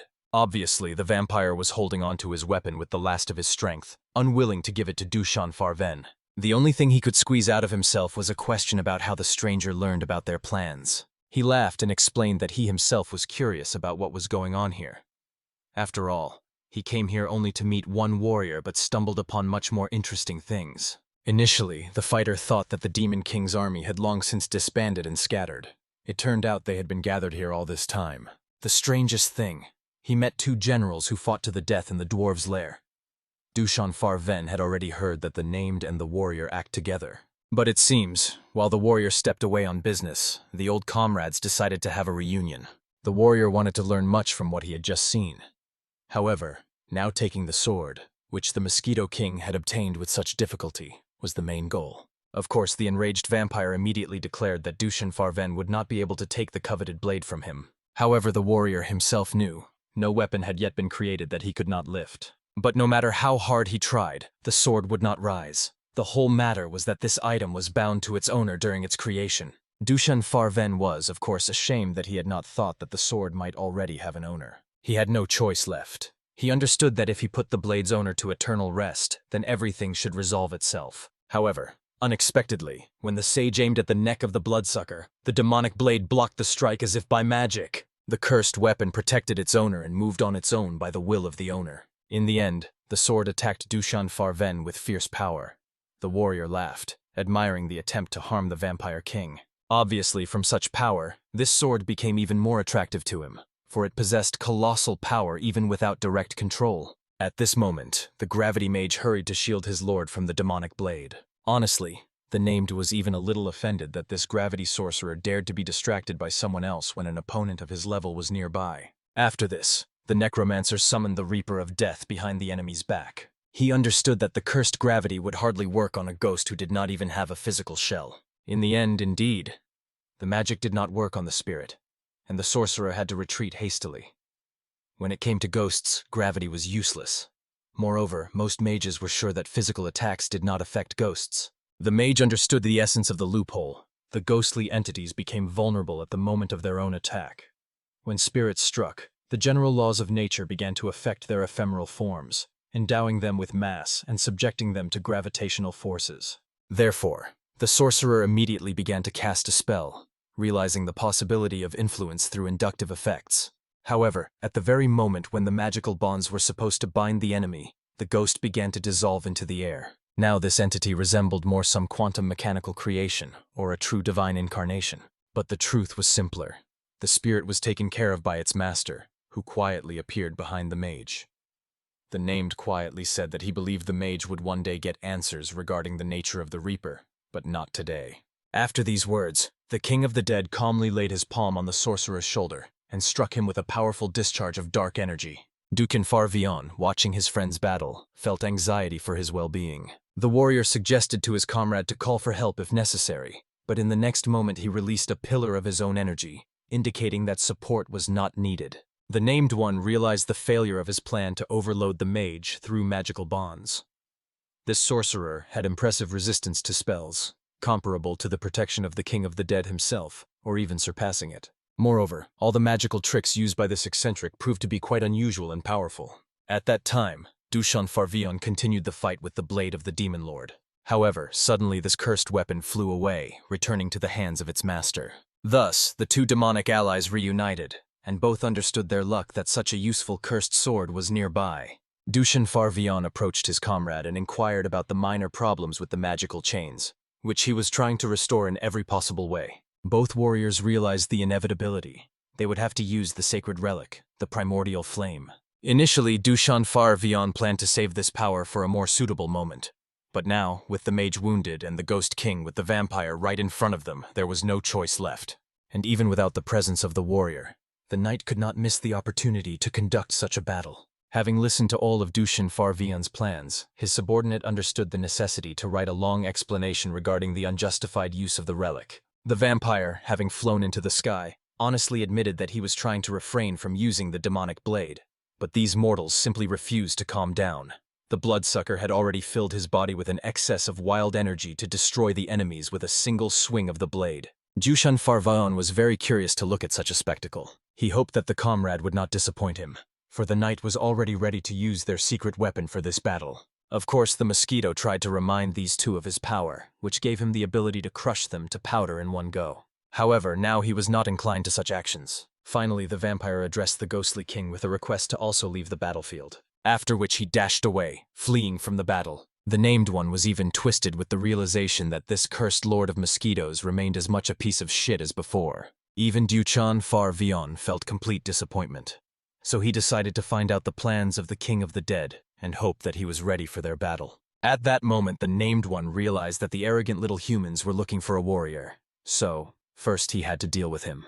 Therefore, the King of the Dead decided to politely escort the uninvited guests to Lord Firkin himself. At the same time, the vampire headed to the smithy, where the craftswoman had been working all this time.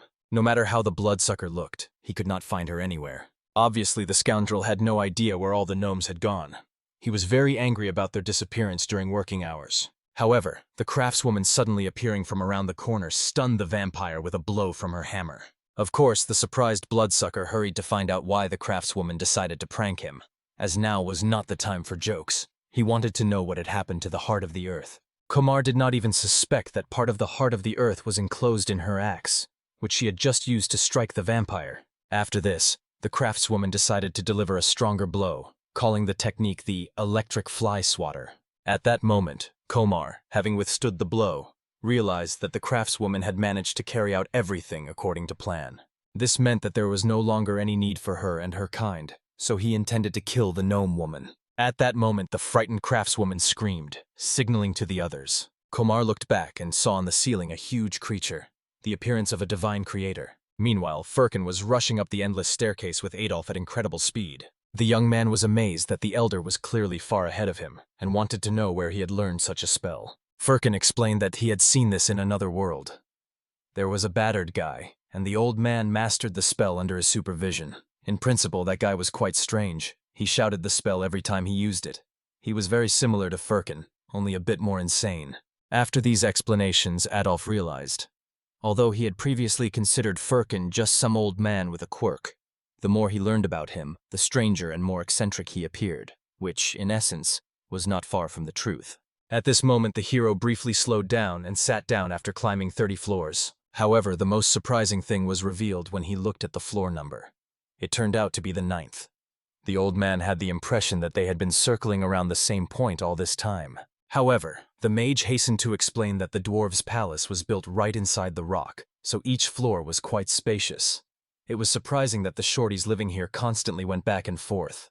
Thank the gods, the dwarves themselves were not so foolish. They had lifts that the old man did not know about, and they practically never used stairs. In the end, Firkin stopped to rest a bit, thinking about the time it would take to reach the 30th floor. Moreover, Adolf could not shake the thought that he completely did not understand the true reasons for the hero's desire to find the sacred blade, since he was so distressed for it. The elder confessed to feeling guilty, but the mage believed it turned out that this was not the main reason. He will not believe that this reason is true, and that he proclaims it so openly. People around the world continue to worship him. Statues of the warrior were erected across the continent. Countless legends of his exploits were passed down by word of mouth. No one knew about the loss of the sacred sword. All people saw was the disappearance of the weapon along with the hero. If Firkin planned to live a quiet life, he should not have been obsessed with something no one cared about at all. However, the warrior understood. Adolf simply never truly lost anything valuable. Moreover, if the blade fell into the wrong hands, it could destroy an entire continent. Only then did the young man, pondering, understand. Like a true warrior, Firkin still adhered to his ancient duties. However, the elder grimly explained that no one but him could wield such a dangerous and powerful weapon as the sacred sword. The very thought that some idiot would start swinging it left and right or simply wear it on his belt made the hero shudder. For then these little people would consider themselves cool, start walking around telling everyone about their reincarnation, calling themselves warriors just because they have this blade. However, the sword belonged to the hero. It was his treasure. Of course, part of the warrior's soul still felt guilt and a desire for redemption before the comrades who trusted him and followed. This burden he must bear. After that, the hero asked Adolf not to bring up such a complicated topic anymore, and even the young man himself felt guilty for having mentioned it at all. At that moment, the old warrior smiled and suggested ending the useless monologue, for they had to continue on their journey. After these words, Firkin soared into the air again, using the ancient technique Rules of the Treasures of the Immortal Demons. Watching the warrior, Adolf pondered the truthfulness of the words spoken by him. But the madness and obsession that the young man noticed for a second in the elder's eyes were completely sincere. At that time, the form of the divine creator had already pounced on the king of mosquitoes from the ceiling of the forge, pressing him down with his mighty legs. Obviously, when the giant pressed the vampire to the ground, the bloodsucker was quite angered by the pathetic fat man's behavior. However, that very fat man was ready to show off his muscles when he started pounding the enemy into the ground with all his might. But in the next moment, the demonic blade soared into the air again and began attacking the form of the divine being. Immediately after the giant was knocked aside by the unexpected blow, the king of mosquitoes decided to find out how a monster of such size ended up in their domain at all. The vampire thought that perhaps this bruiser was the enemy who had just defeated the two bloodsuckers who had been sent here earlier to oversee the dwarves. At that moment, all the dwarves remembered the events of an hour ago.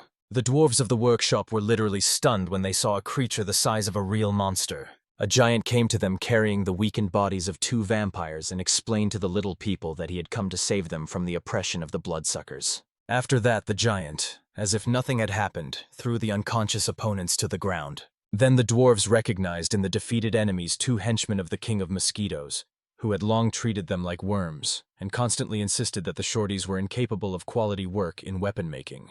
At that moment, the owner of the workshop decided to find out what kind of giant this was and how he got here. However, he calmly explained that while searching for the imprisoned little people, he came across those two bugs. the Stinker and the Armadillo, who led him to the dwarven hideout. Unfortunately, due to the strangeness of the giant's speech construction, the craftswoman barely understood what the form of the divine creator was trying to tell her. Moreover, she did not know whether she could trust him, since the giant's very appearance did not inspire much confidence. Therefore, the gnome asked him to kindly explain everything more clearly. However, the giant simply laid his palm on her head. Obviously, the other dwarves immediately feared that their lady was in danger and became angry at the monster that dared to touch her. But in the next moment, the craftswoman signaled with her hand that she was all right. Now, though in such a strange way, she understood what this appearance wanted to tell her. And now the gnome girl understood why the giant called those two vampires real bugs. In any case, his words still sounded somewhat strange to her, but now she had understood everything. He had indeed come here to save them from the tyranny of the bloodsuckers. The craftswoman was glad that the other brothers in the craft were safe, and the other dwarves wished that the mighty giant would show them the same visions of understanding through touch. He laid his hands on their heads but explained that time was not on their side now, so they needed to hurry with the preparations for the decisive battle. But at this moment, the craftswoman decided to show the giant something important. When she brushed her hair off her neck, the giant initially thought she wanted to show off the beauty of her skin. However, on the neck of the gnome woman was the mark of the curse heritage. Anyone who bore this mark had to obey the orders of the King of Mosquitoes without question. The murder of the Bloodsucker Lord was the only way to remove the cursed mark, and the craftswoman could not simply leave, abandoning her brothers who were also bound by similar bonds. Of course, the giant was very interested to find out what he should do then to free the dwarfs. And then the craftswoman asked him to give them some of his power. If the short ones have his might and blessing, then they will be able to destroy the largest of the vampire creatures. In the end, the appearance of the divine creator decided to help these small people. Thanking the giant, the craftswoman decided to find out how it would be best for them to address such a mighty being in the future. At this moment, the king of the mosquitoes realized that these four had united against him in an unequal battle. However, the bloodsucker was very angry at the small people for their audacity, so he decided to immediately cut down all this useless rabble with one stroke of the blade. But in the next moment, the giant repelled the attack of the demonic sword with his colossal power. Of course, after the collision of such colossal forces, the vampire was thrown away and became very angry at the large-scale opponent for such humiliation. At that moment, the giant himself realized that he would have to put in a little more effort to win. In the end, swatting such a big mosquito turned out to be not always as easy as it initially seemed. In the end, the opponents continued the duel, and all that was left for the unfortunate king of mosquitoes was to endlessly fly up and dodge powerful blows. When the bloodsucker flew close, he at least tried to attack the giant, who did not even want to take a defensive stance. Because of such neglect, the vampire was even more enraged by the opponent's behavior. He was clearly not a weakling, but he could not be called a serious rival either. The giant himself was amazed at how fast and agile the Mosquito King turned out to be in the aerial battle. At this moment, observing the enemy's manner of fighting, the mosquito himself realized that the opponent did not know how to properly use weapons and, it seemed, could not even use half of the magical power of the divine stone in his weapon. The giant looked disgustingly illiterate in the art of war, which was only to the bloodsucker's advantage, but the vampire could not believe that his loyal comrades had died at the hands of such a clumsy monster. Therefore, the king of mosquitoes believed that the giant surely had some hidden trump cards up his sleeve. But unfortunately, the bloodsucker did not have enough time to find out exactly how the giant defeated his warriors. Therefore, he decided to kill the enemy quickly and deal with the dwarves.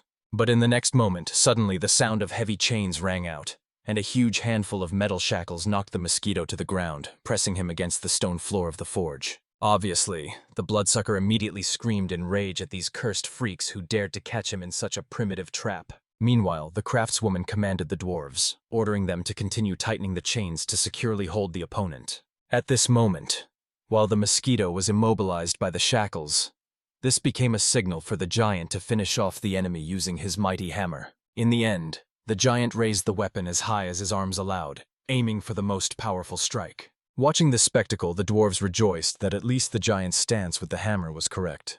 Therefore, the little people were confident that with such a natural talent, he would definitely defeat their main enemy. In the end, the form of the divine creator struck the opponent as hard as possible and literally crushed the bloodsucker flat. The dwarves even felt a bit bored that everything happened so quickly and simply.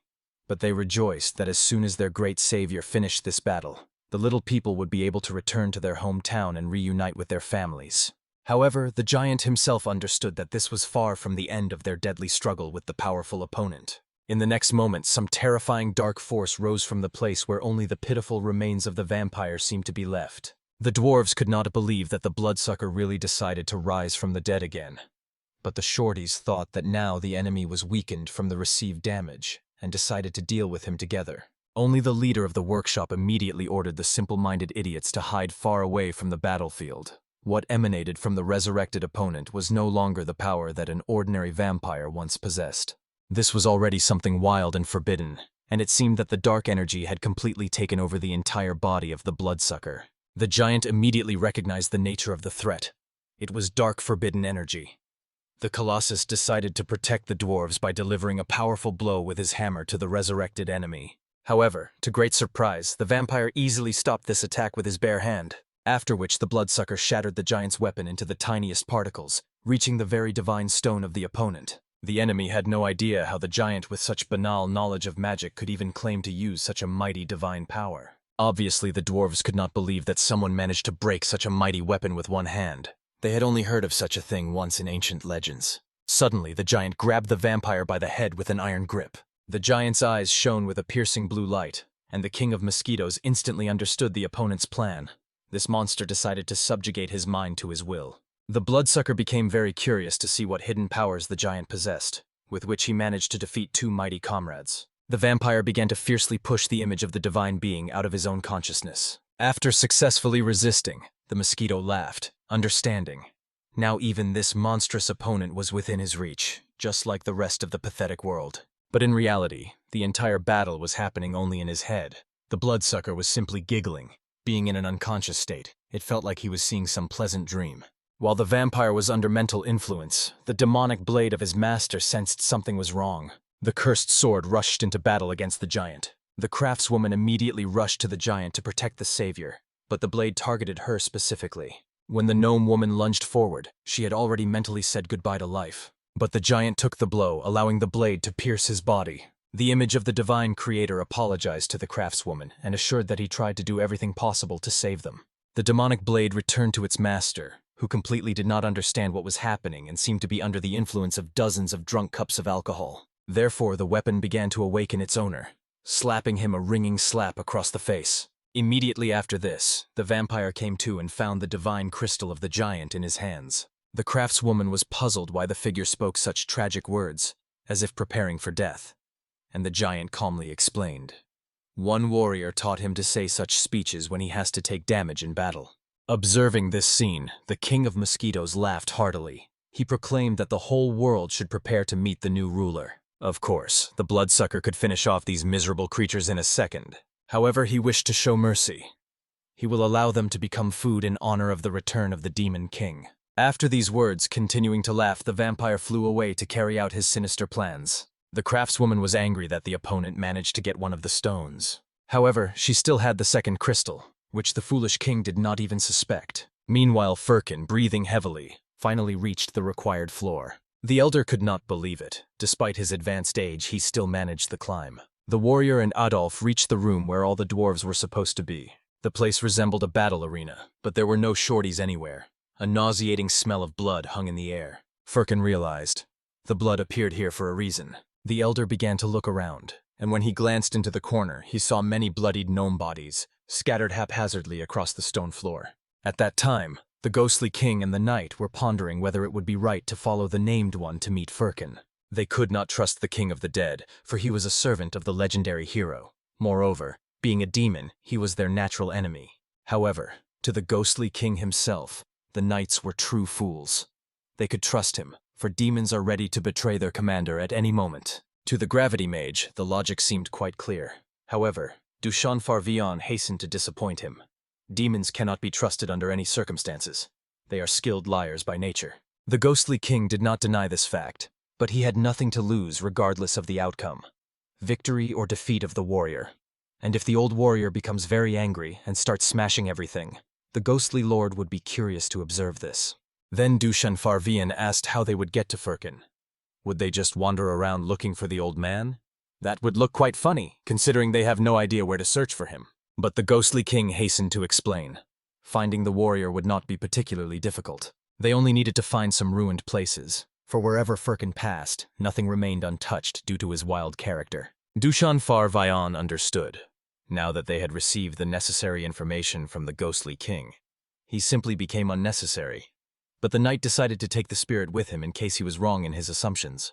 The named one by this moment realized, apparently, the warrior was climbing the stairs and was surely heading to the very top of the tower. Duchon Farven found it suspicious that the ghostly king was so confident in his words. But the thing was that the spirit simply felt a terrifying aura of death emanating precisely from the upper floors. At that moment, Firkin froze, looking at the pile of corpses. Veins of anger appeared all over his face. After a long silence, Adolf admitted, "The place resembles a slaughterhouse more than an arena." No matter how much the mage checked the condition of the dwarves, he did not find a single survivor among them.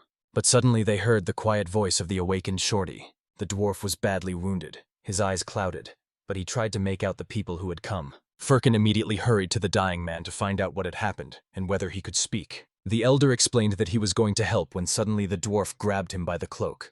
The shorty immediately ordered the people to flee, otherwise they would all perish. Firkin gently removed the dwarf's hand and softly explained that it was not necessary to shout.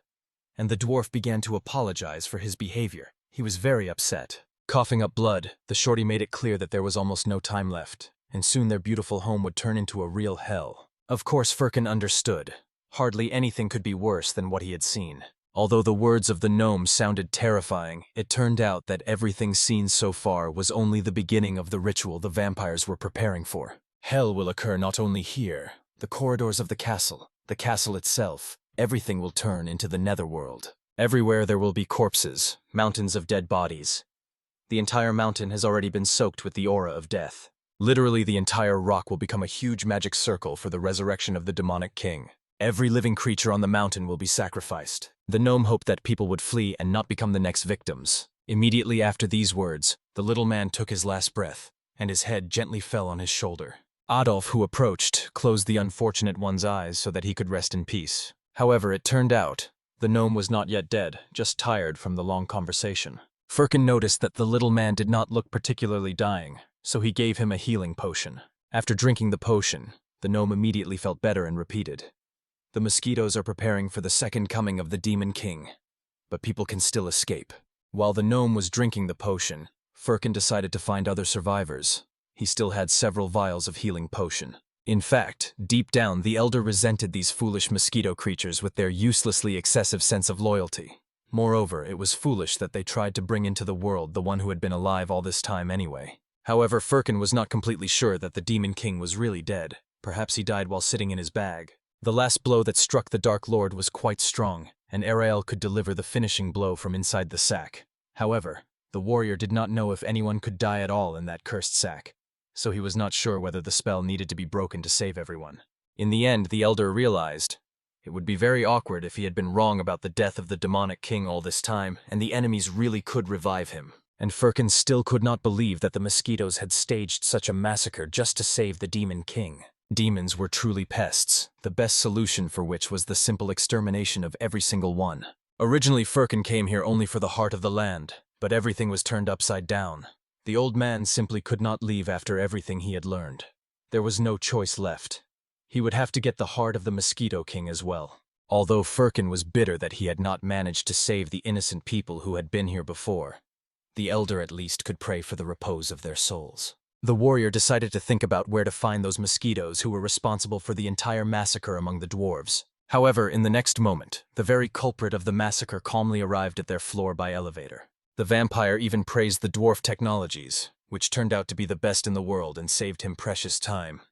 The bloodsucker was impressed that he managed to reach the 30th floor so quickly. Moreover, the mosquito was quite surprised when he saw the mighty Firkin visiting the gnomes. The vampire could not have imagined that he would meet again the warrior who retired many years ago after the victory over the Demon King. It seemed that Firkin was ready to pounce on the mosquito for the massacre he caused, but the elder was stunned to find out that all this time there were elevators here for the convenience of the residents. Honestly, even the vampire was surprised that the hero got here on foot, unaware of the existence of lifts. Initially, the bloodsucker considered Firkin a true hero, but he turned out to be just a barbarian who denied all the achievements of civilization for the sake of old habits. In any case, the mosquito did not care about the warrior's past merits. Now the elder had become another valuable piece of meat needed for the resurrection of the Demon King as a sacrifice. Of course, Firkin was furious that he had spent so much time and effort to get here on foot due to his own ignorance. Even more, he was annoyed by the fact that now he would have to deal with the bloody atrocities of the mosquito among the defenseless gnomes. Therefore, the elder decided to vent all his accumulated anger on the vampire. And it was not that Firkin was once a hero of humanity.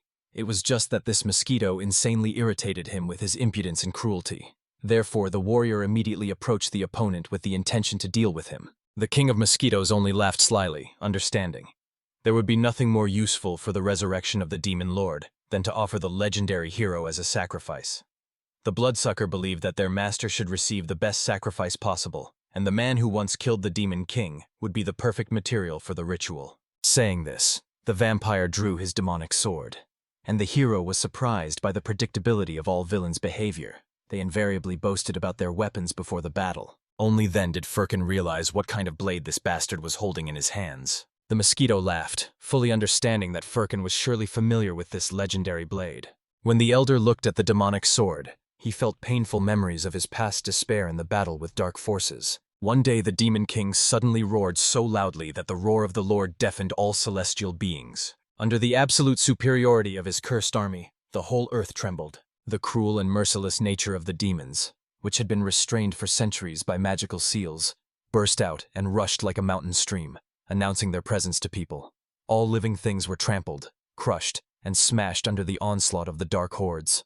However, even the darkest shadow is always dispelled by light, so finally a hero appeared, ready to fight the great butcher of humanity. The warrior against the demon king, light against darkness, a battle between two equally powerful opponents. No matter how banal it sounds, these two inevitably fought as if fate itself destined them to confront each other in the final clash. But there was something that one side possessed and the other lacked. That which even the gods feared.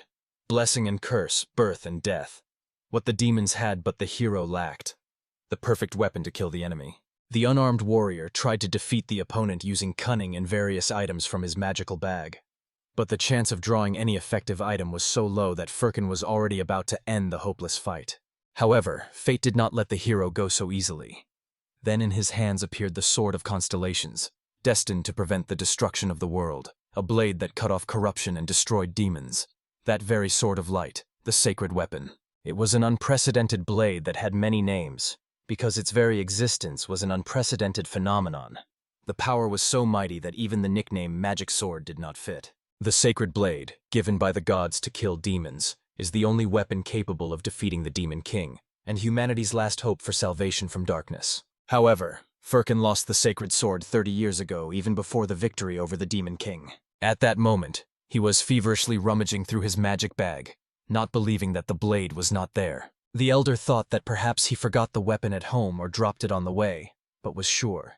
The sword was in the bag before the last battle. Therefore, now the warrior had no idea what to do in the face of the resurrected Demon King without his main weapon. The Dark Lord grew tired of waiting while the insignificant human rummaged through his belongings, so he attacked first. After that, Firkin even accused the Demon King of cowardice for daring to swing a sword at an unarmed opponent.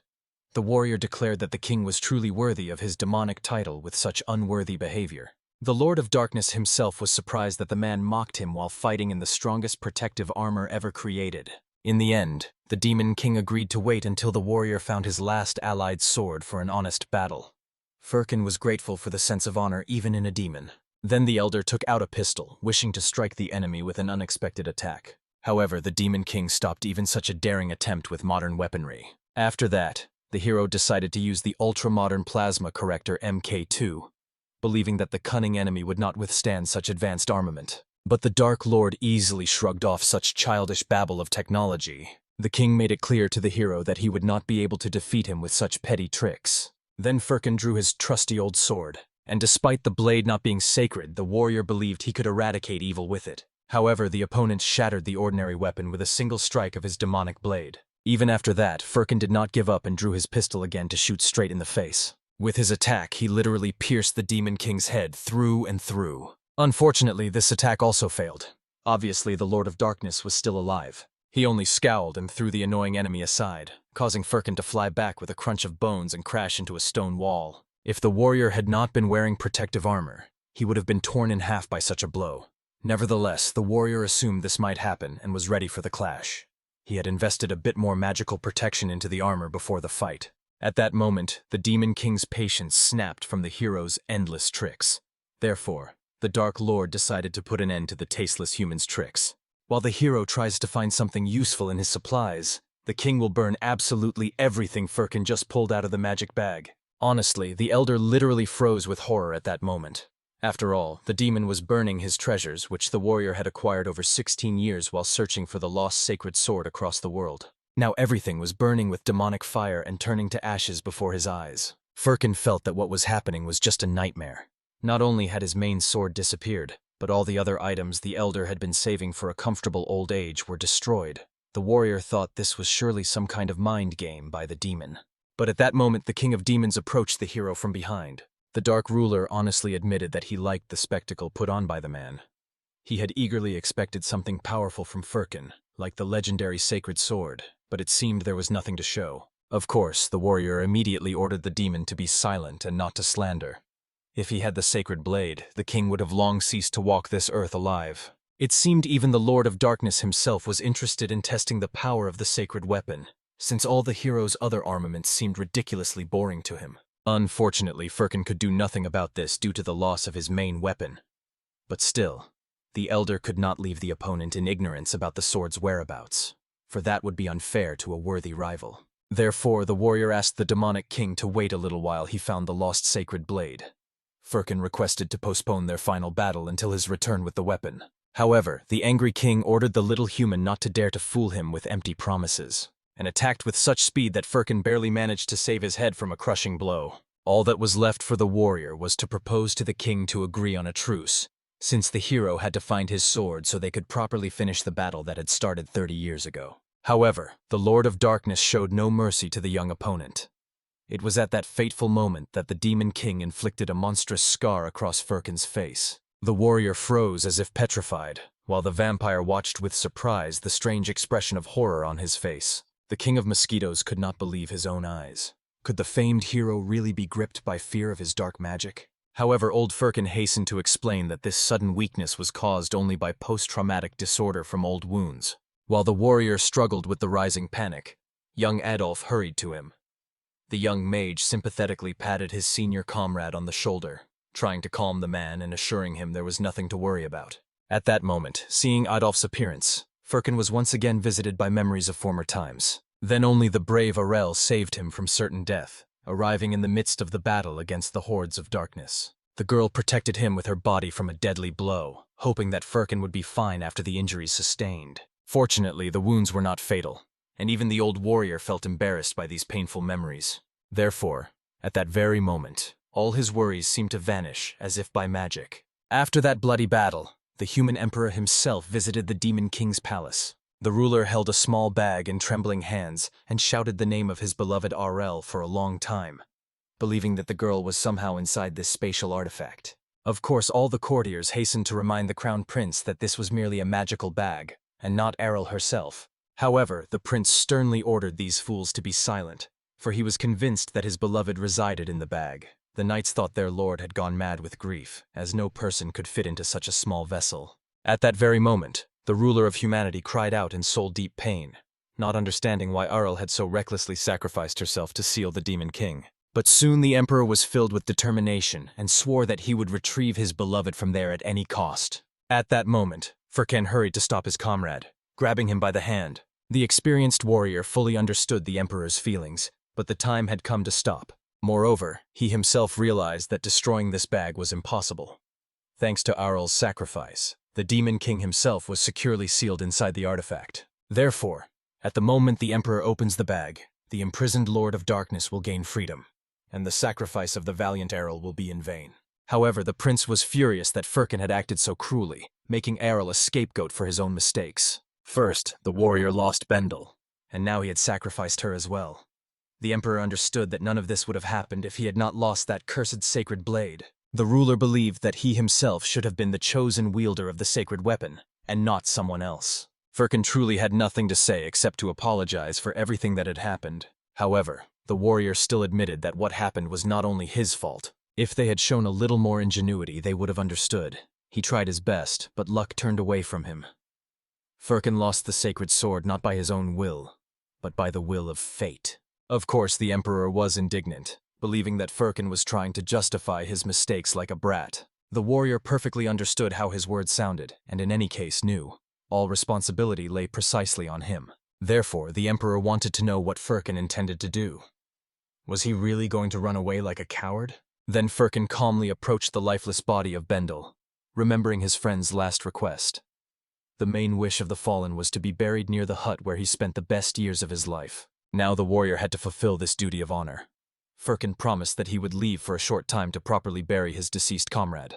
However, he also swore that he would definitely return after finding the lost sacred sword and atoning for his guilt. After these words, Firkin disappeared, and no one saw him for 30 long years. The Emperor was amazed. For a mortal man, 30 years is a considerable time.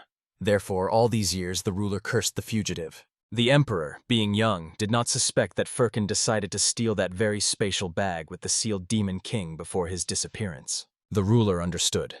It was foolish on his part to trust a guy from some back alley. But now, although many years had passed, the preparation was complete. The Emperor already understood that Firkin could not untie the knot he himself had tied with his blunder. Therefore, the ruler would be the one to do it for him. Over the past years, he has created hundreds of magical swords with the souls of noble phantoms. He had to wage many wars to obtain all the necessary components for this sorcery. Now there was only one thing left, to take that bag from Firkin and save Ariel's beloved. At that moment, the commander of the First Knight Order approached the Emperor to report that they had once again determined the whereabouts of the fugitive warrior. The First Knightly Order arrived and was ready to fight under the command of their lord. The Emperor reminded that a second failure must not occur. They had to prepare thoroughly in order not to miss the chance to reach Firkin. The main task was to select the spatial bag, even if it meant sacrificing their own lives. Of course, all the knights were ready to follow the orders for the sake of their great ruler. At that moment, the vampire king standing opposite the hero noticed that the atmosphere in the air had somehow changed. This reminded him of a scene from movies where the main hero immersed himself in memories of the past and finally gained spiritual strength. And the warrior admitted that he felt roughly the same.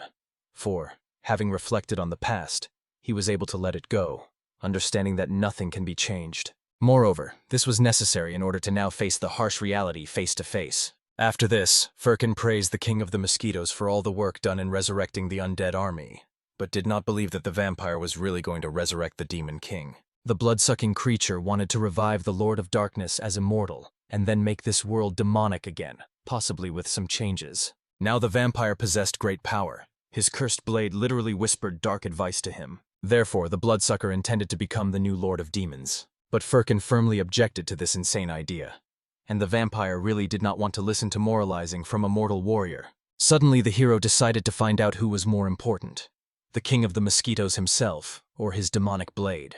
Of course, the vampire believed that he himself wielded this sword, but for some reason allowed the weapon to control him. He acted this way because he thought the blade granted him power over all demons. However, Firkin reminded him, the life of each belongs only to himself. Therefore, the vampire had to break the cursed blade and act according to his own will, not the whisper of darkness. Immediately, the bloodsucker pondered what he truly desired. However, nothing sensible came to his mind, and the first thing he wished for was to kill those annoying idiots who were ruining his great plans for world conquest. Of course, Firkin was very disappointed that the King of Vampires had still fallen under the influence of dark magic. The bloodsucker himself admitted that Firkin's whisper in his ears was even more devilish and tempting than the enchantment of the demonic sword. But it is unlikely that any warrior would be so reckless as to voluntarily give up such a powerful blade. Firkin understood perfectly well. Despite the vampire being one of the 7 demons, he had no idea how terrifying it was to possess that cursed sword. However, the King of the Mosquitoes was not interested in this at all. He felt that the current situation was not conducive to long conversations or caring for each other. Therefore, the vampire wished for Firkin to simply observe how here and now a new lord of all demons would be born. At that moment, the hero noticed in the hands of the winged creature the very heart of the earth he had long sought across all lands. Firkin was about to thank the vampire for bringing the artifact here, although the warrior had not directly asked him to do so. However, the hero asked the bloodsucker to handle the stone more carefully, for this magical crystal was truly a priceless treasure. But suddenly the bloodsucker pressed the magical artifact to his chest. Only when the vampire's body brightly shone with the scarlet light of the absorbed power did Firkin realize. This scoundrel had completely gone mad with thirst for power. The warrior could not comprehend what kind of degenerate one must be to drive a magical stone into his own chest without even waiting for the opponent's speech about the importance of the artifact to end. Now the heart of the earth had already been used and lost forever, which made the hero burn with righteous anger. Just at that moment, the named led 2 royal knights to the required floor of the tower. They understood where to go because a deafening roar of battle came from there. In the end, Firkin was so enraged by the loss of the priceless artifact that with one strike of his mighty palm, he broke a massive column standing near him. After that, he grabbed this stone block and immediately threw it at the winged fool who had deprived him of the heart of the earth. However, the vampire easily shattered the flying fragment with his demonic blade, causing only small shards to fall to the ground. At this moment, Firkin jumped into the air, moving over the falling stone fragments as if on steps, and reached his fiercest enemy. After that, the warrior joined both palms into a strong fist to strike the scoundrel with a crushing blow. However, the Mosquito King merely snapped his fingers carelessly, and suddenly an attack of a blood-red pillar of magic struck the old man, causing him to fly towards the ground. However, Firkin still managed to tuck himself in the air and, though with difficulty, landed on his feet. At that moment, the warrior quickly realized, not everything is given to a person only thanks to a strong body and combat experience. The fact that this mosquito flies irritated him greatly. But now, when the vampire had the heart of the earth under his control, he became a truly dangerous opponent. At this moment, a new attack rushed straight at the hero, and he hurried to dodge using a somersault. However, Firkin was extremely outraged that, among other things, this creature had also learned to throw laser beams of magical energy. Meanwhile, the voice of the cursed blade inside the bloodsucker's head ordered him to kill both this old man and everyone else. The sword thirsted to finish off absolutely everyone who dared to stand in the way of world domination. However, the vampire quickly came to his senses. He was tired of the noise that sounded endlessly in his head. Therefore, the Mosquito King ordered his blade to stop commanding him, for it was already clear to him what he wanted, and from the first time. After that, simultaneously attacking with magic, the vampire reminded that the cursed blade belonged to him, and therefore he was the king of demons. No one dares to command him, for he is the almighty Lord of Darkness, and certainly no sword will control his thoughts. Hearing these words, Firkin laughed somewhat madly at the bloodsucker's thoughts about omnipotence. After which he grabbed a hefty lump of earth and threw it at this omnipotent one, let him at least deal with an ordinary stone.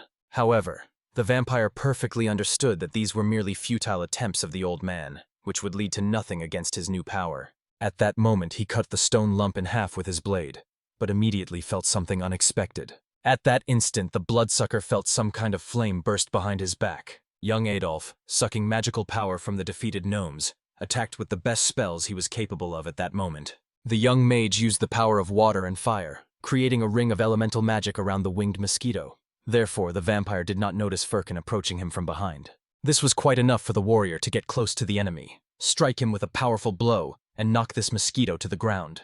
After which, Firkin approached the place where he had landed, and still could not hold back laughter at the fact that this freak really considered himself an omnipotent lord. At that moment, Duchon Farven, who had arrived, also joined the battle. Having confirmed that the rumors about the legendary Firkin were true, the knight was glad to meet the mighty hero of bygone times. After which he introduced himself and explained that it was a great honor for him to meet Firkin himself. Of course, the hero immediately cast a puzzled glance at the named one, assuming that these two were his companions. However, the Phantom King hastened to explain that he had brought them here because these two could not find Firkin on their own. Judging by the attire of these two, the old warrior quickly realized, most likely these guys were the same ones who came to him last time for the spatial bag.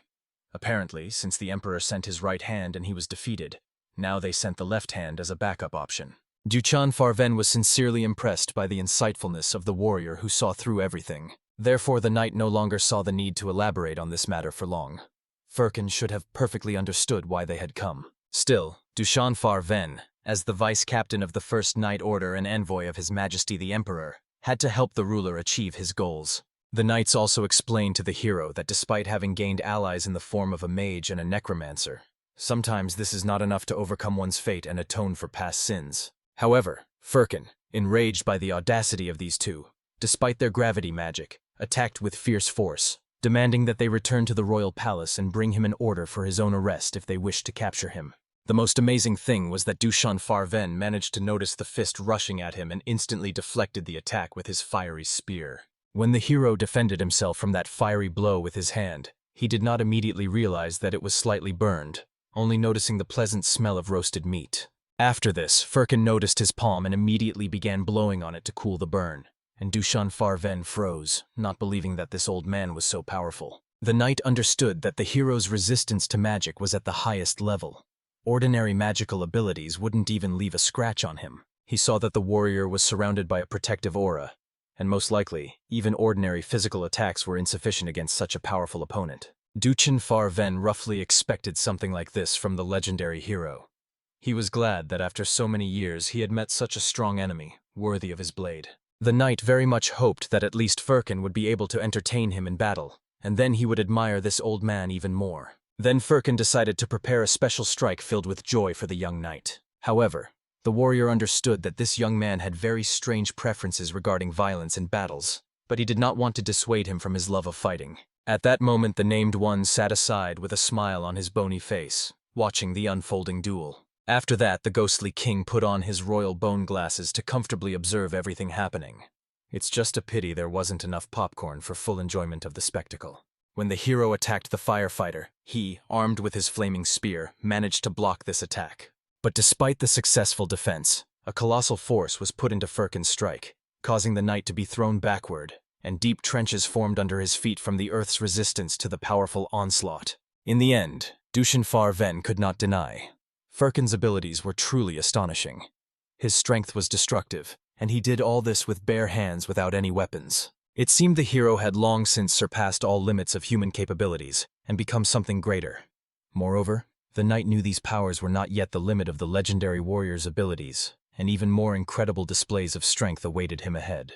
However, suddenly Duchon Farven felt a demonic force that rushed past him with deadly speed. Obviously, he was outraged that someone dared to interfere in their flawless duel of honest warriors. However, at this moment, the Vampire King, who appeared from under the rubble and was driven mad by the power of the heart of the earth, wanted to kill everyone present, crushing them to pieces with his colossal power. After this impressive attack, even the invulnerable Firkin was covered with small wounds all over his body from magical shards. At this moment, under the influence of his cursed blade, the Mosquito King completely lost his mind and decided to kill everyone who was in this place. The vampire was simply swinging his demonic sword mindlessly, while the weapon continued to mesmerize him with whispers of dark advice, so that the bloodsucker would focus on its words about world domination. However, while the vampire was recklessly attacking everyone in a row, he did not notice how someone sneaked up from behind and pierced him through with a flaming spear. Duchon Farven only calmly apologized to the opponent for not being able to allow him to do whatever he pleased, for capturing Firkin alive was his direct duty to the emperor. However, the newly minted demonic king was extremely enraged by the audacity of this knight, who dared to wound the Lord of Darkness. And the mage could not believe that his ally was really going to fight this mighty enemy alone. The Imperial Knight's target was only Firkin, because now the warrior was considerably wounded after the battle with the Vampire King. This was the perfect chance to capture the legendary hero and deliver him to the Emperor for retribution for past sins. However, Duchon Farven understood that this eccentric vampire would not let them take advantage of this opportunity to capture Firkin. Therefore, the knight asked the mage to take care of the wounded warrior while he himself would take this monster on in a duel. Of course, to the mage this seemed like a rather crazy idea.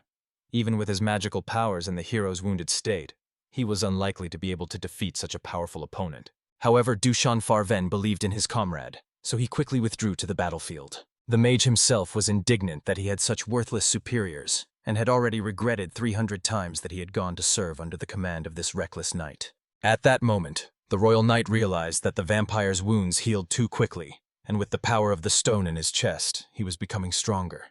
Moreover, he was no longer in his right mind. All that ruled him was the thirst for murder. He had no choice but to use the sacred flame of the first man. Raising his hand above the blue flame, he began to absorb its power through his skin. The warrior himself wanted to find out who would win, the vampire in the heart of the earth, or the never-dying flame. At that moment, the bleeding warrior stood in one place without moving all this time. Even the named hastened to make sure that Firkin was still alive after the powerful attack of the Vampire King. Of course, this was a particularly strange question, considering that the warrior was still standing on his 2 feet. However, the ghostly king considered the hero so mighty that he would not have been surprised if he remained standing even after death. Moreover, considering that for an ordinary person after a blow that hit him directly, the head usually flew off the shoulders, but Firkin's remained in place. The king could not even imagine what kind of hellish body he had.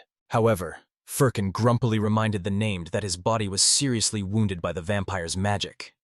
If he took a couple more such blows, he would be in a very deplorable state, no matter how strong his body was. But on the other hand, as is known, he who does not risk does not drink champagne. Therefore the warrior had a way to win this fight. Victory in this case was simply to leave the battle alive. Therefore, he immediately hobbled to the exit of the ruined hall. The named one was quite disappointed that Firkin intended to retreat so easily. However, he could not call this a retreat. Rather, the warrior would call it a tactical withdrawal of an experienced fighter. Of course, the Phantom King wanted to know what Firkin intended to do with the lost heart of the earth, for it would not be easy to obtain the magical stone of such immense power again. However, Firkin perfectly understood. They would no longer be able to use this stone in the foreseeable future. At the moment, the artifact was not only under the influence of the vampire's dark energy, but was also contaminated by the power of the cursed blade. Cleaning it again will be extremely difficult, and by the time the bloodsucker stops using it, the heart of the earth will be covered with a web of cracks from overstrain. However, the named understood. This still does not mean that there is no way to fix everything and return the artifact. Therefore, the king could not believe that Firkin would give up so easily. He thought that perhaps the old man was simply morally broken by the defeat. These words greatly offended the warrior, so much that the veins on his weakened body simply bulged with anger. After this, most surprisingly, he began tearing off the clothes that were already quite shredded on his body from magical attacks. After that, he pointed to the huge scar that adorned the ghost's chest. Once Firkin was caught attempting to steal the sacred sword from the treasury of the King of Spirits. At the same time, everyone, from the high-level spirits to the king himself, grabbed their weapons to defeat him. And then the warrior really thought he would go to the ancestors, but still won the battle. And all because then he realized he absolutely did not care about the consequences, and simply left the battlefield when he understood the futility of further fighting. And then he only got away with wounds from the claws and fangs of spirits. Even when he faced the dragon of the Grey Mountain face to face, or when he caught the swamp kraken, or when he slit open the belly of the Goblin King in his treasury. In the end, all he had left were wounds that turned into scars as a memory of victories. And then Firkin realized, if you fight terrible monsters, all it will give you are new scars on your body. Therefore he saw no point in entering this battle, in which even the mighty Duchon Farven could hardly defeat the mad vampire. The warrior just wanted to retreat quickly before the other enemies noticed them. There was a very strange atmosphere of magic and death here, and it was better not to linger. At that moment, Adolf approached hastily to explain that all surviving dwarves had already been evacuated to a safe place, and the old man immediately thanked the good friend who had worked so hard to save the innocent. After this, Firkin sent the name to talk to the dwarves who were waiting outside, so they could help escort the rescued dwarves to their new refuge. However, at that moment, the ghostly king looked at his master with a very strange gaze and cast some spell. Immediately after this, the necromancer reported that Firkin's mission was completed. He had blown up the undead corpses, and this served as a signal for evacuation. At that moment, the dwarves waiting on the other side of the dungeon noticed how the vampire corpses began to rise into the air one by one from the necromantic explosions. Of course, this did not sound very appetizing, but since the signal was given, Firkin decided to leave before the enemies caught them. But at that moment, gravity magic rolled the stones that were in front of the hero, thus blocking his path to the exit. The gravity mage himself was extremely curious to find out where this trio was heading in the middle of such an interesting battle. He was very sad to understand that they were going to escape, for from this moment they were his worthy opponents. Of course, Firkin was extremely enraged that this comrade was interfering with his legendary escape from the enemy's lair, but the mage himself believed that he should give his all in the battle against these three opponents. However, unexpectedly he realized that Firkin did not enter the fight. Instead, the warrior put all his strength into digging a passage in the corner of the dungeon, breaking the floor with his mighty fists. Naturally, no one could have guessed that the hero would decide to escape so fearlessly through the earth. This was truly unpredictable, so the mage had no idea what kind of person one had to be to create such absurdity with bare hands. At that moment, Duchon Farven, having taken his true fiery form, ordered the mage to follow the escapees. The knight promised to join him immediately after dealing with this demonic spawn, so the mage must not lose sight of them under any circumstances. At that moment, in response to his words, the vampire only growled, making it clear that he would not let his victim go from the claws of death so easily. But Firkin laughed, flying down through the cave tunnels, understanding that now no one could stop his legendary escape from this underground Shawshank. At that moment, the zombified vampire corpses wandered through the dwarven corridors, and showed the rescued the way so that they could safely escape from the undead lair. And the dwarves were honestly surprised to meet zombie vampires, moreover, so kind-hearted and helpful. At that very moment, Firkin finally dug far enough into the earth. However, to be honest, his back ached quite a lot after such miner's work pounding stone with his fists. After that, the warrior looked up at the height he had dug, realizing how much he would like to have a house with such high ceilings for comfort. Moreover, the hero hoped that the dungeon owners would not be upset that he had done a free remodeling of their dwelling. At that moment, following the hero, the named and Adolf also descended. And honestly, the young mage was amazed that an ordinary person could break through all the stone ceilings on the way down. This was a genuine endurance bonus, as if broken from some game of gods. At that very moment, the hero noticed that he had not properly warmed up his body with such exercises for a long time, and moreover realized that while breaking through the stone floor, he seemed to have reopened his wound from the vampire attack. She looked very sad and even serious, which was noticed even by the ghostly king. However, unfortunately, the warrior could do nothing with her in such circumstances of magical exhaustion. Therefore, the necromancer decided to find out how it would be best for them to act in this situation. Since the Phantom King, thank the gods, was not going to arrange a battle of endurance with such a heavily wounded warrior as Firkin on enemy territory, he suggested first finding a way out to a safe place. By this time, they noticed that the dwarves had reunited with their families, so they were sure that they had safely evacuated from the undead lair. So, this promise was fulfilled with honor. However, Firkin was sad to realize that even after going through all these trials and saving the innocent, he had lost his priceless heart of the earth. But then the named one pointed out that Firkin had already become disillusioned with his fate too early. The warrior turned around and saw the form of a divine being whose heartstone of the earth shone right in his mighty chest. Of course, Firkin was extremely curious about how this precious stone ended up in the giant's chest at all. However, the appearance of the divine being did not answer directly, but calmly greeted Mr. Firkin, after which the giant pointed to the dwarves, explaining that, as Firkin had requested, he helped them safely evacuate from the deadly dungeon trap. Of course, Firkin was amazed that the divine being's form somehow managed to save so many people from the lair of the undead, after which the warrior hurried to explain to the dwarves that their friends and relatives were already waiting outside, so they could safely leave for a safe place. However, unexpectedly, all the dwarves began to worship this great warrior who saved their lives from the vampire curse. They could continue living only thanks to his valor and courage. The small people promised to remember this feat until the end of their own days. And Firkin only hurriedly explained, excitedly, that he was merely fulfilling his duty to the innocent. Honestly, the acceptance of all these thanks even by the named caused some shock from such a display of gratitude. But at that moment the dwarves began to resent those freak vampires who had occupied their castle and even dared to destroy all the floors on the upper levels of the fortress. They could not understand how those creatures dared to treat the structure, which a small people had raised through many years of hard work, in such a way. After that, some of the dwarves left, hoping that one day they would be able to take revenge on the one who had done this to their homeland and desecrated the sacred halls of their ancestors. And at that moment behind his back, Firkin heard a quite familiar voice, so he immediately turned around. It was the very same young gnome craftswoman who could not believe she had met Uncle Firkin after so many years of separation. The warrior was surprised at how much she had grown since the last time they saw each other, which was not surprising given that dwarves could grow up to 50 years old, and 30 years had passed since their meeting. So now the girl was even taller than the old man Leric himself. She had also heard about the Lord Giant that Firkin sent to save their people from the curse. At first, the craftswoman was skeptical about the help of such a powerful being, but when she saw the divine being's form in person, everything fell into place. The gnome woman was extremely grateful to the warrior for his help and rescue. However, Firkin saw no point in thanks, as he simply was not worthy of them. He had only fulfilled his duty to the weak. Moreover, he was more interested in what had happened to his giant friend after the battle with the vampire king. Then she explained that after the fight with the king of the mosquitoes, Oblik had a gaping hole in his mighty body from magical attacks.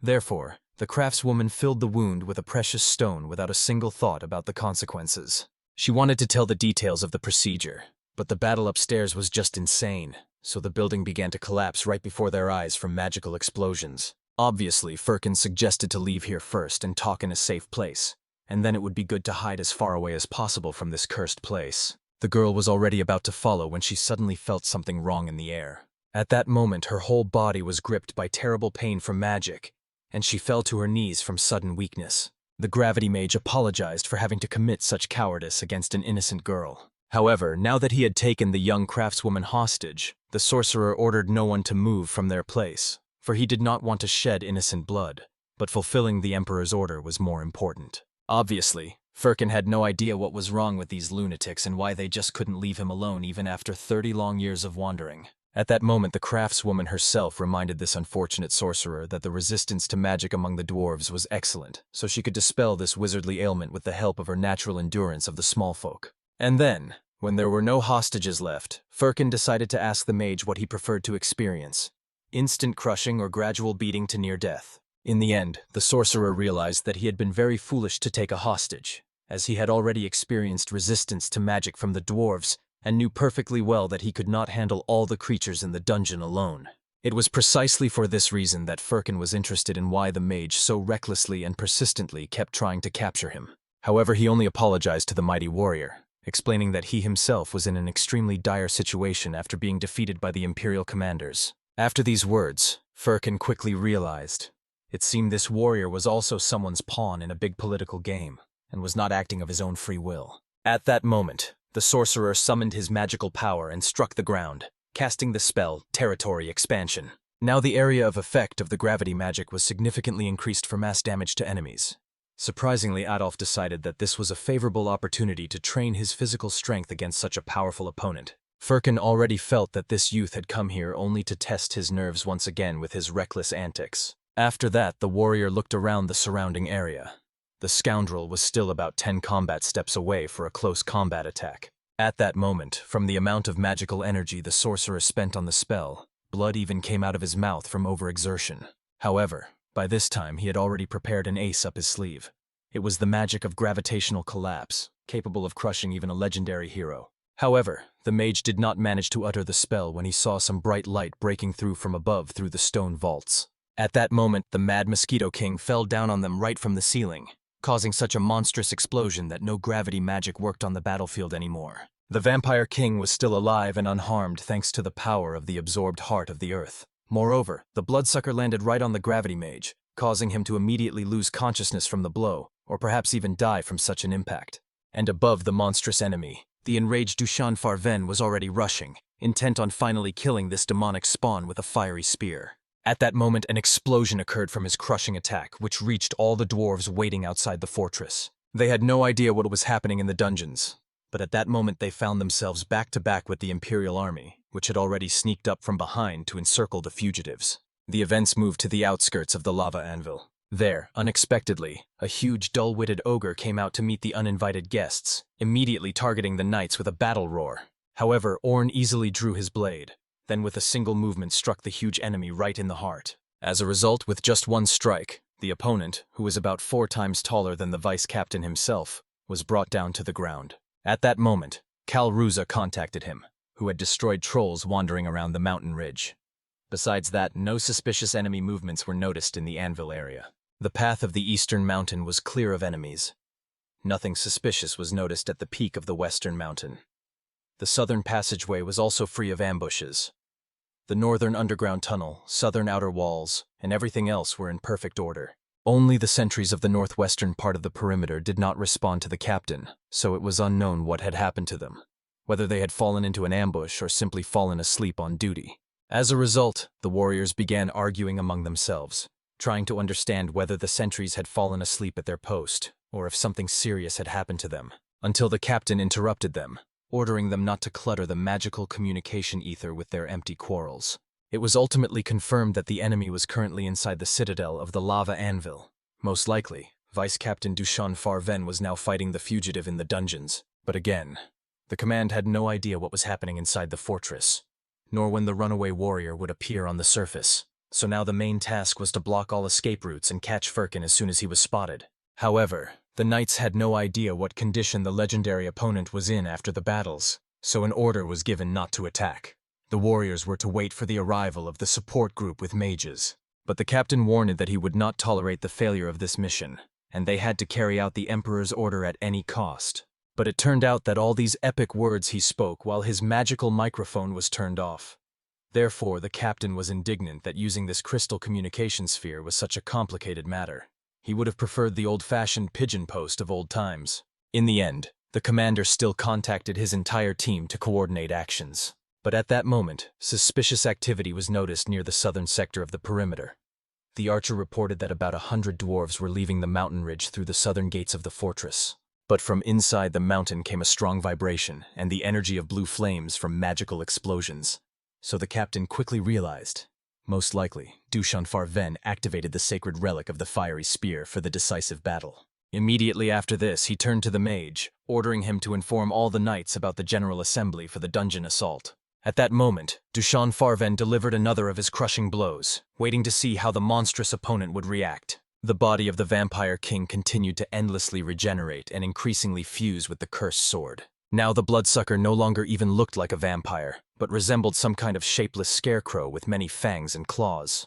And honestly, everyone was in agreement with Duchon Farven that this resembled the most genuine abomination from the underworld. At that moment, the wounded hero finally emerged from under the rubble of their fierce battle. It was precisely to avoid such difficulties in combat that Firkin wanted to escape the cursed dungeon as soon as possible. But in the end, he found himself trapped by the mad gravity mage. After this, the warrior looked around at his comrades to make sure they were all alive and well after the magical explosions. The young craftswoman was also completely fine, as the Lord Giant had used his new magical power to protect the innocent girl from deadly spells. Of course, Firkin was amazed that the divine being's form was even capable of such wonders of protective magic. However, it turned out that this ability appeared in the giant thanks to the magical stone of the Earth Heart, from which he drew his incredible power.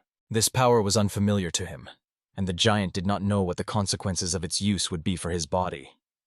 But for emergency cases of saving allies, it could quite well serve. After it became clear that everyone was safe and sound, Firkin glanced back at the ongoing battle, realizing that it now resembled some kind of true chaos of destruction. At that moment, the vampire king had already completely transformed into a monstrous creature, blazing with the eternal blue flame of magic. The beast regenerated at an incredible speed by absorbing the power of the Earth Heart. In the end, as Firkin had suspected, the magical blade completely took over the bloodsucker's mind, and his body underwent such terrible changes that it was now completely unrecognizable. The vampire continued to turn into an even more hideous creature until the magic of the stone was finally exhausted. So Firkin was convinced the magic of the cursed sword was indeed excessively dangerous for the owner's mind. But this was almost the perfect chance to escape from here while everyone was busy fighting the monster. Therefore, the warrior decided to get as far away as possible while both sides fought each other to the death. Honestly, after such a shameful escape from the battlefield, the named one was even ashamed to address Firkin as his lord. But the mage remained silent, instead looking attentively at the gravity mage, who lay crushed on the ground unconscious. At that moment, Firkin finally got out of the cursed dungeon. For the first time in a long while, he climbed out of those dark tunnels into the light of day. Thus their safe retreat was completed, and the warrior was glad that not a single serious mistake was made during the rescue operation. After that, Firkin suggested to his comrades to take a sunbath in order to activate human photosynthesis and refresh themselves after the gloomy dungeons. However, unexpectedly, the warrior, turning around, noticed that Adolf had dragged the body of that gravity mage with him. He did not understand why the youth brought the enemy along. It seemed foolish to him to pick up barely alive foes like stray kittens. If the young mage felt sorry for the enemy fighter, he could have simply laid him comfortably on a stone and gone his own way. Firkin, however, could not carry the sorcerer in his arms, so it seemed to him even a useless waste of strength. However, suddenly an attack rushed past the hero, and the magical energy was quite familiar from previous battles. After that, without even greeting the enemy captain, Firkin was surprised that the Imperial knights, it seemed, were not tired of these repetitions of the same thing. They could have just attacked him all at once instead of sending 1 or 2 fighters to certain death. But when the warrior looked back to check the situation, he saw how many warriors had arrived for his soul. Now, it seemed, the hero understood. The captain intended to seriously finish today's fight. Therefore, he gathered absolutely all his knights of the elite squad. The captain clearly understood why they had come here for the fugitive, so he suggested to Firkin to surrender voluntarily. Then they would take him without unnecessary bloodshed and deliver him to the emperor. Even the named wanted the warrior to surrender to avoid senseless slaughter. However, the hero wished to know what would happen if he refused to capitulate. The captain perfectly understood. Then they have only one path left. The commander of the First Knightly Order will be forced to punish the fugitive by force of arms. However, Firkin was already tired of all these pompous speeches about duty and honor. Moreover, He thought that they would still find a way to resolve the issue without unnecessary bloodshed. Therefore, the warrior took the wounded gravity mage hostage and offered the knights to quietly retreat if they did not want to lose their comrade in a senseless slaughter. Honestly, the name did not expect Firkin to dare take a hostage for blackmail, while Adolf was struck by the warrior's lie that he could not bear the sorcerer in his arms, yet now held him as if he were his greatest favorite. Therefore, at this moment the hero asked that the knights not put their comrade in harm's way. They could negotiate with the emperor later, but for now Firkin is ready to set conditions under which he will calmly release this warrior and leave peacefully. But unexpectedly the captain suddenly attacked without warning. At the same time on his signal all the others rushed into battle. Moreover, they attacked not only one hero but also all his companions. Watching the rushing fighters, Imanovani tried to explain that he was in no way bound by an oath of loyalty to that old warrior. The Phantom King could assure these little people that they had common goals in the fight against Firkin. He wanted the knights to stop their senseless attempts to attack him. All the necromancer desired was to obtain Firkin's soul, or at least the chance to kill him with his own hands. However, the warriors charging into battle did not believe the lies of the dead.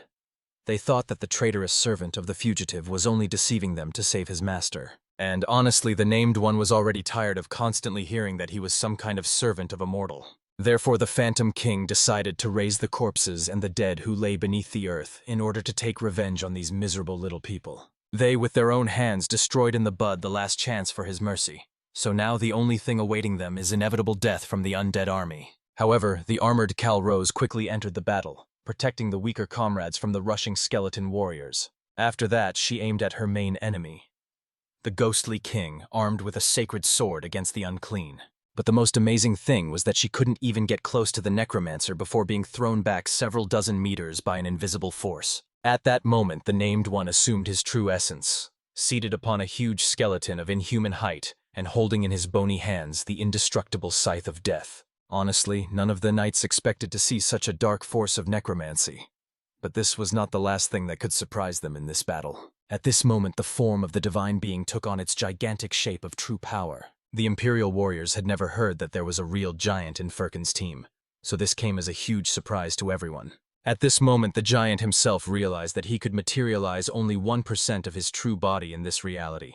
He was very tiny compared to his true size. However, fortunately, even such a height was more than enough to destroy such parasite mortals. But suddenly the giant felt how these small ones were trying with all their might to resist, not allowing themselves to be destroyed. They were capable enough parasites to put up something against his divine power. However, the knights were still not as strong as Firkin himself, so they did not pose a serious threat. At this moment, the mages tried to unleash a massive magical barrage of spells on the giant. In the end, they managed to blind him with bright flashes, causing him to stagger and, leaning back, fall with his back against the stone wall. Therefore, at this moment, Orn hurriedly jumped on him, aiming his blade straight at his mighty forehead to deliver a fatal blow. However, unexpectedly, the knight was swept away by a powerful water stream and washed far away from the giant. The mage, who all this time had been supporting his fighters from afar with spells, quickly realized that an enemy water mage had intervened in the battle. At this moment, the sorcerer was drawing magical power from the rescued dwarves to use powerful water element spells against the Imperial knights. Of course, when the clouds began to thicken over the battlefield, the knights panicked.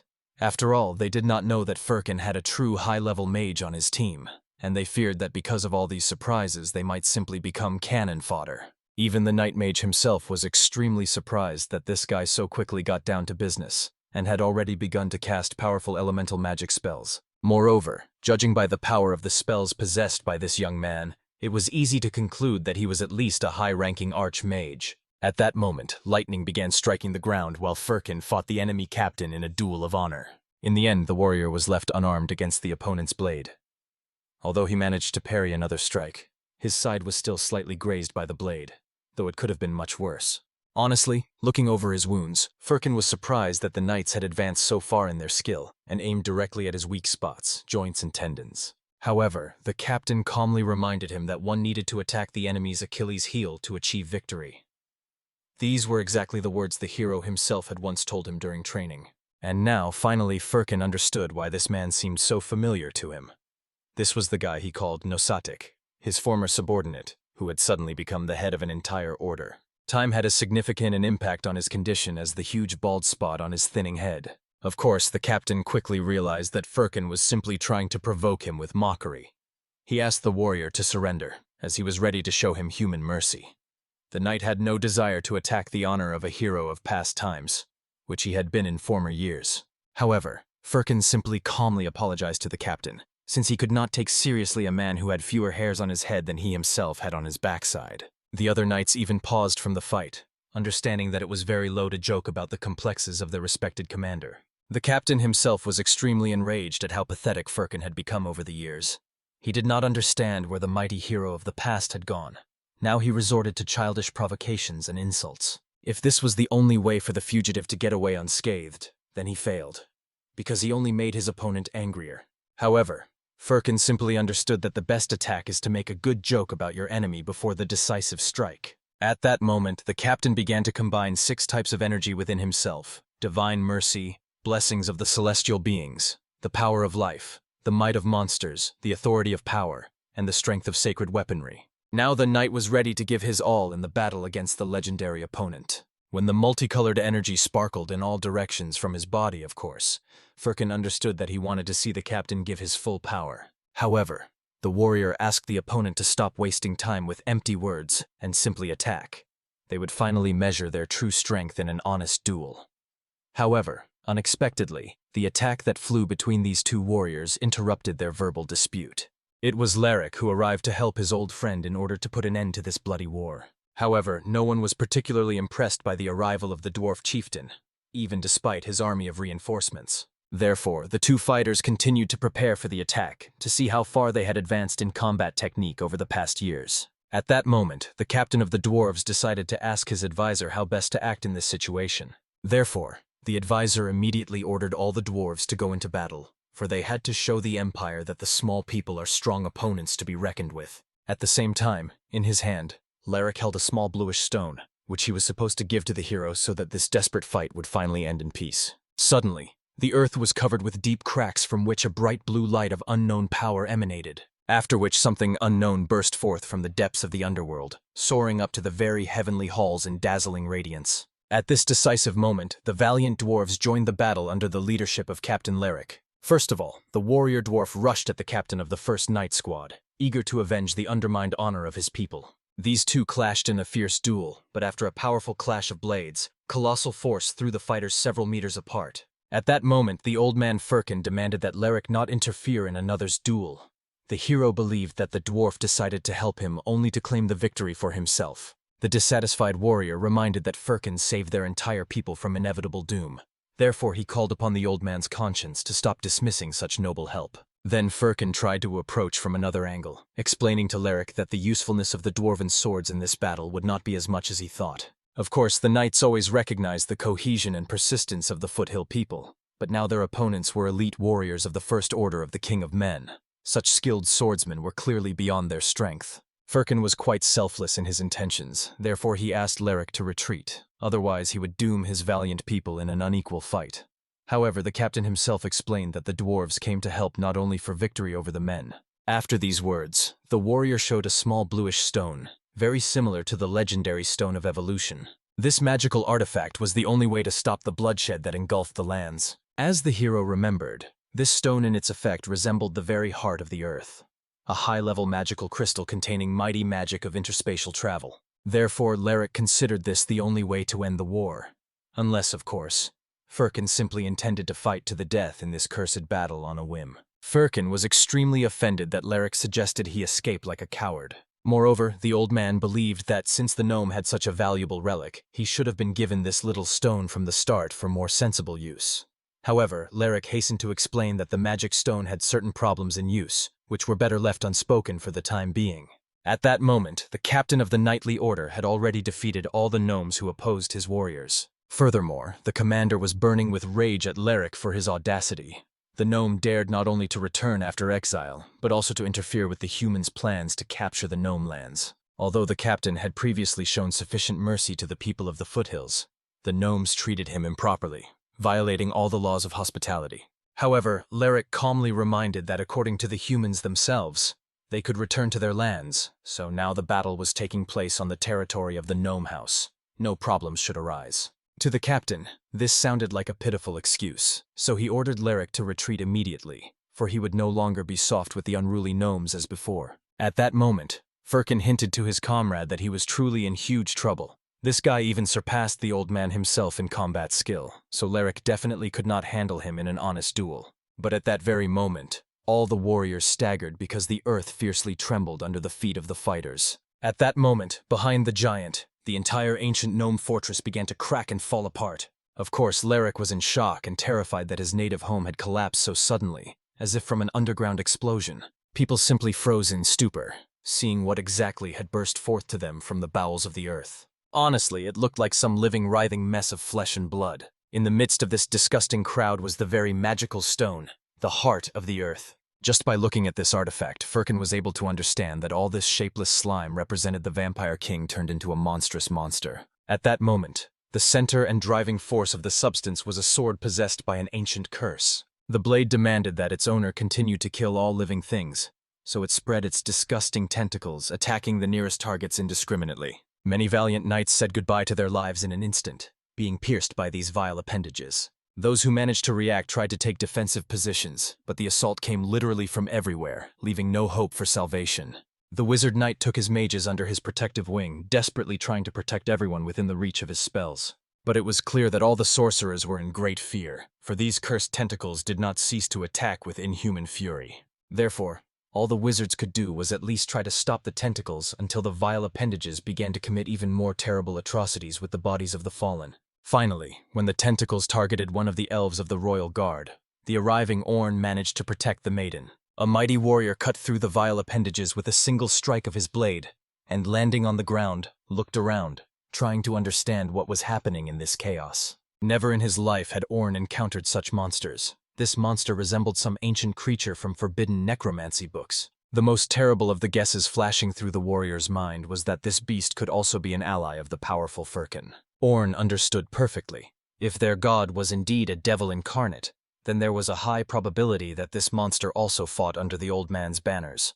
However, no one could have imagined that Firkin could have such a vile and disgusting partner in the battle against humans. At that moment, the captain of the night squad immediately summoned his warriors to him. The commander understood that the situation was getting out of control, so he ordered the mage to find a magical circle of spells and put an end to this nightmare. After that, he sent the other fighters away from the battlefield. The captain admitted to the hero that Firkin was truly a terrible opponent. Of course, the commander knew that the old man would do anything to achieve his goal in the war against humans. But he did not expect that he would stoop so low as to call upon such creatures from the underworld for help. Firkin was disappointed that the commander indiscriminately suspected him of alliance with the monster and decided to expose the false theory. The hero made it clear that this vile slug did not crawl under his banners in the battle against the human kingdom. Of course, the story was long enough to retell, but the blame for creating this monster lay much more with humans than with Firkin himself. The Vampire King turned into this shapeless goo because he rushed into battle against the eternal fire without second thoughts, attacking the magical flame, regenerating from burns and advancing again in a closed loop. Such was the price of encountering the eternal fire of humans. The vampire kept healing himself again and again until he eventually turned into this mess of flesh. And the captain was, of course, disturbed that Firkin was so well informed about the origin of this monster. However, the hero made it clear that he could not provide any additional explanations now. It was not the right time for long stories about the past. Now they had to deal with this monster before it exterminated all the living. The captain himself fully understood how dangerous this abomination was to everyone present. If they did not subdue the cursed tentacles now, it was unknown how many more misfortunes and destructions they would have to endure in the future. But the commander did not know if he could trust Firkin in such a desperate situation. The hero simply asked the captain to do everything that Firkin would tell him during the battle with the monster. Under the care of the human leader were many lives, so he had to take on the protection from the tentacles, and Firkin, who knew the monster's weakness, could finish off the villain with a single precise strike. This was their only chance to fight together shoulder to shoulder, as in the good old days of peace between peoples. And in the end, the captain, seeing no other way out, agreed to a temporary truce in memory of past days. Offering his hand to the warrior, he warned that this would last only until they dealt with the monster. Firkin promised that he himself did not intend to prolong this truce longer than necessary. After which, as agreed between them, the warriors took their battle positions. The night squads fought off the vile tentacles while Firkin stood on the giant's shoulder, preparing for the decisive strike. At that moment, the head of the workshop, seeing the unharmed advisor Leric, ran to him with tears of joy, thanking the gods that he was all right after the fortress collapse. Firkin almost shed tears at the sight of this sweet family reunion scene after so many troubles. However, unfortunately, now it was time for the hero to become a great warrior again and deal with the monster once and for all. The knights at that moment fought with all their might, clearing the way for Firkin to the heart of the monster. At that instant, the warrior of the elite squad raised his shield to the sky. The captain leaned on that shield and jumped with all his strength to get a better view of the creature. Then the commander saw the tentacles that wrapped around the heart of the earth in the very center of the vile mass. Shortly before this, Firkin had drawn on the ground for the captain what the monster's core looked like, the center that constantly regenerates the creature's body. And he told about the Demon King's sword that had enslaved the mind of this substance to its will. Thus, this nightmare beast was born. Of course, the captain was extremely curious about what the hero had been doing all this time, since he knew so well about both the heart of the earth and the Demon King's sword. However, Firkin calmly explained that the world had tried many times to punish him for past deeds. They and humans were not the only ones who had encountered such artifacts. In any case, the main point was that as soon as they broke the cursed stone, all the ongoing bloodshed would finally end. It was unlikely that anyone present was stronger than Firkin in magical arts, so he decided to take on the destruction of the monster's core himself. Of course, the captain was categorically opposed to the idea that Firkin surpassed him in strength and skill. However, in the end, this time he decided to trust the old man. So now he had to clear the hero's path to the heart of the monster with his blade. Finally, the commander raised his sword and cut through the vile tentacles on the way to the core, making the mass of flesh clearly visible. After that, the captain, flying towards the ground, shouted loudly, letting Firkin know that it was time to finish off this beast with a single blow. However, looking at his ally, Firkin honestly admitted that, to be honest, this whole battle with the monster had already quite tired and irritated him. Therefore, the old man asked that the human knights somehow deal with the remains of the monster themselves, after which he instantly teleported away, using that very bluish interdimensional teleportation stone. Only then did the captain realize what a vile degenerate this old man was, abandoning his allies in the heat of battle. As soon as the hero and his companions moved to a safe place, the form of the divine being took on more human dimensions so as not to attract unnecessary attention. Despite this transformation, the travelers had absolutely no fabric to sew appropriate clothes for the giant. But Adolf hurried to calm his comrades, explaining that he could enlarge any material with magical spells. In the end, Firkin decided to find out from the young mage where that very magic brat was, since without this person it was unlikely they would be able to complete their journey. Therefore, the hero asked Adolf to bring the prisoner here while Firkin himself prepared the magic stone to activate the group teleportation spell. Immediately after these words, the companions went about their business, and the hero began drawing a wide-diameter magic circle on the ground for the safe teleportation of the entire group. Since there was a considerable risk that they would be tracked by pursuers, the old man had to block the magical energy flow to confuse the trail. Moreover, it was important to draw many useless circles here and there throughout the area, to deceive the knights and mislead them from the true path of the search. Watching the hero's actions, Leric was amazed that Firkin's magical skills were so skillful and perfect. This was not surprising, considering that the old man had once been a student of a great mage in the magic tower. However, Firkin asked Leric to go into the dungeons as soon as possible, because as soon as they disappeared from here, the pursuit would begin precisely along the traces of the dwarves. Moreover, all representatives of the underground people were famous for their natural caution, and none of the humans could catch them in the underground passages, of which the dwarves had plenty throughout the area. Leaving, Leric was very upset that he had lost connection with his ancestors and was deprived of his native home, for the fortress was a sacred place for all northern dwarves. The captain never thought they could lose it in the war with humans. However, Firkin reminded his old friend that the king of the lava anvil had long been dead, and the dwarves could have left this place many moons ago, without waiting for the catastrophe. The old man sadly remembered their valiant king, who fought the mutants who attacked them to the very end. Despite how magnificent their ruler was in battle, everything turned out to be in vain against the superior forces of the enemy. But in the end, all Leric could do now was admit that he would remain indebted to Firkin until he repaid such a great debt. For if it were not for the hero's help in the battle with the monster, the lineage of their great king would surely have ended forever. However, Firkin understood. Such a thing could not be called a debt in fairness. In fact, it was unlikely that cases would occur in which Leric could repay him for these debts with equal coin. At that moment, while they were calmly talking about the future, young Adolf approached the warriors from behind. He brought with him the prisoner, as Firkin had asked. Of course, Firkin did not mean this mage at all when he ordered to bring the sorcerer. He meant the ghostly king, the named necromancer, who could be useful in the upcoming trials. By that moment, the approaching craftswoman hurried to inform Leric that the other dwarves had already gone deep underground through secret passages, and it was time for them to set out on a safe path. After these words, the old good friends warmly said goodbye to each other, not knowing if they were destined to meet again. After this, Firkin grabbed the magic stone and gathered his companions around to teleport together with them to a safe place. The hero perfectly understood that their path would be difficult. He and his comrades would still have to suffer a lot in the upcoming adventures. But at that moment, Leric, who had climbed out of the cave, remembered that he forgot to tell Firkin the most important warning. This magic stone teleports them straight to the magical tower of wizards. However, the spell could no longer be cancelled, so Firkin vanished into the air with a frozen grimace of horror on his face. Of course, the sorceress was curious about what was wrong in that magical tower, and why the hero was so frightened. However, there was just one person there who did not get along very well with Firkin in the past. In the end, having teleported to the tower, the hero long resented that damn old gnome man. Firkin had once sworn that he would never set foot on these cursed lands of mages, yet here he was again against his will. A lot of water had flowed since the old man was last in the magical tower, and now he stood in the middle of the main hall. Around him sat the leading figures of the entire school of magical arts. As is well known, a mage is a person who performs miracles through magical manipulations and spells. One worthy spell is enough to erase an entire kingdom from the face of the earth. Mages have always been the most dangerous among people and objects of envy for the less gifted.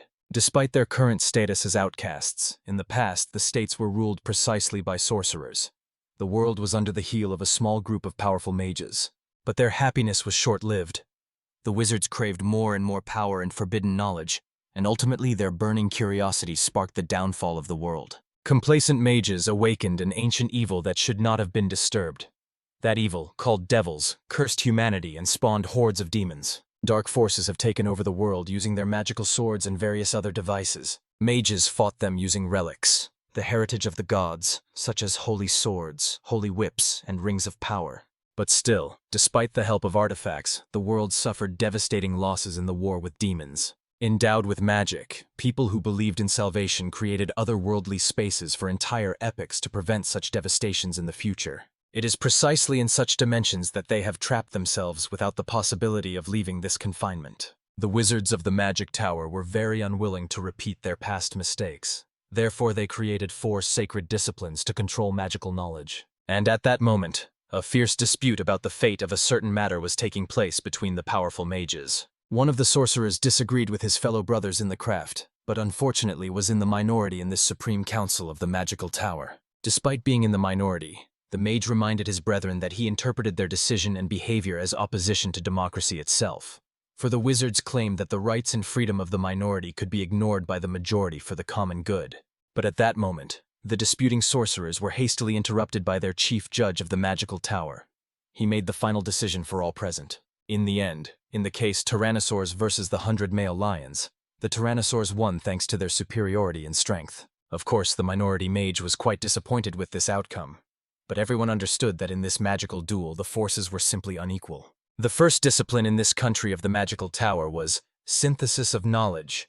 All true knowledge was agreed upon through discussions and recorded without exception. As, for example, now, the judge delivered a verdict and also made detailed records of their counsel. After this, all records were sent to the otherworldly space, where they entered the great archive of wisdom. The second discipline was the preciousness of knowledge.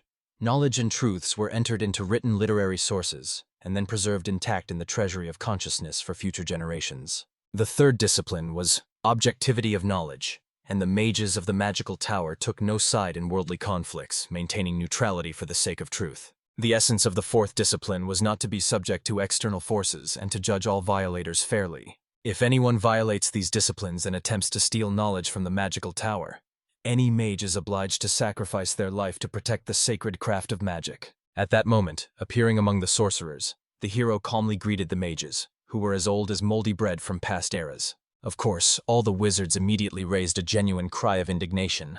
They did not believe that Firkin had truly returned to the tower, and could not believe that he dared to show himself to them after his past deeds. Therefore, the mages wished to immediately give the impudent one a thorough thrashing for his audacity.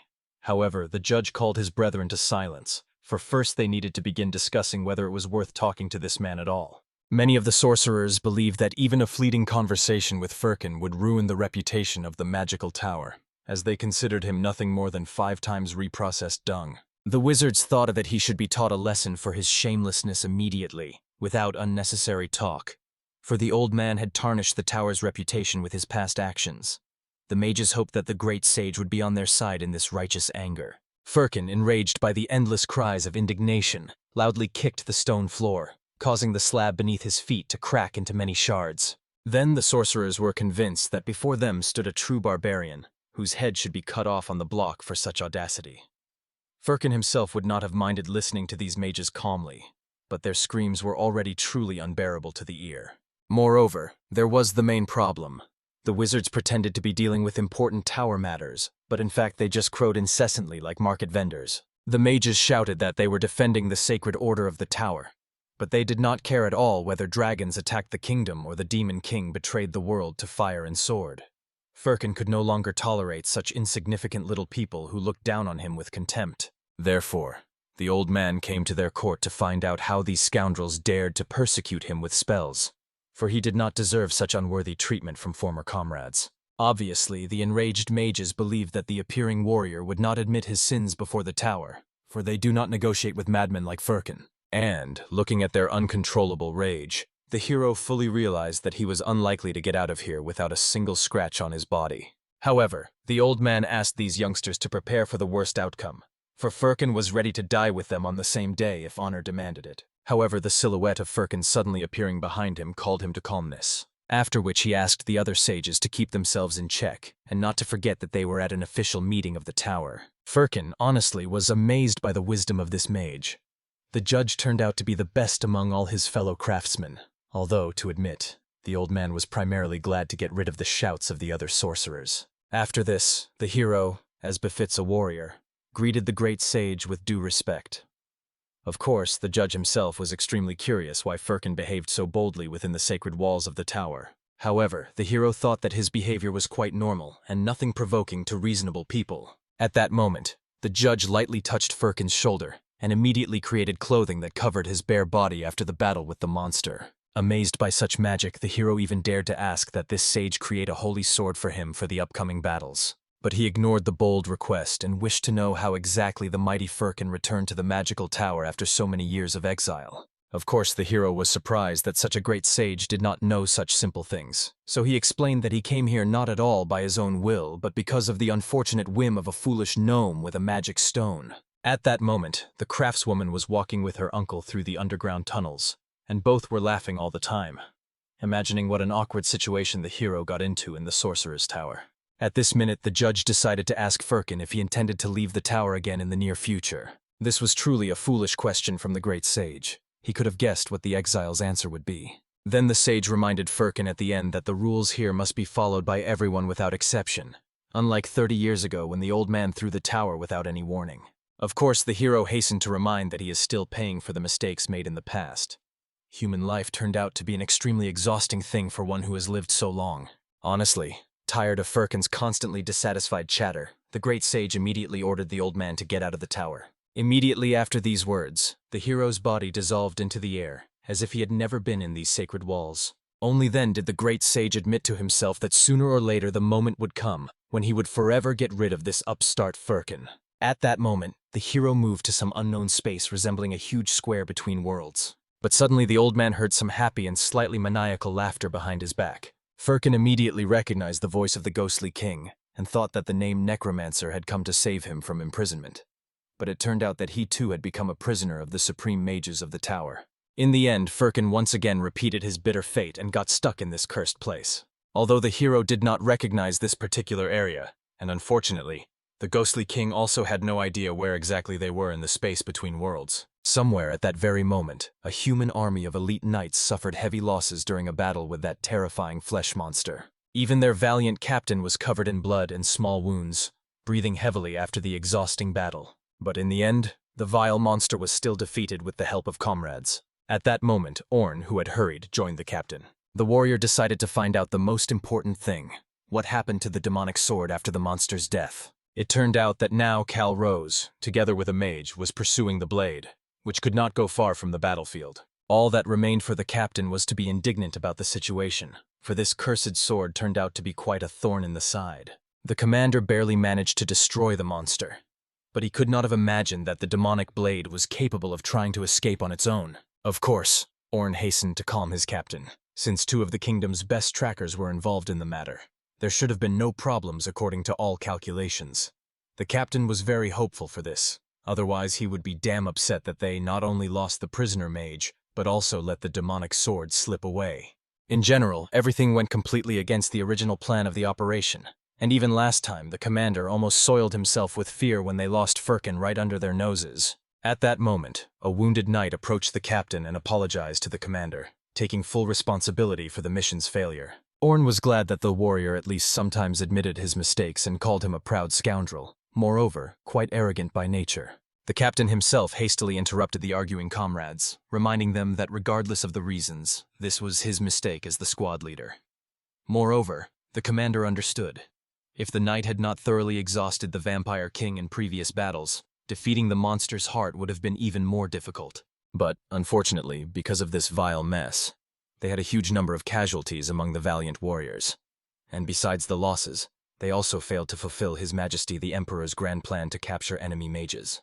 Carefully detaching the captain from heavy thoughts, the knight decided to find out if anyone had seen the mage who was neither among the fallen nor the living after the battle. The captain hurried to explain that when they encountered Firkin, for some reason he decided to take the young sorcerer hostage. And then, for even more incomprehensible reasons, the old man teleported and took the prisoner away from the battlefield. The only possible direction they could have moved to was the magical Tower of Wizards. Most likely, Firkin carried the captured mage there for his dark purposes. Of course, the knight was immensely upset that Firkin managed to learn the identity of that magical youth and use him against them. The captain, however, had no idea what was going on in the cunning old man's mind. They had only tracked his location by magical traces, but nothing else was known about the enemy's true plans. Of course, they expected that any normal person would go to the wizard's tower after weighing and considering everything. However, Firkin was exactly the kind who thinks of nothing but immediate gain. Of course, the knight asked to be shown the way to the magical tower to retrieve his assistant back to the kingdom. However, unfortunately, Firkin had cast various obstructive spells on his magical path, preventing anyone from following them by the teleportation trail. Moreover, the knight would not be able to cope with the powerful mages of that tower, since entering their territory was tantamount to a death sentence for any outsider. All the captain could ask for was that his subordinate return to the capital safe and sound. At that very moment, the commander left the search for the escaped demonic sword to his right hand, the valiant Orn. Finally, leaving the battlefield, the captain asked the warrior not to worry about anything, for they all knew perfectly well. The gravity mage simply cannot die in the hands of enemies. At that moment, Firkin was beating the ground under his feet in captivity with all his might. Despite how fiercely he hit her every time, the surface restored itself in an instant. For Firkin, this was pure magic, so he had been engaged in this useless task for half an hour. The ghostly king had the impression that the hero was truly mad. However, Firkin calmly explained that he was trying to find a way out to escape from here. They were trapped in some interdimensional space, and he urgently needed to leave this cursed place. The named necromancer also noted that this space was very strange and incomprehensible. Since he could not unleash his true power, the ghostly king assumed that the entire place was a continuous sealing barrier. Yet, when appearing in the magical tower, he had not felt anything like this on himself. Firkin himself clearly saw that their magical power was not completely sealed, which meant this was an unstable space. But nothing like this had ever happened to the hero before in his long wanderings. Moreover, from the ghostly king's story, Firkin understood that he had previously been in the magical tower. However, this was so long ago that even old Firkin himself was not yet planned to be born. Therefore, the warrior became even more curious. How old was the named one, or at least from which era did he come? The necromancer laughed somewhat frighteningly, and explained that his body was about 1,000 years old. He was born before the magical Tower of Wizards was erected. He spoke this so gloomily that he did not notice another person appear behind him. This was the very awakened mage who at that moment cast the spell of gravitational collapse on the enemies. However, in the end he suffered a complete failure, which was a quite expected result in this place. Firkin immediately called the mage closer to himself. He wanted to know why he had followed them into this strange space. Only then did the hero remember that they themselves had dragged him here against his will. However, Firkin hastened to explain that they were not the ones who saved him from death. Specifically, it was Adolf who picked up the young man and complained about the homeless stinker. and Firkin himself would have simply thrown the prisoner away.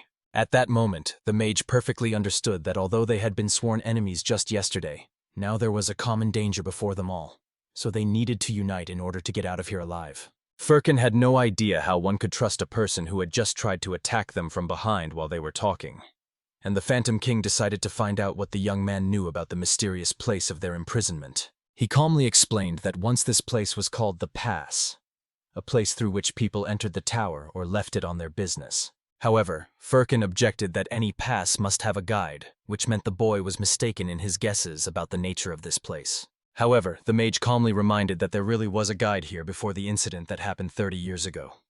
Since then, this place has changed a lot and has become what it now appears to them. Since that time, the only exit from here has been blocked so that without the permission of the Great Sage, no one could enter or leave the tower. Obviously, from Firkin's guilty look, the Phantom King quickly understood that it seemed the hero had caused a lot of trouble during his long life. The old man himself did not want to discuss this, and decided to consult on how best to get out of this space. But the only solution was to summon the guide by force. As Firkin explained to his comrades, this place was unstable. The space was clumsily constructed over the original pass. Although at first glance magic seemed to dissipate in the air here, in reality the space absorbed it to sustain its own existence. And if at the same time more magic is poured in than the place can absorb, then this false space will explode, and a real passage to freedom will appear. Of course, the task sounded quite simple, so Firkin decided that the named one should take on this matter, since he was a true specialist in the field of dark magic. But the hero himself was more interested in who this guy was and why he knew so much about the magical tower and its secrets. Then the mage finally removed his mask from his face and explained that he was not some great sorcerer. He had simply encountered this place once before in the past. After that, the young man calmly greeted the old acquaintance of the Ghost King and introduced himself as the 12th of the Immortal Kings. Immediately after these words, a deadly silence fell over the space, for no one could have expected such a turn of events from a simple prisoner. The Ghost King recounted the events that happened long ago in the terrifying Cursed Valley, into which one can enter but cannot leave alive. Then the Emperor invaded there together with his elite knight squad. The warriors killed all the living dead, considering them spawn of the underworld. Of course, the spirits did not understand what was wrong with these people, why they invaded them without declaring war to kill them. When one of the dead approached the knight to find out the reason for the invasion, he only ordered the monster's dirty hands to be removed from him, after which he already wanted to kill him. However, the knight's path to the dead man was blocked by the Reaper's scythe, indicating that beyond lay only death from his blade. But suddenly, defending his comrade, Orn ran up and struck the Reaper away with a powerful blow, after which the warrior aimed at the enemy's throat. However, he easily dodged the attack and reminded the human creatures that they were on the sacred land of the dead. Here, such atrocities as they committed were simply unacceptable according to the laws of the afterlife. However, unexpectedly the ruler demanded that the dead retreat and revealed himself before them, the named Necromancer. The Emperor wished to speak only with the ghostly king. Otherwise, the knights would continue killing everyone indiscriminately. The ghostly king did not consider the man worthy, and the Lord of the Dead would not listen to human orders. However, in order to stop the bloodshed among his subjects, the named revealed himself and decided to find out what was happening in his domains. Obviously, the king's first thought was that the man had returned here with a war against the dead, after which he realized that Firkin's friend seemed to have become the king of men and had come with ill intentions. At that moment, the king himself demanded that the necromancer explain how to create a living dead. He needed any method of resurrection. This is how Firkin realized that the 12th Immortal was a living dead, created by the ghostly king himself. However, the named hastened to explain that the human king did not create a new immortal warrior. This guy was the last immortal born 300 years ago. Until now, he had lost his body after an attack by a religious cult. The mage himself explained that the emperor secretly restored him, who had long ago lost his physical shell, and the ruler also promised to grant him the desired eternal death for his faithful help. For, as is well known, an immortal cannot die, even when losing his body in battle. All living beings were born with the blessing of oblivion by the will of the God of Light, so that when faced with death, they would forget their past lives and be freed from the pain of memories. But the immortals destroyed this blessing and curse. They did not forget, and could remember their entire long life without exception. But memories of pain and suffering also remained in memory forever. As a result, the immortals became people wandering in darkness and experiencing pain every moment of existence.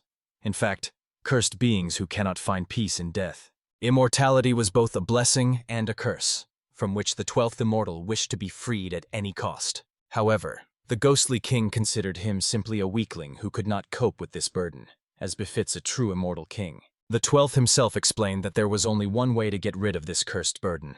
It consisted in complete disappearance from the world. What was well known to the Phantom King from ancient times, as is well known from ancient knowledge, to lift the curse of oblivion when creating an immortal, it is necessary to sacrifice a corresponding amount of life force, just as the essence of the forest or the heart of the earth chose the lives of valiant dwarves for their dark purposes.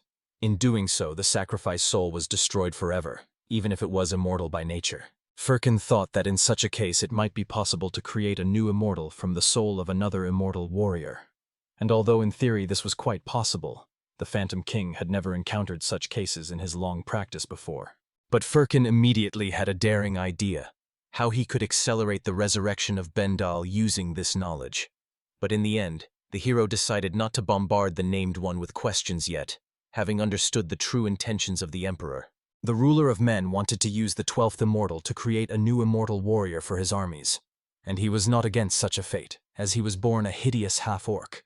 He had long been tired of such a painful life in a despised body. Firkin was extremely curious to learn from the Phantom King the details of how exactly the ruler created the new immortal.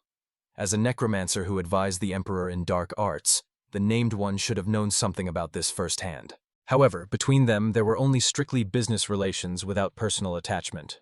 In exchange for revealing the secrets of resurrection, the Emperor was guaranteed the safety of the Cursed Valley until now, until Firkin came there with war. At that very moment, the 12th immortal realized that he might have said too much about secret matters. Now he had introduced himself enough to his companions, and suggested focusing on getting out of here alive and unharmed. Firkin was basically willing to help his comrade, but the latter had not yet explained how he knew so much about the structure of this place of imprisonment. The mage calmly explained that he had once also been a sorcerer from this Tower of Wizards, and now, naturally, served as a member of the Emperor's first knightly order. At that moment, all three released their accumulated magical energy at once, and surprisingly, the young mage's theory worked exactly as predicted. The space began to collapse under the onslaught of their combined power. But Firkin was worried that their release was going a bit too smoothly and easily. It seemed as if some cunning trap awaited them from the tower mages. But for now, looking at the cracks in space, everything looked like the very real success of their escape plan. But at that moment, at the place where the entire trio stood, a huge explosion occurred, resembling the landing of a nuclear warhead from the sky. In the end, it became completely obvious that they would not be let out of here so easily. The mages of the tower had prepared a trap.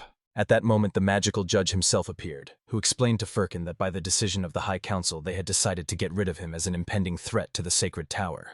Therefore, he decided to fulfill the will of the great sage as ruler and head of the council. Also, under the leadership of the supreme sage, other powerful mages appeared to destroy the heretic once and for all in an honorable magical duel. Somewhere at the very same moment, other warriors landed in a deep cave among the rocks. Cal Rose had no idea why they stopped the pursuit right here. But her companion hastened to explain that somewhere in this cave a demonic blade was hidden. Here the trail of its dark magic ended. Also here they discovered the corpse remains of that terrifying flesh monster that tormented their warriors. Therefore, having destroyed the last remnants of the monster, the mage suggested to Cal Rose to look around in order to understand exactly where the cursed sword was located. But when the warrior turned around, she saw that the blade had already pierced her companion through, and behind her stood an inhuman silhouette from the darkness. In the end, the girl's body fell onto the stone ground, and the mage froze, looking at his new enemy with horror. At that moment, the creature developed a mouth, with which it commanded the miserable humans to stop chasing it through the caves. The mage hurried to apologize to Cal Rose that she would have to endure some pain from the wounds until he caught this vile creature. After these words, the wizard tried to create a binding barrier around the monster.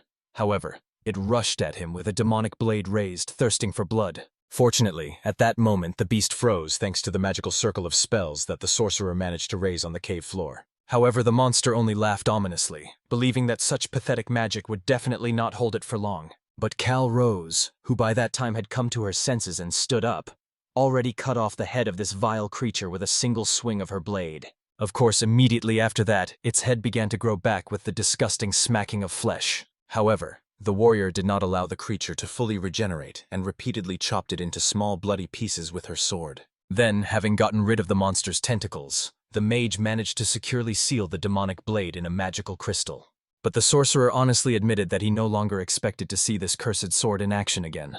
Apparently, the vampires decided to reforge the broken blade for their dark needs, so he wanted to take the artifact to study its power.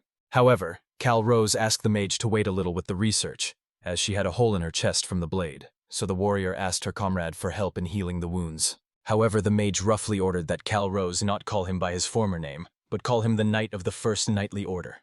Moreover, he did not understand how such a strong dragon as she could worry about such insignificant wounds. Cal Rose was, to be honest, surprised by the disrespect that this wizard allowed himself, for she was not going to let such insolence pass without consequence. At that moment, the sorcerer created his identical magical clone and ordered Cal Rose to return immediately to the camp before any suspicions arose among the command. Honestly, the warrior was quite surprised by the perfection of the clone, which did not differ from the original even in the flow of magical energy.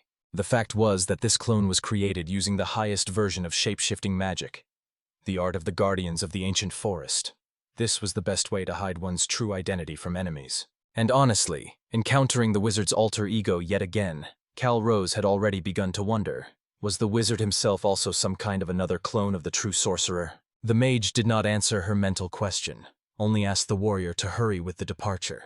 After all, there was movement of the cult in these parts, so the situation was quite dangerous for lone travelers. For their next important conversation, he will choose a more suitable and safe place. Right now, they needed to decide what measures to take against the powerful Firkin in the upcoming battles. However, the mage was not exactly sure that they would be able to stop this dangerous man. But the wizard clearly understood that they were obliged to accomplish this for the safety of the kingdom. After these words, the mage took his true form and intended to fly away. At the last moment, having only said goodbye to the warrior, he promised to meet her another time. But he asked her not to forget their true sacred purpose in this war. And, watching the sorcerer flying away, the girl understood. He should not say such obvious things to a knowledgeable warrior.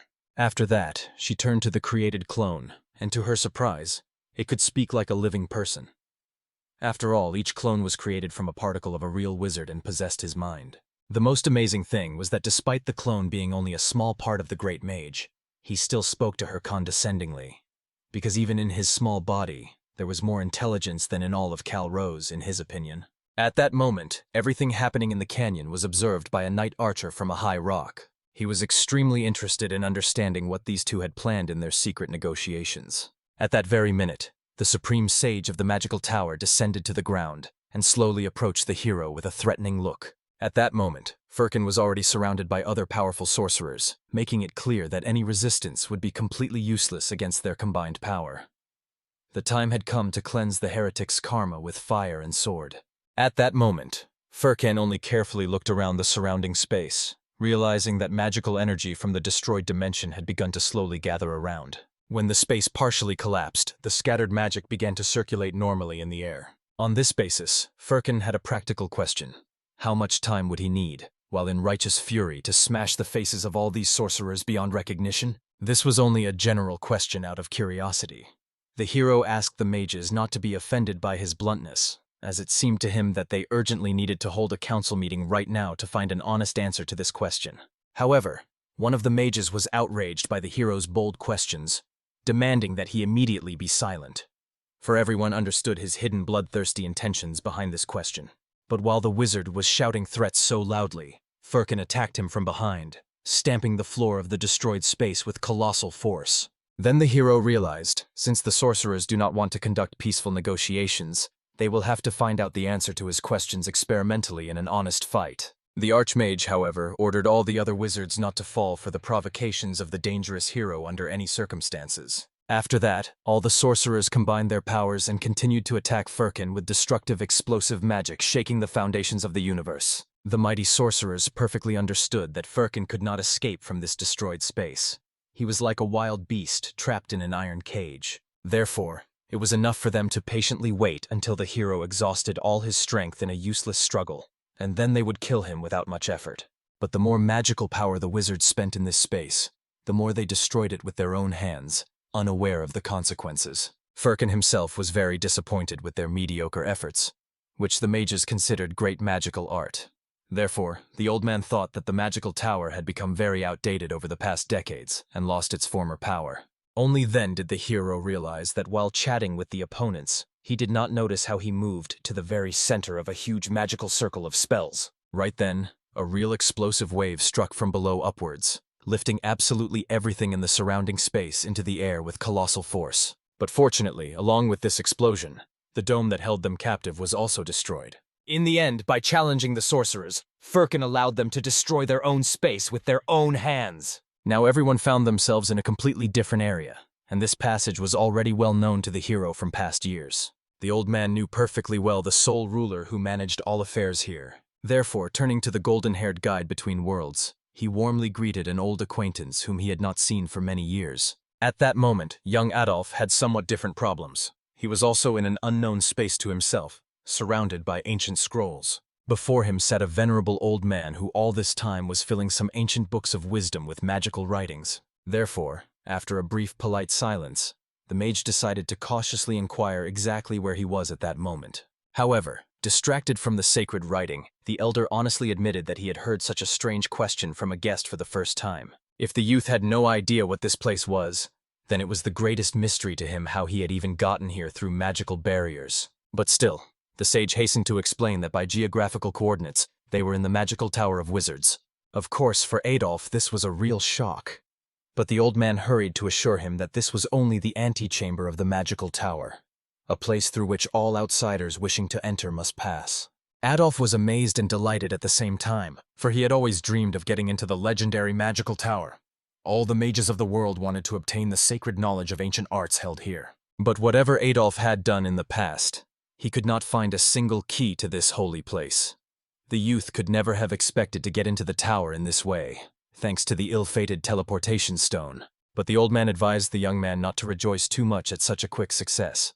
Since he was a comrade of the dangerous Firkin, he would stay here only a short time, and then a harsh fate would befall him. The young mage almost fainted from such news, for he knew the High Council represented the most elite group of sages in the world. He was amazed that they came personally to meet Firkin.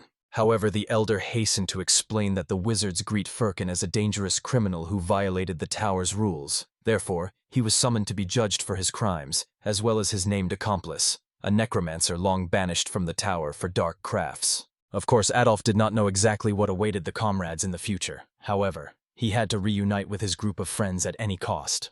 Therefore, the young man began to beg the elder to open for him the cherished door to freedom. However, the sage stretched out his hand as if blocking the young man's way, and preventing him from going further into the tower, which made Adolf a little angry, warning that he might stop calling the old man an honorable gentleman and make him an ordinary old man without any respect. Angered by such impudence, the elder immediately attacked the youth with a magical barrier, which he raised between them and which forcefully pushed the audacious guest back to the nearest obstacle. After that, the sage reminded the foolish boy that he was in the sacred magical tower. If he is not a true mage, he will not advance a single step according to the ancient rules. Therefore, at the beginning, he needed to prove that he was indeed a worthy sorcerer, not an impostor. In the end, having no other option, Adolf began to cast spells with all his might. However, his magic resembled the most ordinary fairground tricks for entertaining the crowd. Although, to be honest, even this delighted the venerable elder with its originality. Still, the sage believed that if Adolf was a true mage, he must have a scholarly dissertation presented to the scientific circles of the tower. He wanted to know what magical degree this young man held in the hierarchy of sorcerers. When Adolf explained that he could only control the elements of nature, the elder drove the young man away, not recognizing him as a true mage. Or the sage suggested staying here and quietly awaiting his fate without disturbing anyone with his requests. However, since no charges were brought against Adolf by the tower, the old man could release him once Firkin's fate was decided. At that moment, Adolf realized that with this old man they would not have a normal conversation willingly. But he needed to get out of here because only here could he find a clue about where his mentor was. Then the elder realized, this young man also intends to break their sacred tower rules. So the sage decided to take appropriate severe measures regarding the audacious guest.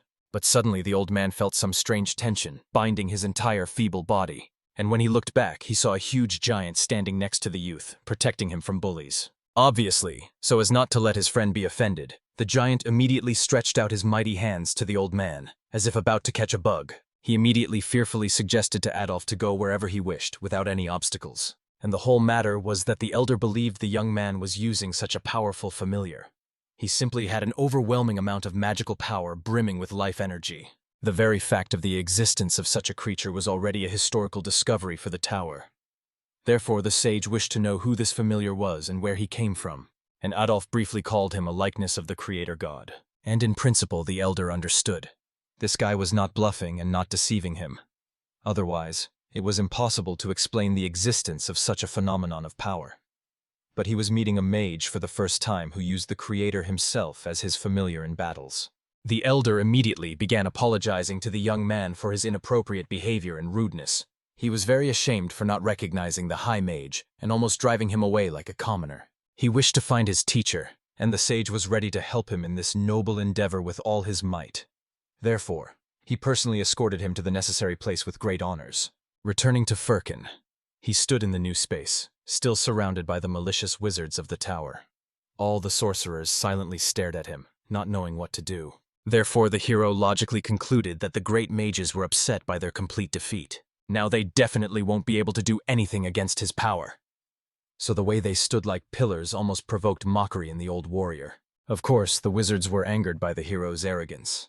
He clearly did not understand how much the world of magic had changed compared to the past. Therefore, the magicians prepared their combined power to attack the sinner for his indelible sins. So that he would not escape justice, they wished to personally show him the end he deserved for his crimes. However, at that moment all the casting mages were thrown out of space, and they found themselves in the place where they usually held their meetings in the magic tower. In these passages between worlds, sacred neutrality reigned according to ancient laws. Such combative behavior was completely unacceptable for the mages of the tower. Firkin, who was now protected by the conductor, decided to find out who next wished to challenge him to a duel. Then the mages began whispering among themselves, realizing that by the rules they were forbidden to use magic in the presence of the guide. Even transporting the hero to another space would be quite difficult according to the laws. So the wizards were simply indignant at the cunning Firkin, who hid behind the guide's back as if behind a shield. At that moment, the supreme sage explained to the guide that they all wished to return to the tower to continue the trial. Therefore, he asked to open the passage to the sacred walls, and he instantly created portals for them, through which the sorcerers could return to their native homes. In the end, passing through this portal, the great sage asked Firkin not to stand like a pillar and to follow them back for the continuation of the trial. However, Firkin almost burst out laughing at his arrogant words and self-confidence. After that, the hero suggested to the Phantom King to gather their belongings so they could escape from here while there was still a chance. But the necromancer warned the old man that it seemed he would still have to return inside the magical tower against his will. After all, the last ingredient for creating the immortal was right here in the storages. The distrustful hero decided to inquire from the named one about which specific ingredient is mentioned in the ancient ritual. And he reminded that they already had the essence of the forest for the sacrifice, in order to lift the curse of oblivion from the soul, as well as the heart of the earth, from which the physical body of the immortal warrior was to be made. Only the eye of the entity remained, the true legacy of the dead from the times of creation. If nothing had changed over the past centuries, this ingredient should have been right here, in the storages of the magical tower.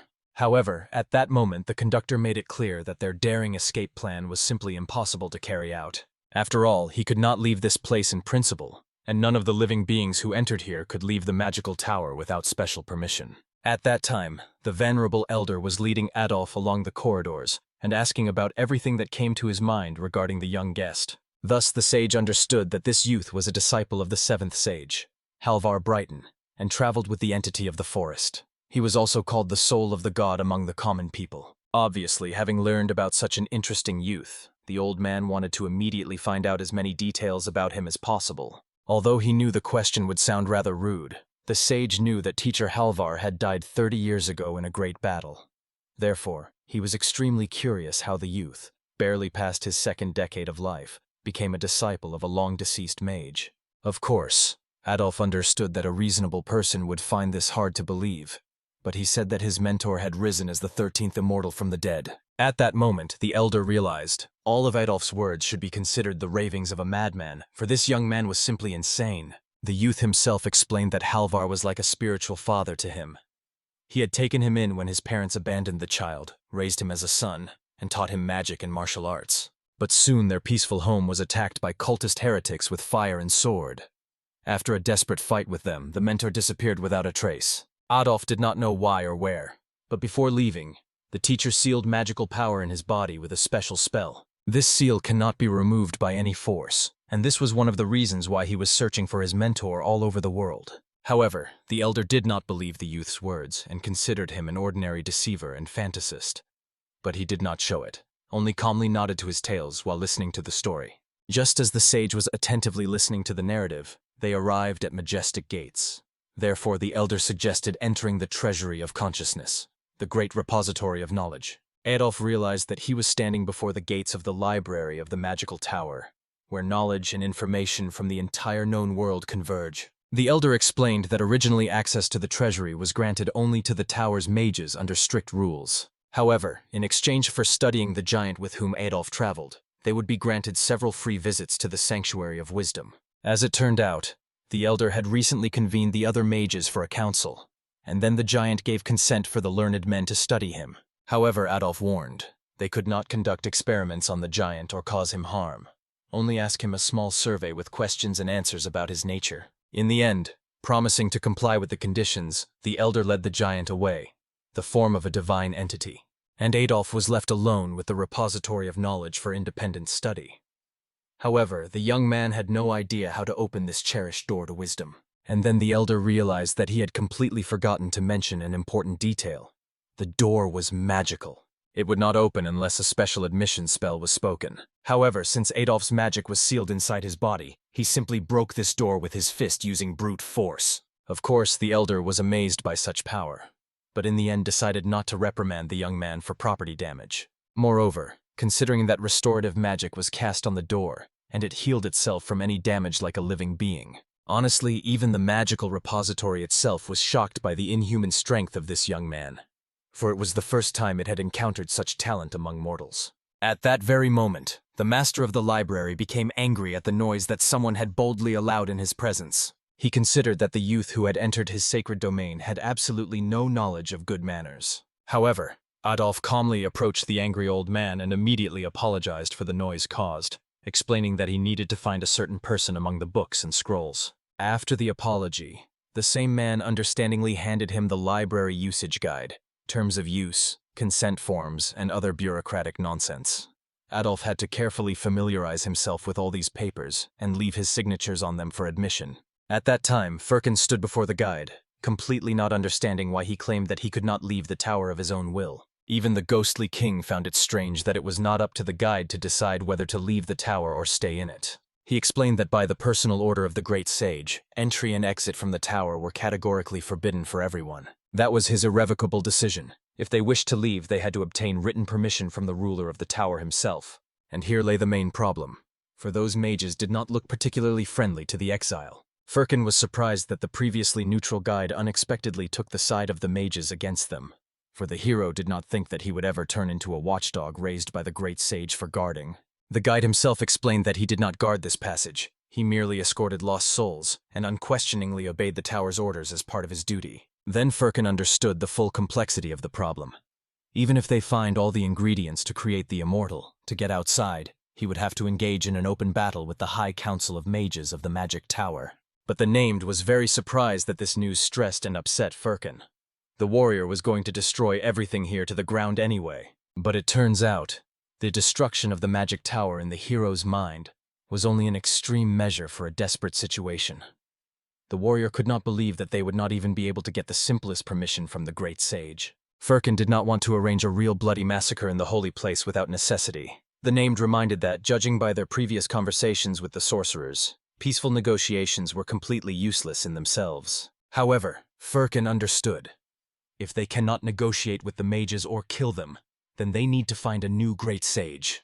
And the hero decided to appoint one of his loyal comrades-in-arms to this position. Of course, the 12th immediately thought that Firkin was talking absolute nonsense and rubbish, but the named was already tired of trying to understand the logic of this strange man. The necromancer explained that this was an absurd idea, because to become the great sage, one must receive the approval of the majority of votes at the meeting of the High Council of the Tower. However, Firkin knew there was also a workaround for the ambitious. For this, it was necessary to obtain a recommendation letter from the previous great sage, and the support of influential supporters. All they needed was a recommendation letter from the past sage and one supporter who joined the council of the tower. Then they could demand the holding of extraordinary elections for the position of great sage. In that case, the post of great sage would at least temporarily remain vacant for new contenders, and if the position of Great Sage is vacant, then during this period the powers of the ruler are granted to a temporary candidate according to the laws. Of course, the named was curious where Firkin knew all these subtleties of the tower's politics. But it turned out that it was precisely thanks to this method that the current Great Sage took his post. The warrior would simply return the favor, using his own cunning methods against him. However, this still did not explain where to find the Great Sage of the previous generation and the supporter in the council to back their candidacy. However, Firkin reminded that according to Adolf, his teacher lives among people, and the precious pupil was in mortal danger in the tower. So if they contact the mentor, he will immediately run here to help his beloved protege. As for the supporters in the council, they must deal with them right now, without wasting time. After which the hero, with a somewhat foolish expression, began to think about what they should do for the success of the plan. The named one was amazed that a living person had such a mad resemblance to the living dead in facial expression. However, Firkin specifically parodied the inhabitants of the world of the dead with all available means. They needed to contact Halvar and obtain ingredients to create an immortal warrior. They simply had no other way now. So they went to the very center of the magical tower to carry out the daring plan. At that very moment, the giant sat on a stool where these strange magical elders had placed him for research. After which the learned men took out all sorts of scalpels and knives to begin their primitive study of the divine being. The giant, as known to the sages, had many sacred names in legends. The first man, pure soul, shining splendor, holy spirit of creation. And of course, the giant who created the plant world with his own hands. Wherever he stepped, flowers and trees of unearthly beauty grew. The earth broken under his feet turned into mighty mountains and hills. And for the birth of life, only his pure river stream of tears was enough. All living creatures worshipped him as a deity, calling him the wooden giant and creator of the world. However, the cursed day came when, after the birth of the abyss, invisible spiders of chaos. In the end, the body of the defeated giant was attacked by the other gods. His remains, full of ancient sorrow, were cast down into the mortal world, where they took root and formed a small garden.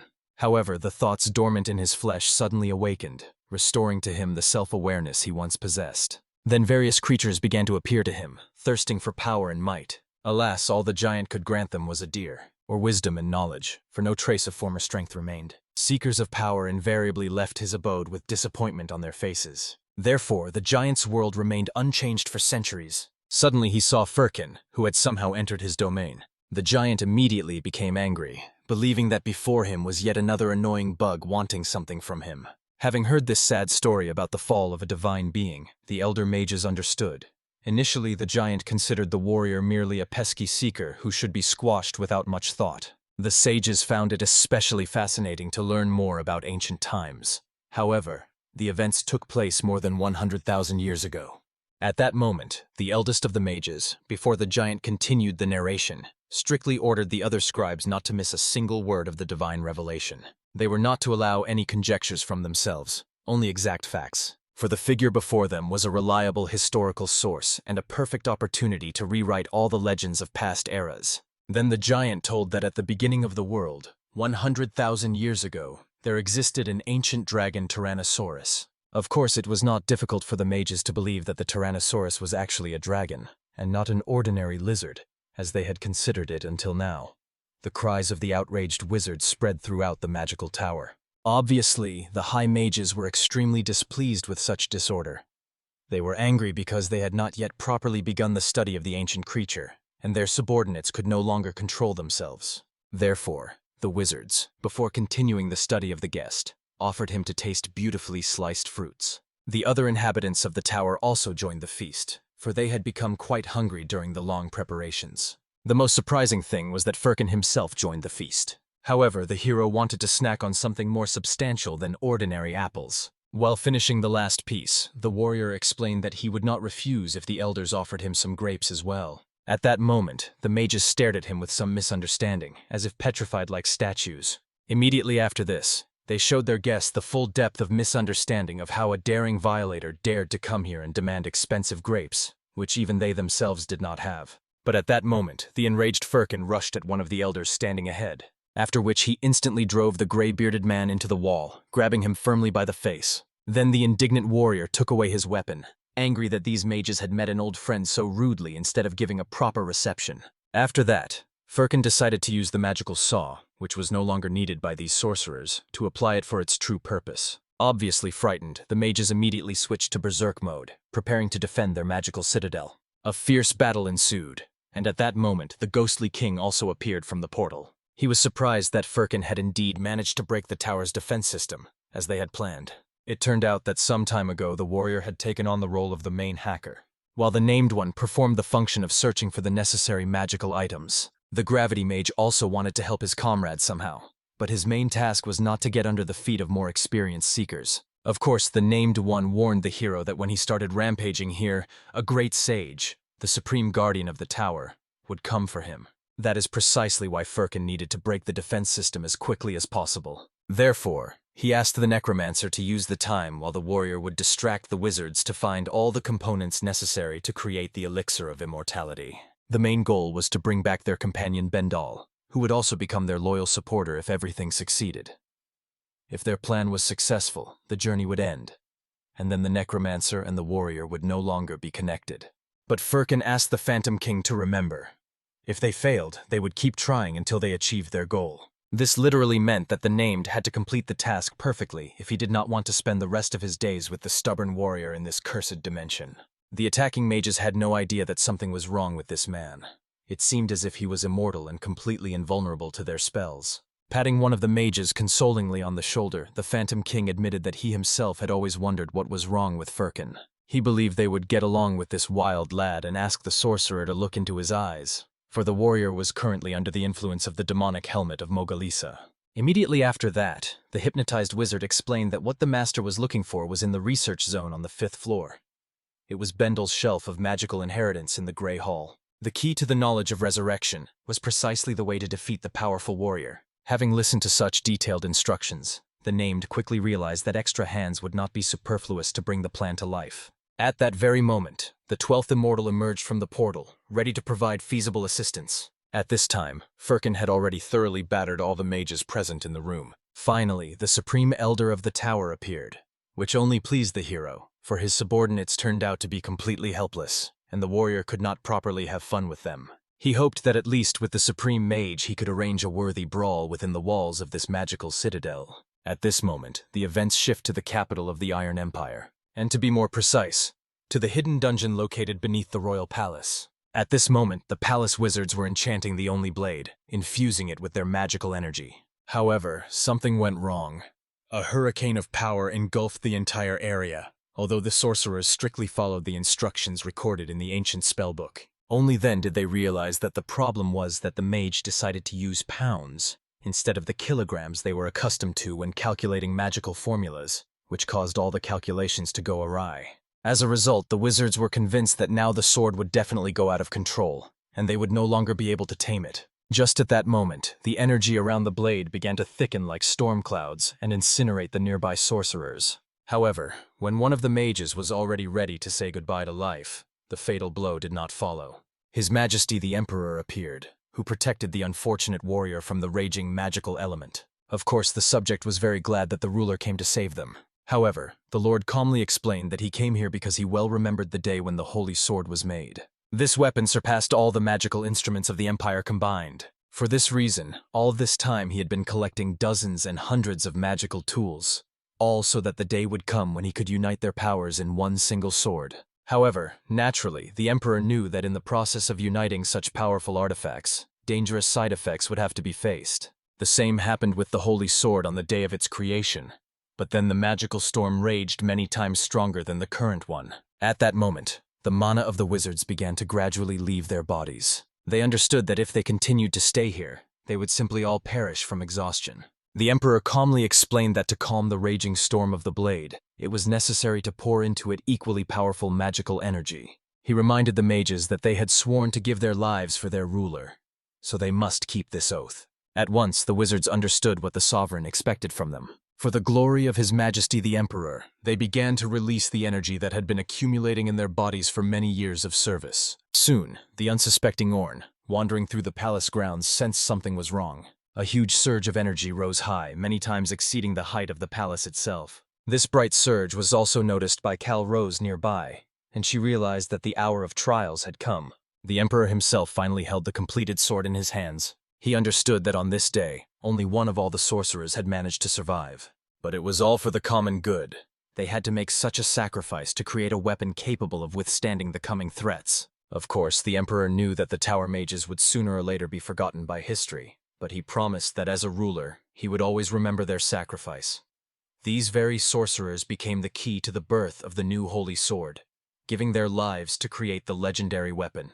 At that moment, Cal Rose joined the Emperor in response to the surge of magical energy along with Orn. They arrived to make sure that the Lord was all right after such a powerful magical explosion. Orn was struck by the fact that the mages, despite their extreme exhaustion, so submissively lay before the Emperor. Only then did the knight realize with horror that it seemed all these sorcerers had drained all their life forces and died, sacrificing themselves to create the Holy Blade. The Emperor thanked the warriors for their timely arrival. They had come to congratulate their lord on finally obtaining his legendary blade. However, Cal Rose warned that according to the original plan, there was still enough time to create the Holy Sword. She did not understand the reason for such haste in completing such an important ritual. Orn immediately reprimanded the girl for such audacity. He did not understand how she dared to so boldly question the Emperor about his deeds and decisions. But at that moment the knight met a contemptuous glance from Cal Rose herself, which made him uneasy. At that moment the girl brought the very sword of the Demon Lord, explaining that she expected the Emperor to wait for its arrival before engaging in the creation of the Holy Blade. At that moment the Emperor attacked Cal Rose standing before him without a shred of doubt. She instantly shielded herself with the demonic sword. However, in the end the blade split in half, and the sword itself broke into many shards. Of course, the ruler doubted that the true sword of the Demon Lord should break so easily from a single strike. At that very moment, Orn absolutely did not understand what was happening before his eyes, so he preferred to remain silent to avoid getting in trouble for inappropriate questions. Cal Rose only smiled at the foolish question of his Imperial Majesty. She felt that the Lord was clearly provoking a duel with her. That was when Orn completely lost his composure, not understanding since when she had been speaking so boldly to the ruler of the Empire. At that moment, the Emperor calmly explained to the knight that the First Knightly Order had always had many talented people with different opinions regarding politics and military actions. At that moment, Cal Rose removed her camouflage spell, realizing that the Emperor had recognized her too easily, even in disguised form. She even thought it was too unwise to use pounds instead of kilograms when calculating magical formulas. This mistake cost many sorcerers their lives. However, the girl perfectly understood that regardless of when the Emperor finished creating his holy sword, they would no longer be just a man and a woman. They would become warriors who would cross blades in a deadly duel. This was excellent news for the Emperor, for he wished to test the strength of his new holy blade in battle against a worthy opponent. Therefore, the ruler proposed to immediately cross swords. At that very moment, Orn was pondering what true talent really is. He considered it an ability that distinguishes one person from another from birth. Orn was always ahead of everyone without much effort. While some only dreamed of glory, he simply acted and achieved his goals with blood and sweat. Using his natural talent, he became a knight of the Empire and gained unquestionable authority among his comrades in arms. But, as they say, there are still stars above the sky. Then a whole constellation of those who far surpassed his own abilities appeared above him. And there was also a monster named Cal Rose, who with a snap of her fingers turned all his talents to dust. Her inhuman movements were beyond his understanding. She possessed monstrous strength and incredible speed. He had not noticed this before, for the girl skillfully concealed her true power. But some instinct told him something was wrong. Orn had always suspected that Cal Rose was not a human, but a monster. And now he realized that she had all this time been hiding a demonic essence behind a human guise. The knight tried to explain to the Emperor that the power of his sword had not yet stabilized, and soon Knights of the Order would arrive, so the Lord should stay safe. Orn wished to stop this creature, who had once been his comrade in arms by his own strength. But the Emperor calmly asked the knight to cease this pathetic spectacle. He must obey the words of his ruler without question. And the sovereign now wished to test the power of his new holy sword in battle. Right now he saw a worthy opponent before him, and considered this an incredibly fortunate coincidence. Of course, Cal Rose was struck by the fact that the King of Men remained just as arrogant as before. However, the ruler believed that he was still far from the snobbery of a dragon. Only then did Orn realize the horrifying truth. He had considered Cal Rose a monster, a demon, anyone, but she turned out to be a real dragon. Now the knight understood why the girl was so powerful. She was gold among all other precious metals, for dragon blood had been in her from birth. At that moment, Cal Rose herself hurried to warn the Emperor that the sword could consume the will of its owner, turning him into a puppet. but the ruler still repeated the same mistakes as his predecessors. Therefore, she resigned herself to the fact that humans were two foolish creatures, incapable of heeding wise advice. But to the emperor, these empty talks were of no use. He was ready to destroy everyone who stood in his way to absolute power. Only then did Calrose realize that the emperor was simply a psychopath, craving blood and destruction. For this reason, he was precisely not chosen by the true holy sword. What he created was too dangerous even for the emperor himself, a cursed blade that brought only ruin. So this sword the dragoness had to take from him to save the world from impending disasters. At that moment, the emperor immediately turned to his loyal knight, who stood behind him, ready for battle. The lord ordered to immediately report to the commander of the order that the war had begun, a battle between man and dragon that would decide the fate of the entire empire. Immediately after that, a fierce duel began, and Orn ran to carry out the emperor's command, asking him to be more careful in the fight with the ancient monster. The dragoness herself laughed at the fact that the man called their confrontation a war. Calrose calmly explained that the war was still far off. It was better to call it a simple hunt of a dragon for a foolish mortal. However, after the very first clashes, the girl realized that the Imperial sword was indeed very powerful. It turned out that even the name of the holy sword was somehow insufficient for this blade.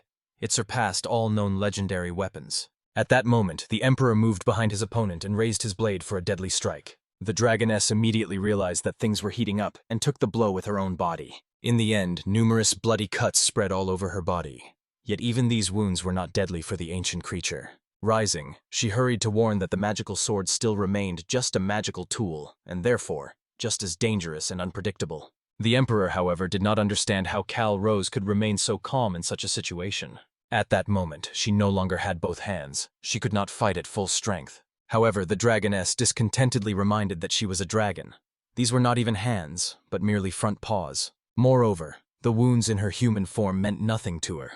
As long as the ancient creature had magic, she could regenerate as much as she wanted. In principle, the emperor was not at all surprised, considering that this was the main feature of large lizards. But he was even glad, for he knew the opponent had enough strength, so he could experiment with her as much as he wished. Only then did the girl realize that the little human really wanted to kill her for fun. Therefore, having grown wings and taken a half-dragon form, she warned that she had wished to warn him of the cursed blade's danger until the last moment. After all, they had been good comrades in arms, but now she had changed her mind about sparing the madman. Suddenly, the captain of the night squad entered the room, who calmly greeted the mother of dragons as if expecting such a turn of events. After that, he dragged in a bound night mage and offered Calrose to solve the dilemma, to tell them the whole truth about her origin, or else both of them would perish here. Of course, the dragoness was quite shocked to see the defeated wizard, for she knew how powerful he was in the magical arts. At the same time, the captain himself laughed maliciously, realizing that he had managed to corner the ancient creature into a hopeless situation. However, the emperor quickly ordered the captain to pull himself together and stop laughing like a dull villain from cheap legends. He immediately apologized, for he himself had forgotten that they were not villains in this story, only defenders of humanity from the dragon threat. However, Calrose actually found it funny to watch these little humans who thought that by capturing the wizard they had angered her. They truly understood absolutely nothing. For whatever happened to this mage, it did not concern her in any way. But still, mortals had to pay for daring to threaten the ancient dragon. The captain was glad that he had managed to anger the girl, although she herself felt calmer than a boa before a hunt. Then the leader of the knights showed her the new hostage, warning that if the dragoness did not confess her true nature, they would kill this prisoner as well. He only looked away fearfully, begging Calrose not to worry about him for her own salvation. The captain perfectly understood. There was no point for Calrose to pretend that she did not understand anything, for her dragon nature had long been revealed thanks to their investigation. The leader of the knights hoped that the dragoness would not be able to watch coldly as they killed someone dear to her, unless she was a completely heartless monster. However, unexpectedly, with her magical attack, she herself wounded this little man. After that, she demanded that the little people stop messing with her nerves and finally finish what they started. The ancient creature had already been waiting for a real battle. Then the emperor realized negotiations with dragons were never simple, which meant he had to force her to submit by brute force. After that, the ruler raised his new holy sword to conquer this monster for himself. Calrose understood that the emperor would have to try hard to subdue her. She liked very strong opponents, much more powerful than herself. While these two fought with blades, suddenly a beautiful butterfly with blue wings flew between them. It was a teleportation. thanks to which a mage materialized, who, according to the captain's guess, had been feigning unconsciousness in the dungeon all this time. However, the wizard calmly explained that the fainting was very real. Due to magical exhaustion, his body was still lying unconscious near the captain. Only then did the leader of the knights finally realize that the mage they had captured from the very beginning was just one of many incarnations. However, the sorcerer hastened to explain that he very much disliked such words, as he had never created fakes. Each of his incarnations was a separate personality with its own thoughts and desires. Although their roots went back to one spirit, all his selves, living different lives, were quite real beings. Only then did Orn finally understand the meaning of the young man's words.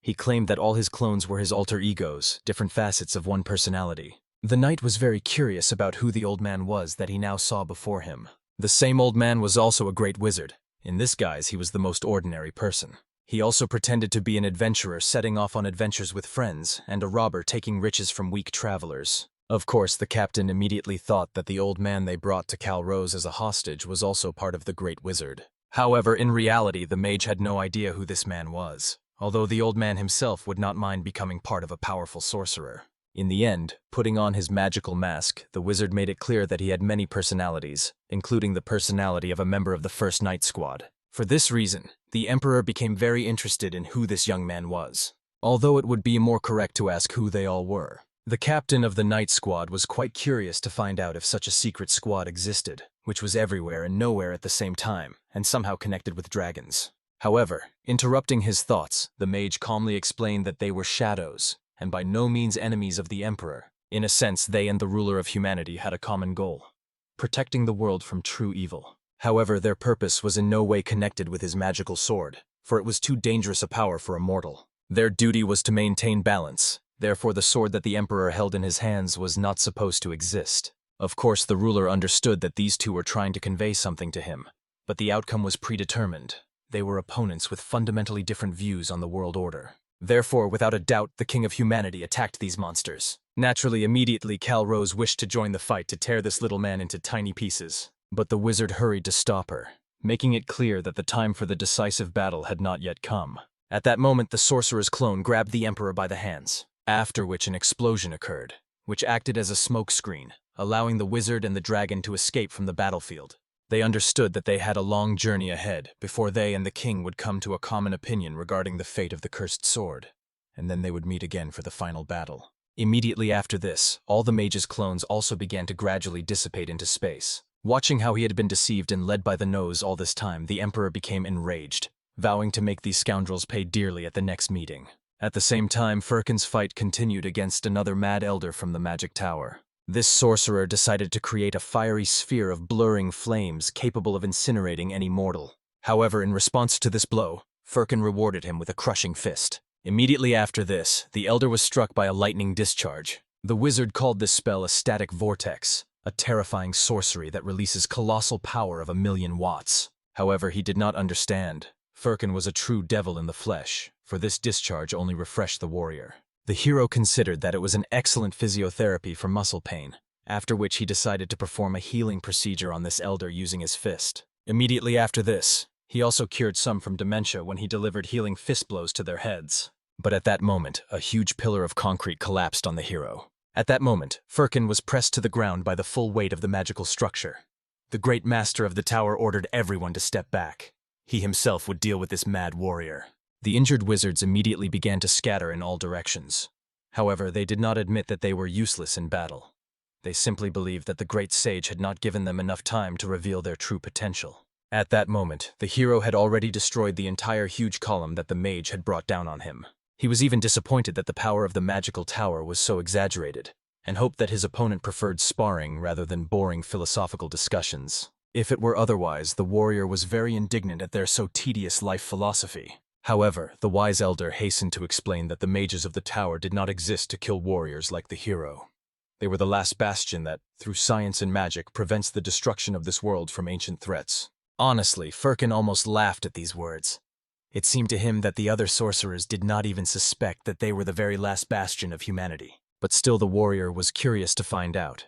What did this self-proclaimed last bastion do when the demon lord appeared? As Firkin remembered, they hid in the tower behind their disputes and did not show their noses while the heroes shed blood on the battlefields. But the great sage knew the demon lord was not the greatest threat to humanity. Demons, humans, their rulers and warriors, all this is just a war for supremacy, a struggle of despots for power. This is not yet the end, not the limit that the magical tower will witness in the coming centuries. But Firkin still considered this mage merely a cynic, who had absolutely no sympathy for ordinary humanity and its sufferings. However, in response to this claim, the elder reminded the warrior of the fourth rule of the tower.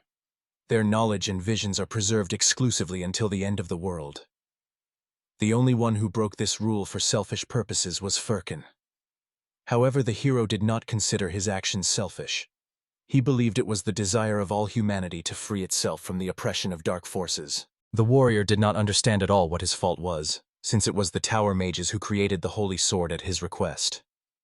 But the sage reminded him that it was Firkin and Bendel who persuaded the other wizards to make this weapon, and as a result, 1,000 great mages, including the great sage of the past, sacrificed themselves to create the cursed weapon.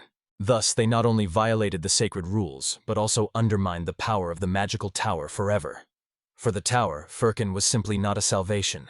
He was its curse. And as the great sage of today, the elder considered it his duty to pass a just sentence on him.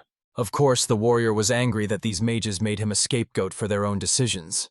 If they had not helped stop the Dark Lord then, he would not have left the tower alone, and would have wiped it off the face of the earth along with all its inhabitants. However, the sage believed that they were capable of protecting themselves from any threats, although this was laughable considering they could not stop Firkin alone. Of course, the elder did not argue.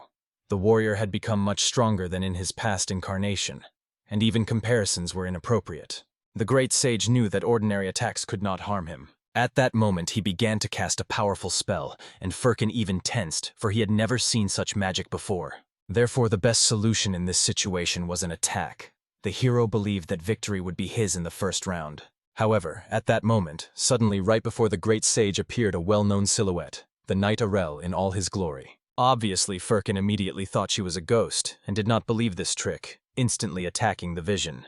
But the most amazing thing is that although the warrior seemed not to believe in this illusion, his fist still stopped. He could not strike Arel, for at the last moment the great sage intervened and bound Firkin with magical chains.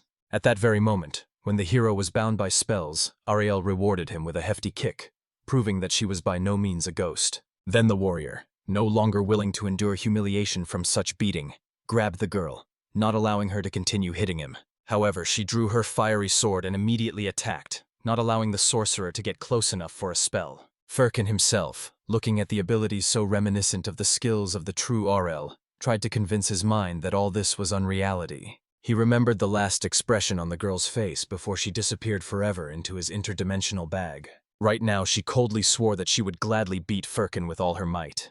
This was very much like the real stern Arel, whom he once knew. At that very moment, the great sage realized that he had completely forgotten about the power of the sacred relic, the Drop of the Depths. This was an artifact capable of summoning beings residing in human memory. Thus, Bendel materialized before the hero, created in the image that was hidden in the warrior's memories.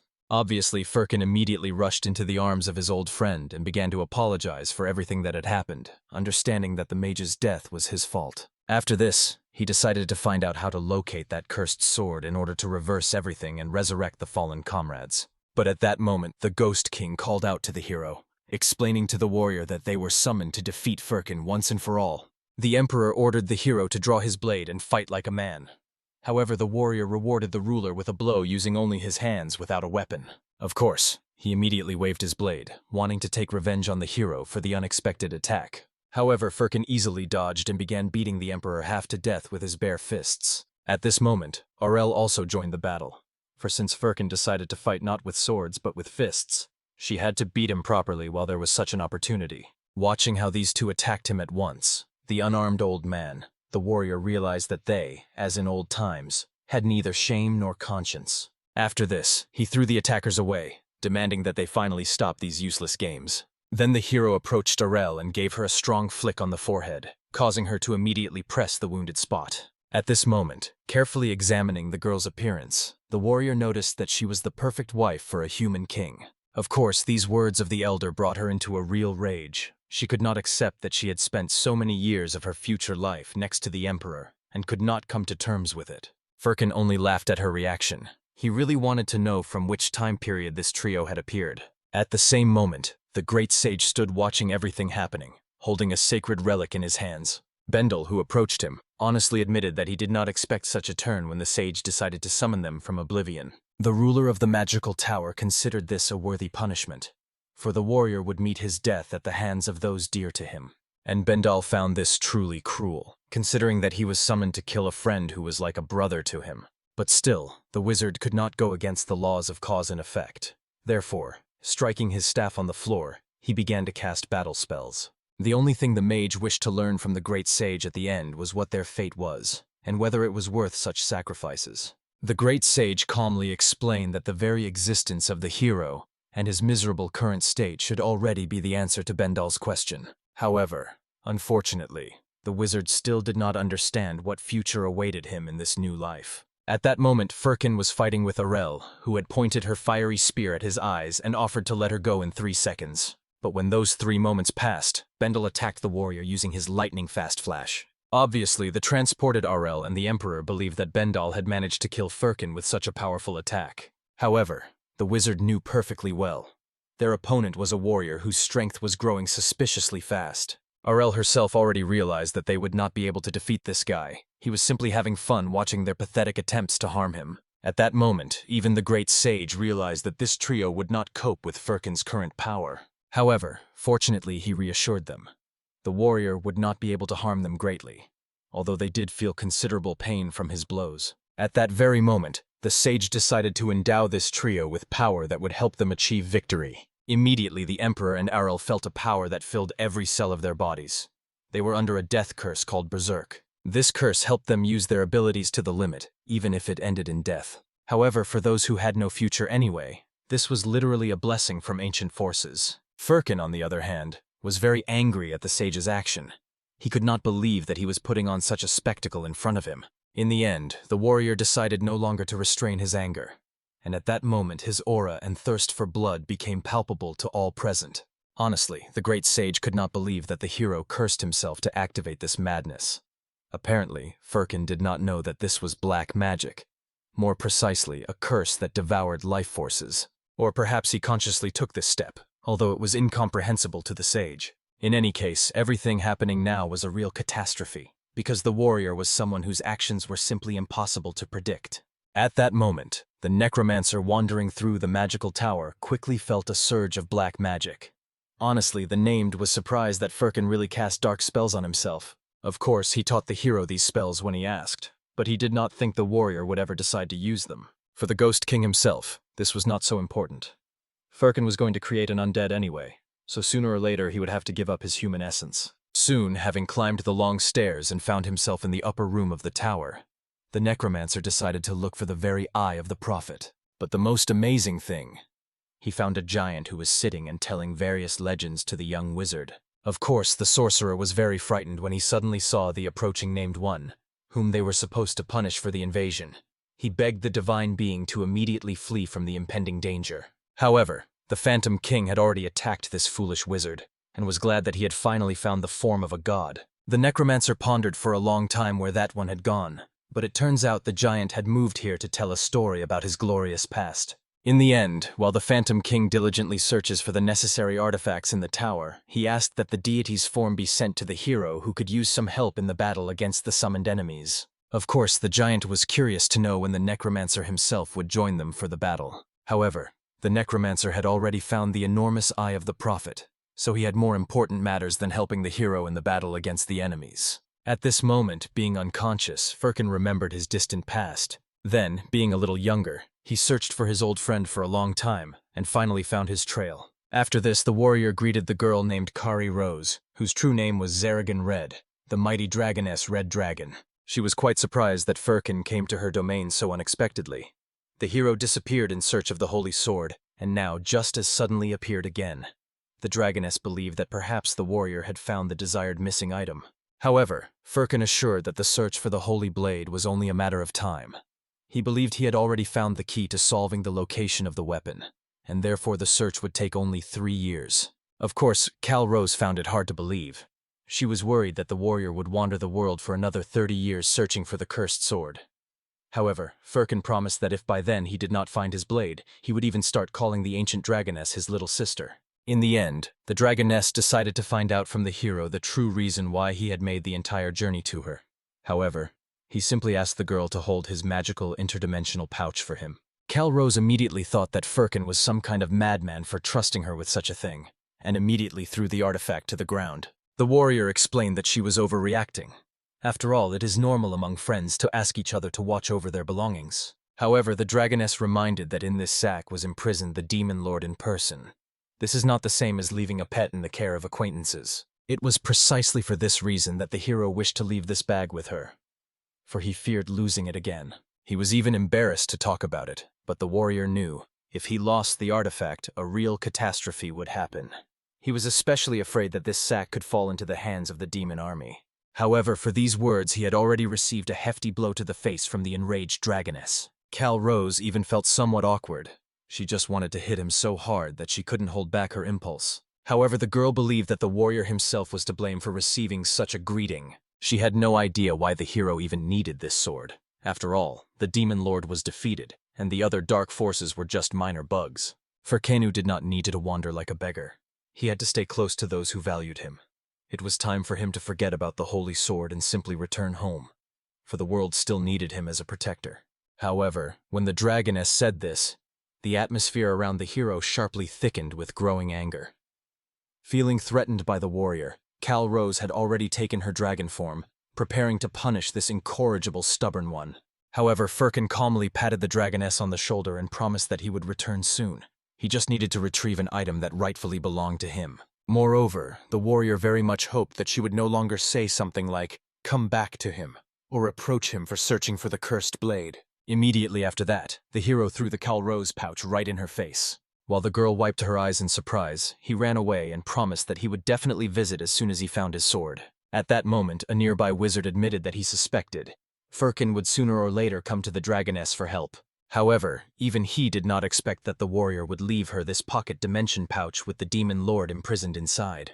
Moreover, the dragon noticed that when she mentioned the holy sword, the hero's gaze changed so drastically in an instant that only one conclusion could be drawn.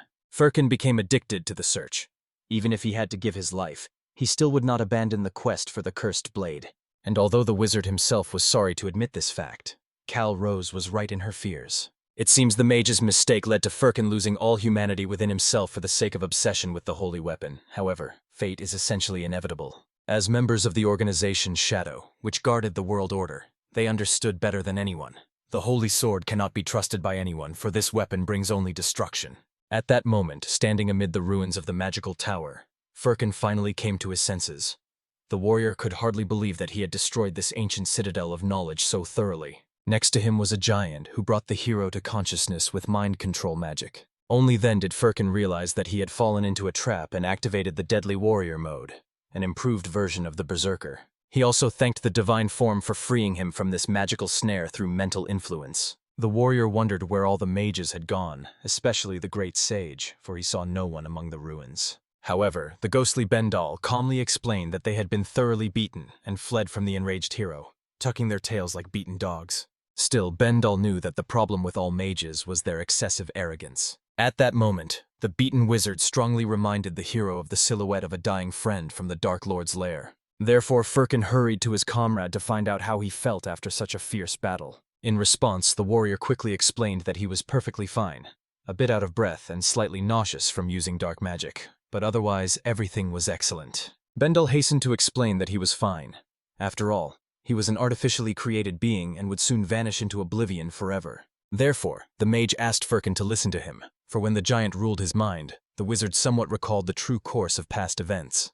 Pulling his old friend close, Bendal revealed a terrible truth. The holy sword that he had sought so much in this life, he would never find. Then the ghostly mage revealed something that almost made Firkin's eyes pop out of his head in astonishment. Bendal still hoped that the hero would finally stop searching for the cursed blade and return home. After all, the warrior had really let himself go over the past years. The wizard hoped that his friend would trust his words and take care of himself, for he deserved it. Moreover, the ghostly mage thanked Firkin for the good time they had spent together, like in the good old days of their adventures. However, the hero, having said goodbye to his friend, could not believe what he had just been told. At that moment, young Adolf finally familiarized himself with all the library usage guides and also signed all the forms handed to him by the attendants. He hoped that now the keeper of the book repository would allow him to find what was necessary for their mission. The young mage also explained to the elder that he needed information about a sage named Halvar Brighton, one of the greatest sorcerers of the past. However, the wizard hastened to explain that the tower does not provide information about mages who have left the walls of this citadel. But, seeing Adolf's fury at such a refusal, the keeper decided to make an exception for the special guest. In the end, he led the youth through the dark and deep corridors of the library, but asked him not to lose sight of him. In the next moment, the elder saw how the young man, clutching the bookshelves, slipped down to the very bottom of the tower as if on a rope. Of course, the folios he touched immediately rained down on him like hail. Therefore, the keeper could only ask the boy to keep quiet within the sacred walls of the library.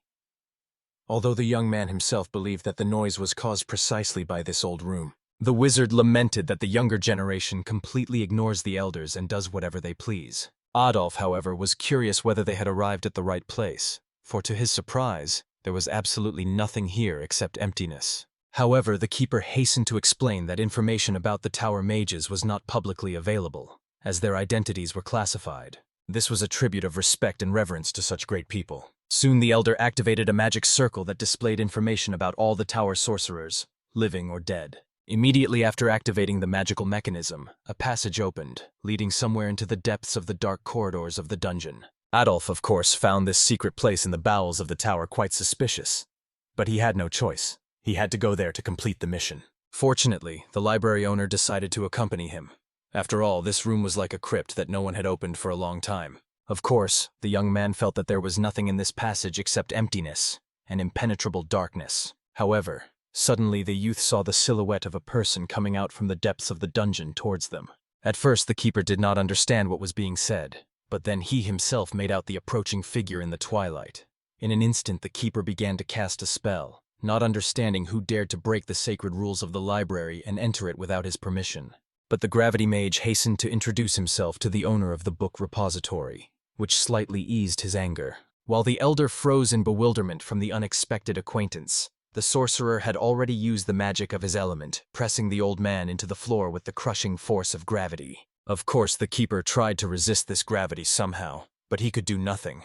He fell somewhere into the very depths of the magical tower. Gravity himself only joked that the old man entered the wrong password, so his library pass was immediately revoked for a security violation. Adolf, displeased with such treatment of the servant, pointed his magic staff at the neck of this insolent fellow. The young man made it clear that he needed this old man to obtain the necessary information about the sage Halvar from him, and hoped that this man would take responsibility for his actions. Only then did Gravitation understand that this young man was his savior from captivity, so he decided to thank him. However, he did not know what responsibility Adolf demanded from him.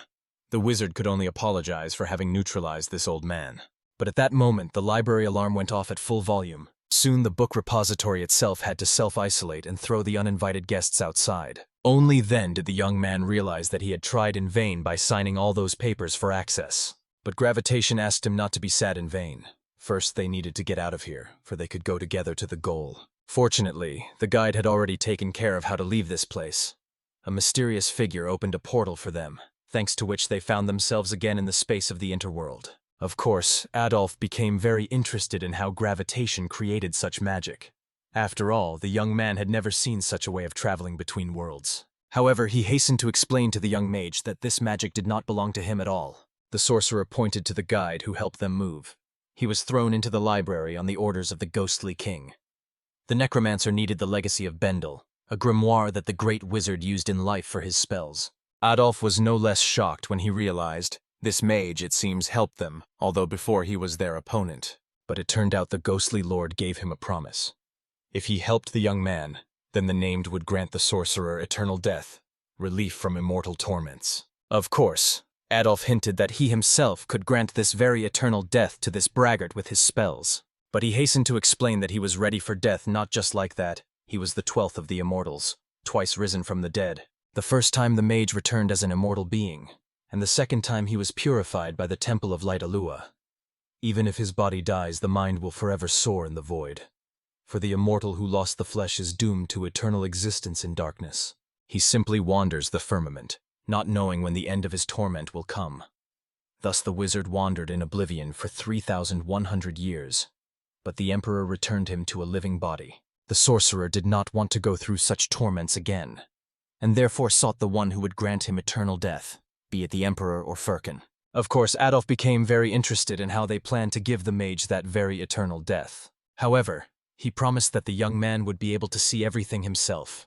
It would be a truly unique spectacle when the new immortal is born and the old one disappears forever. After this, the 12th immortal asked the guide to take them to the Ghost King. However, for some reason, the guide did not respond to his request at all, as if petrified. At that moment, they felt a foreign energy and realized that someone was approaching them through the corridors of the interworld. Already by the sound of the footsteps, the 12th immortal understood. It was a person who would play a key role in the upcoming battle, for the great emperor himself had come to the magical tower in person. At that moment, Firkin joined his comrades, and all this time he was curious about where Adolf had disappeared and what he was doing in the tower. But now the warrior asked the young man to step aside and not interfere. Apparently it was time to settle old scores with the emperor. The events moved to the magical tower, namely to the hall of the High Council. The beaten mages suffered a complete defeat. Every bone in their bodies ached mercilessly. They could not believe that Firkin had done all this to them alone. Absolutely all the wizards fell in an unequal battle, so with their last strength they tried to heal themselves and each other from the inflicted wounds. Of course, they came to the great sage to find out what to do in such a dire situation. The sorcerers believed they could not defeat this robber by their own strength. They believed that they needed to gather all the sages of the tower and discuss the current situation. But the keeper of the magical citadel understood. There was no need for that. He already had an answer to their dilemma. And when he said this, everyone noticed how badly the great sage was wounded after the fight. It seems that when the elder decided to fight the hero, he meant to simply let Firkin beat him up. The mages could not understand why, even using the sacred item, the Tower Lord ended up in such a pitiful state. The other sorcerers perfectly understood. As sad as it was, with the current forces, the tower would not be able to cope with the hero. Previously, the warrior was not so powerful, but still the blood of the first people flowed in him. Ancient warriors of unprecedented strength. Therefore, the mages decided to find out what answer the master of the tower had come to regarding their dire situation. He honestly admitted that over the past several decades, Firkin committed many atrocities against various peoples. The army of orcs was defeated, the dragon's nest plundered. Besides this, also fairies, trolls, ogres, goblins, spirits, giants, and many other creatures suffered from the attacks of this man. However, thanks to such a huge number of defeated enemies, Firkin's power increased many times over. Therefore, the mages needed to secure the support of the barbarians, using them against the common enemy. For this reason, the sage allowed into the tower a man whose grudge against Firkin was even greater than that of all the sorcerers combined. Of course, the mages understood. This was truly a shameful situation, for they had never involved outsiders in the tower to resolve internal problems. Moreover, they harbored doubts whether the emperor could defeat this warrior in an honest duel, and the great sage understood that for one person this task was not easy at all. However, the ruler was not alone. He brought with him the Knights of Orna and the Supreme Commander. Of course, looking at the arrivals, the hero made it clear that he did not care whether the emperor was alone or if there would be a whole trio of opponents. But at that moment, one by one, the heads of those creatures whom the warrior had ever offended or defeated began to appear. Honestly, there were quite a few of them, so Firkin felt slightly uneasy from such a gathering of enemies. The emperor, meanwhile, was glad that he could finally see the face of the legendary Firkin in person. The ruler decided to first find out how the hero's magical bag had been doing all these 30 years of wandering. Firkin, honestly, was not happy about such a meeting. The emperor met him for the first time in 3 decades, and the first thing he asked about was the cursed bag. The lord clearly radiated a lack of friendliness. However, the warrior hastened to explain that he had long since lost what the emperor had been so persistently searching for all these years. Of course, the ruler of men thought that he was mocking him, and asked Firkin to be serious in conversation at least once in his life. However, the hero was not joking at all. After all, he was a true master at losing valuable things. In the end, the emperor realized that negotiating with Firkin was completely useless, and therefore decided to force him to tell the truth by force. However, to the great surprise of all present, Firkin did not even try to dodge the attack that was coming straight at him with deadly force. And at that moment everyone noticed that the emperor simply disappeared into nowhere. The warrior just laughed, saying that another fool had fallen for this trap of space. After which he pointed to the guide of the neutral territory of the interworld, who did not tolerate such inadequate behavior. That is, no matter how many little humans gathered here against him, They would not even be able to cut a hair from his head according to the laws of this place. However, the most surprising thing was that the Emperor still managed to attack him despite the protection. Because of this, Firkin was frightened, as he did not expect such from the ruler. Firkin immediately addressed the Guide of Space, wondering how he allowed such a blunder. However, the guide understood that he had indeed transported him to another dimension, but the Emperor returned to this space every time. Only then did the hero realize the ruler simply invariably returned to this place back. Firkin did not try to dodge the next attack. He caught the opponent's sacred blade with his own palm, but was indignant at his old friend. The Emperor should have understood that such pain was unpleasant to the warrior. Moreover, the king needed to find the right moment for a proper dialogue before waving his blade in an attempt to strike his comrade. When the hero was already preparing to deliver a counterattack to the Emperor, a change in space occurred. Firkin moved inside the magical tower and only then realized there was neutrality in effect, which also affected his powers. Suddenly turning around, the warrior noticed behind his back the great sage. This elder was the cause of all spatial displacements. The great sage calmly made Firkin understand that now was not the most suitable time to talk about what had happened. It was clear he was going to send the hero back into the battle. Firkin immediately found himself under the aim of a huge ogre, who had already raised his axe for a deadly attack. Right after that, a centaur galloped up, aiming his spear at the hero. Only then did the warrior realize the neutrality of these creatures looked good only on the surface, but in reality it did not work at all. Adolf saw that Firkin was struggling with many opponents and decided to help his comrade. However, the hero asked the young man not to worry about anything. He ordered the boy to go to the Ghost King and assist the necromancer. Only with the help of the Named would this useless battle finally end.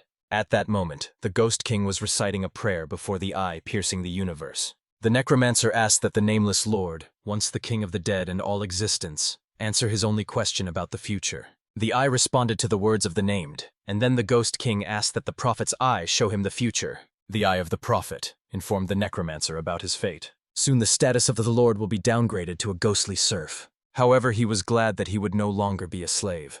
Perhaps he would manage to negotiate to become a ghostly free or ghostly ministerial. At that moment, the 12th Immortal and Adolf, who appeared in the room, did not understand what this crazy necromancer was whispering about. Soon the ghostly serf explained to them that he was trying to find out why all the warriors' plans were failing. However, he immediately hurried to warn. They had at least two important matters left. The first was to find the 13th Immortal, Adolf's teacher, inform him about the situation in the magic tower, and resolve this abnormal situation. Therefore, the necromancer used the sacred eye of the prophet to find the young man's mentor, wherever he might be. Unfortunately, even the eye of the prophet could not find the 13th Immortal. More precisely, it found him but could not understand the location. According to the report of the eye of the prophet, Adolf's teacher was already in the magic tower, being a corpse. Adolf noted that for immortals, it was normal to appear as the dead. However, the young man was only partly right in his assumptions. The 12th Immortal hurried to explain. Their bodies were not corpses, but merely organisms transformed into a living appearance. The body was restored by the magical power of the stone, for the flesh of the immortal does not consist of real flesh, but of magical energy. It was for this very reason that the Ghost King discovered the soul of the 13th Immortal, which had never descended into the mortal world. His body was still sleeping in the magical tower, and the soul had not descended into the real world. This meant only one thing. The current 13th Immortal was not Halvar Brighton, Adolf's teacher, at all. For the young man, this sounded simply impossible and more like witchcraft. He could not understand who had cared for him and raised him all this time. Who was that person from his memories who called himself a mentor? Adolf wondered why the Ghost King had not thought to ask the eye directly who the 13th Immortal was. However, the necromancer was not stupid. He had asked several times already but received only vague answers. The eye presented the mysterious figure as a passing coachman, a wandering mage, a peasant, even a knight of the order. The Ghost King had long suspected that this guy was very cunning, but the 13th Immortal turned out to be much craftier than the necromancer had assumed. Moreover, the Named One thought that perhaps the mysterious mentor had been observing the events all along through a spirit that was housed in Adolf's own body. The young man had many questions regarding the identity of his teacher, but the most important thing was that he did not understand why the 12th Immortal, the gravity mage, constantly wanted to walk around naked. Such a sight incredibly irritated the young man, and he wished the necromancer would drive him away. But the Named One began to tell about the second task entrusted by the hero, which was also the ultimate goal of this journey. Now they and Adolf will witness a new immortal. For the mage himself, it was a great honor that his life would be ended by the first immortal among the 12, the Phantom King. The necromancer himself remembered that originally they were supposed to use the entity of the forest as a sacrifice. However, Mag himself continued to beg to take this place, and the king could not refuse him, but warned that it was too late to retreat. Soon his soul would be torn apart in the darkness and vanish forever. He decided to find out if it was scary for the 12 Immortal King to disappear as an entity. At that moment, the mage remembered his last meeting with Chief Duchon Farven. Obviously, he did not understand where his subordinate was running away to and begged him to stay. The commander reminded him of their agreement. The mage was supposed to return to his place, and the chief promised to help him in any matters. Despite Duchon Farven clinging to him so tightly, the only desire of the 12th Immortal was to end his life. Therefore, he was ready for anything. Immediately after this, the Phantom King began the ritual that could no longer be undone. The necromancer began reciting the spell of rebirth of the immortal into a new entity.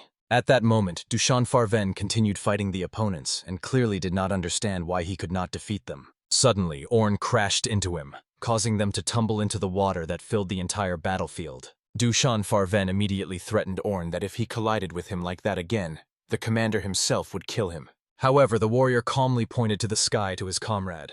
The so-called guide of the place had changed. Now all restrictions disappeared, and only the primal instinct of destruction existed in the world. All the enemies needed was to defeat Firkin at any cost. Duchon Farven immediately grabbed his long sword, believing he could handle the task of protecting the hero in no time. However, suddenly a huge troll blocked his way, preventing him from approaching Firkin. The opponents had a huge queue of creatures they deployed to fight this barbarian. Firkin recalled the events of recent days when he came to Gildazon. Not the strongest, but quite powerful among the dragons of the Grey Mountain.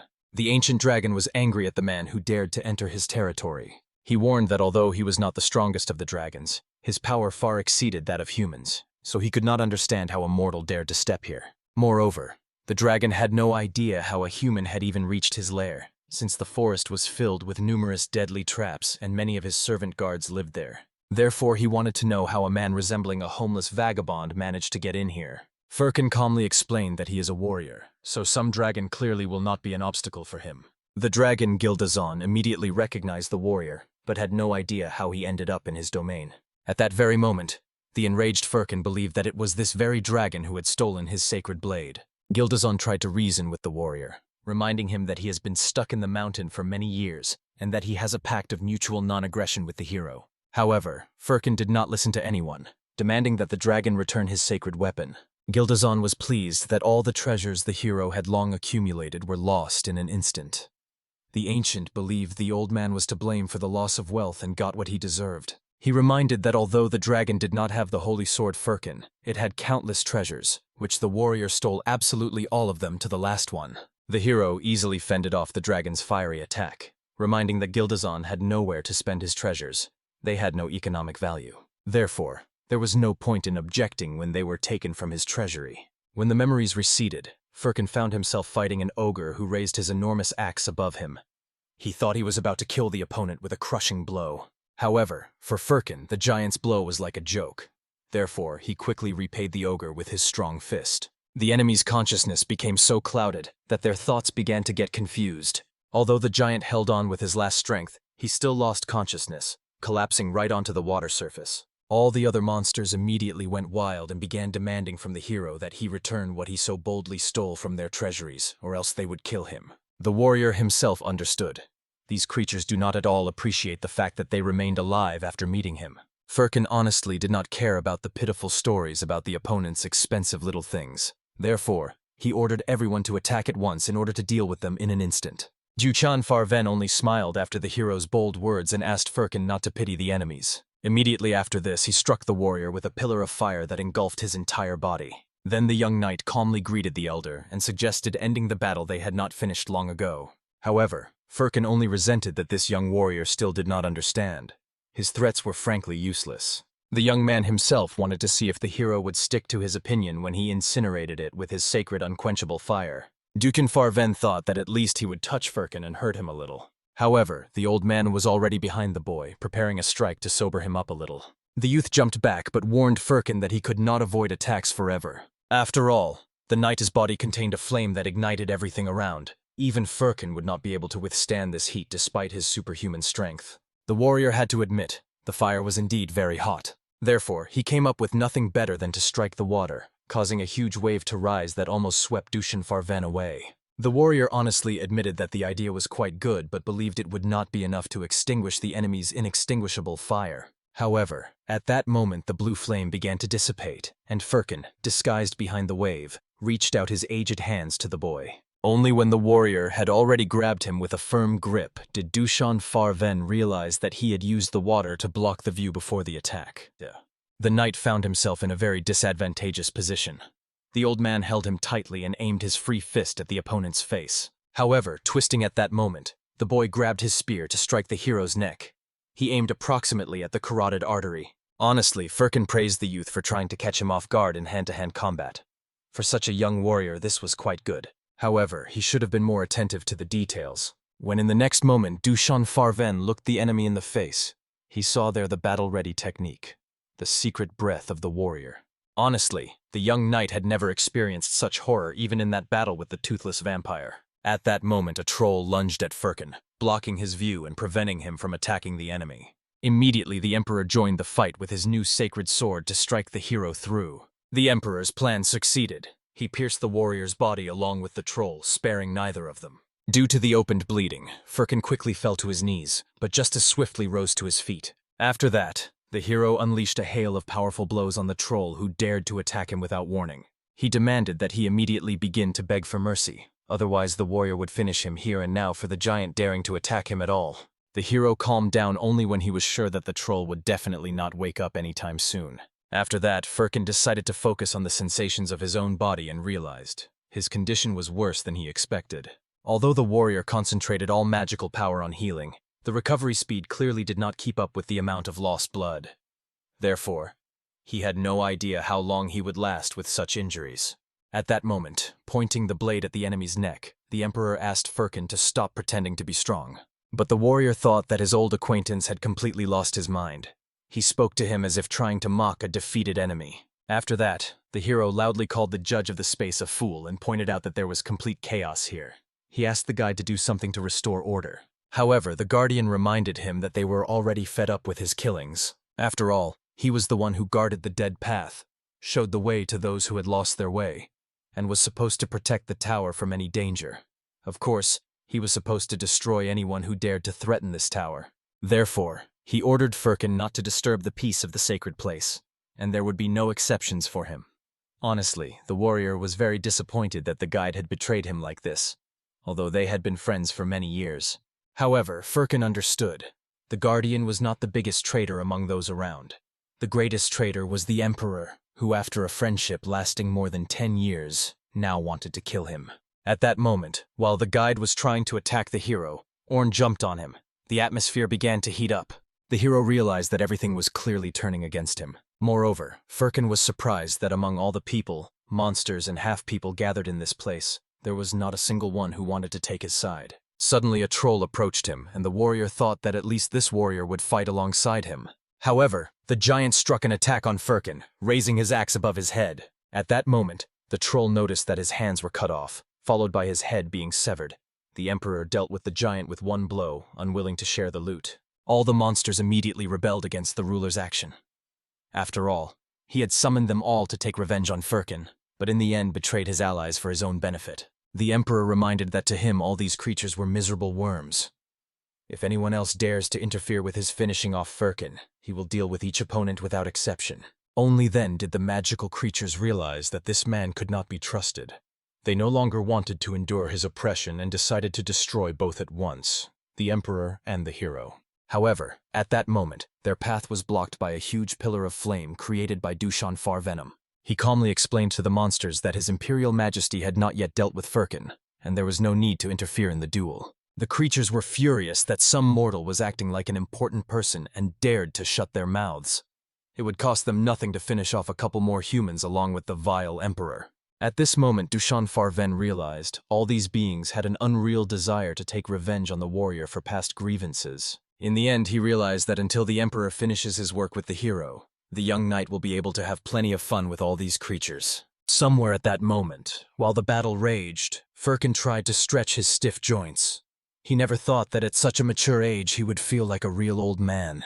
However, the Emperor was more eager to talk about his own interests. Then the old man asked the emperor what he needed and why the warrior had traveled all the way to the magic tower. Firkin suspected the conversation would again turn to the magic pouch, but he had not had one for many years. Suddenly at that moment, the emperor threw the hero a sword. He explained that he had already calculated where the pouch was located, although it was not easy. But above all, he wanted to make sure that he could defeat Firkin, for only if he overcame him would he be able to save Arel, imprisoned in the magic pouch. However, when Firkin took the weapon in his hand, he immediately realized it was not even a real blade, but some kind of useless trinket. The emperor, however, thought that the hero was making a fool of him and asked him to show at least some seriousness. After all, he was a man of honor and did not leave him unarmed in an honest duel. The ruler also warned that this time he was so serious that if the hero lost, he would simply pierce his heart through with the blade. Therefore, the emperor's last request was that the elder give his maximum effort. Firkin could not ignore his friend's last request. In principle, he was even a little glad to reminisce, since the warrior had not taught anyone quality lessons in fencing and martial arts for a very long time. At that moment, the agony of the 12th immortal was coming to an end. The ghostly king warned that now the resting soul could finally shed the chains of oblivion and come to the call of infinity. The 12th lord had to leave the mind, accepting the dark essence. Now the 14th immortal was to awaken in his place. After this, everyone froze in anticipation, savoring what was about to happen to the magical energy of the tower. At that moment, fighting with the hero, the emperor remembered their shared past. They trained together in the art of the sword.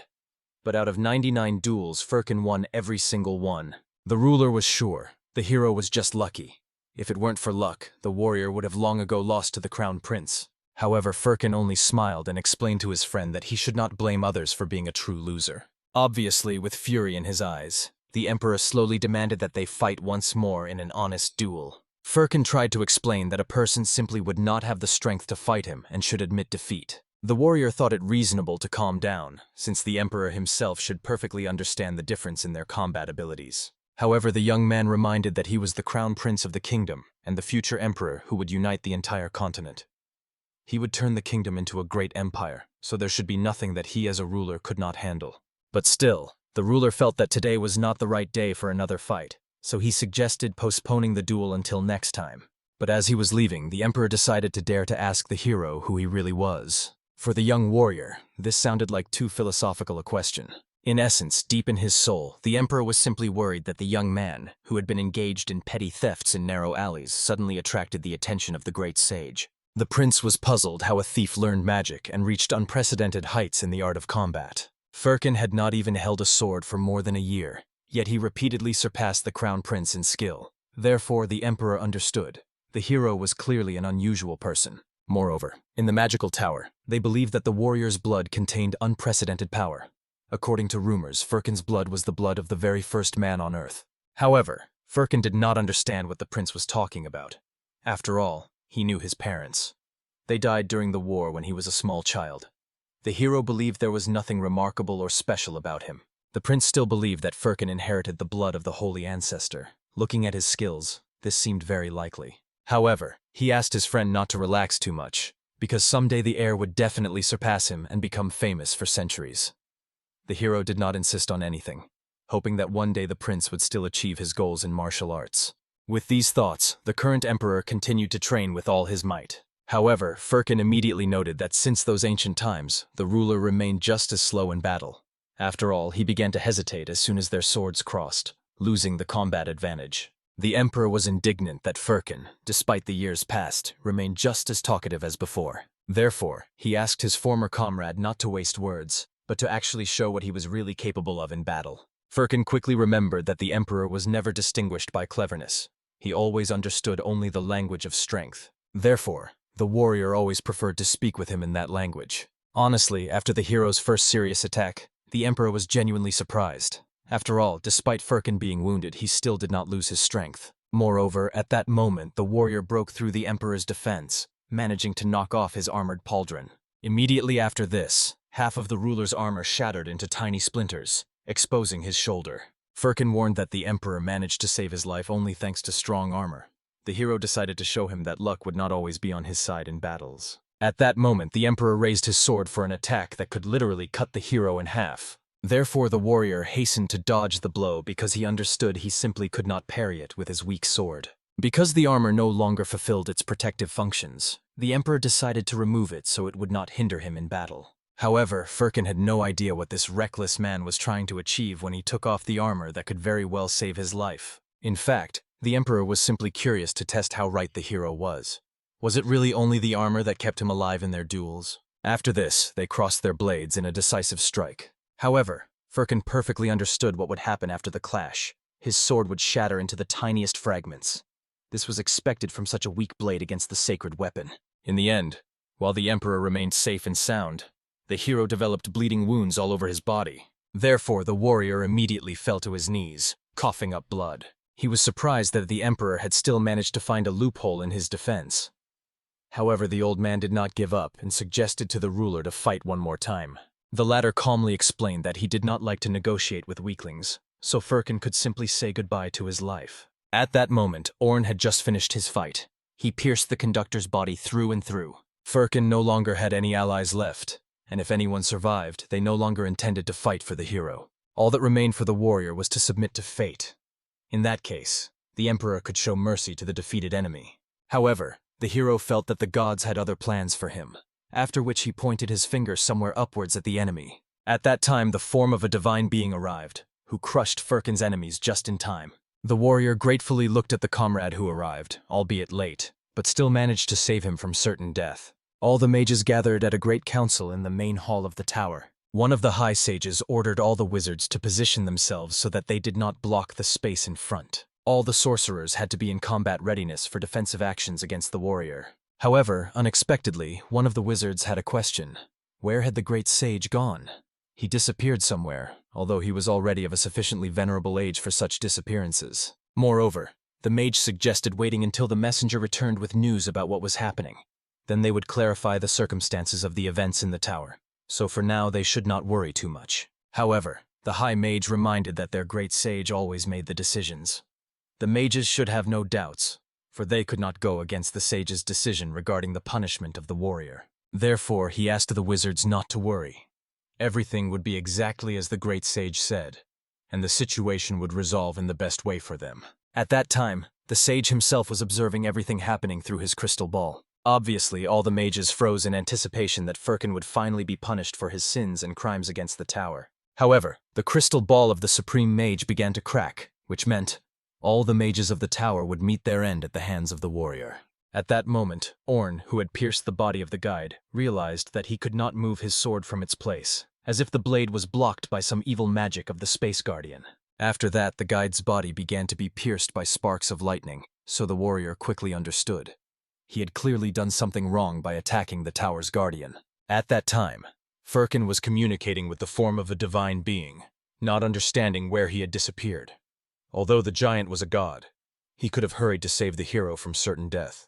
However, the giant explained guiltily that he had lost his way in the labyrinths of the tower, and had to find his way back to the hero, hence the delay with help. In principle, Firkin perfectly understood that without the guide's assistance, moving through the magical tower was extremely difficult. The guide was clearly upset by what had happened. However, seeing how he sparkled with all the colors of the rainbow from rage, Firkin understood. This matter would clearly not end well. While the warrior fought the Emperor, the other idiots clearly did something to the guardian of the space. Therefore, the hero decided to ask the giant if they could leave this space by the same path he had entered. They needed to finish everything quickly and get out. Otherwise, if they did not hurry, they would simply perish from the conductor's wrath. At that moment, Firkin noticed marks on the palms of the divine being's form. The Emperor, having emerged from under the rubble, grabbed the giant's fingers. Immediately after that, the giant tried to catch the ruler with his other palm. However, not clearly seeing what kind of creature was before him, the Emperor took him for some kind of stone boulder.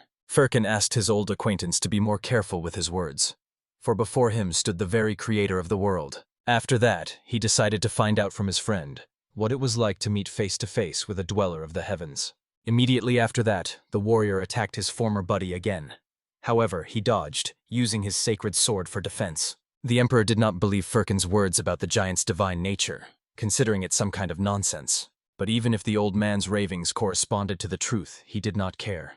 One way or another, Firkin's end was already too close. However, the hero perfectly understood that now there was no point for the two of them to hold back. After all, it seemed that very soon this space would go mad, and all because of the subordinate emperor who had done this to the tower's guide. At that moment, the Guardian changed his appearance.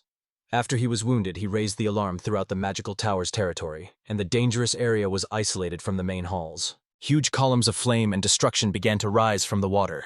Orn ran up to the Emperor and made it clear that they needed to leave immediately, as the space was collapsing before their eyes. However, the ruler ordered the warrior to take Duchon Farven and leave together, since the Emperor still had unfinished business with the hero. Firkin advised the ruler not to be foolish and to leave while he still had the chance. Soon the guide would go into a frenzy, and then it would be impossible to enter or exit by any means. Therefore, if the Emperor still wanted to get something from him, couldn't they settle all matters outside?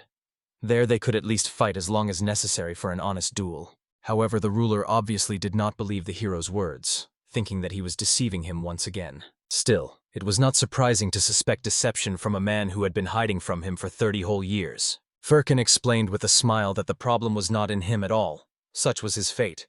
He was supposed to find the Holy Blade, he just hadn't searched for it among the world's treasures all this time. In the end, the warrior, together with the god's shrunken form, moved to the room where the ghostly king was located. The entire room was filled with a bright scarlet light of magical rituals. Firkin approached to greet his friend. He didn't even know how to address this dear friend now, who had decided to help him resurrect his comrade. The hero considered promoting the necromancer, but before drawing any conclusions, the ghostly king suggested Firkin verify the result of everything he had created here. The silhouette from behind reminded the warrior of his old comrade Bendal. Firkin had already been glad to meet him, but when he turned around, the hero realized it was the 12th Immortal. Of course, Firkin got angry, thinking that the ghostly king was simply mocking him. The warrior even blamed the necromancer for all the problems since their meeting in the tower. However, the named explained that he could not bring back to life someone who had died 30 years ago.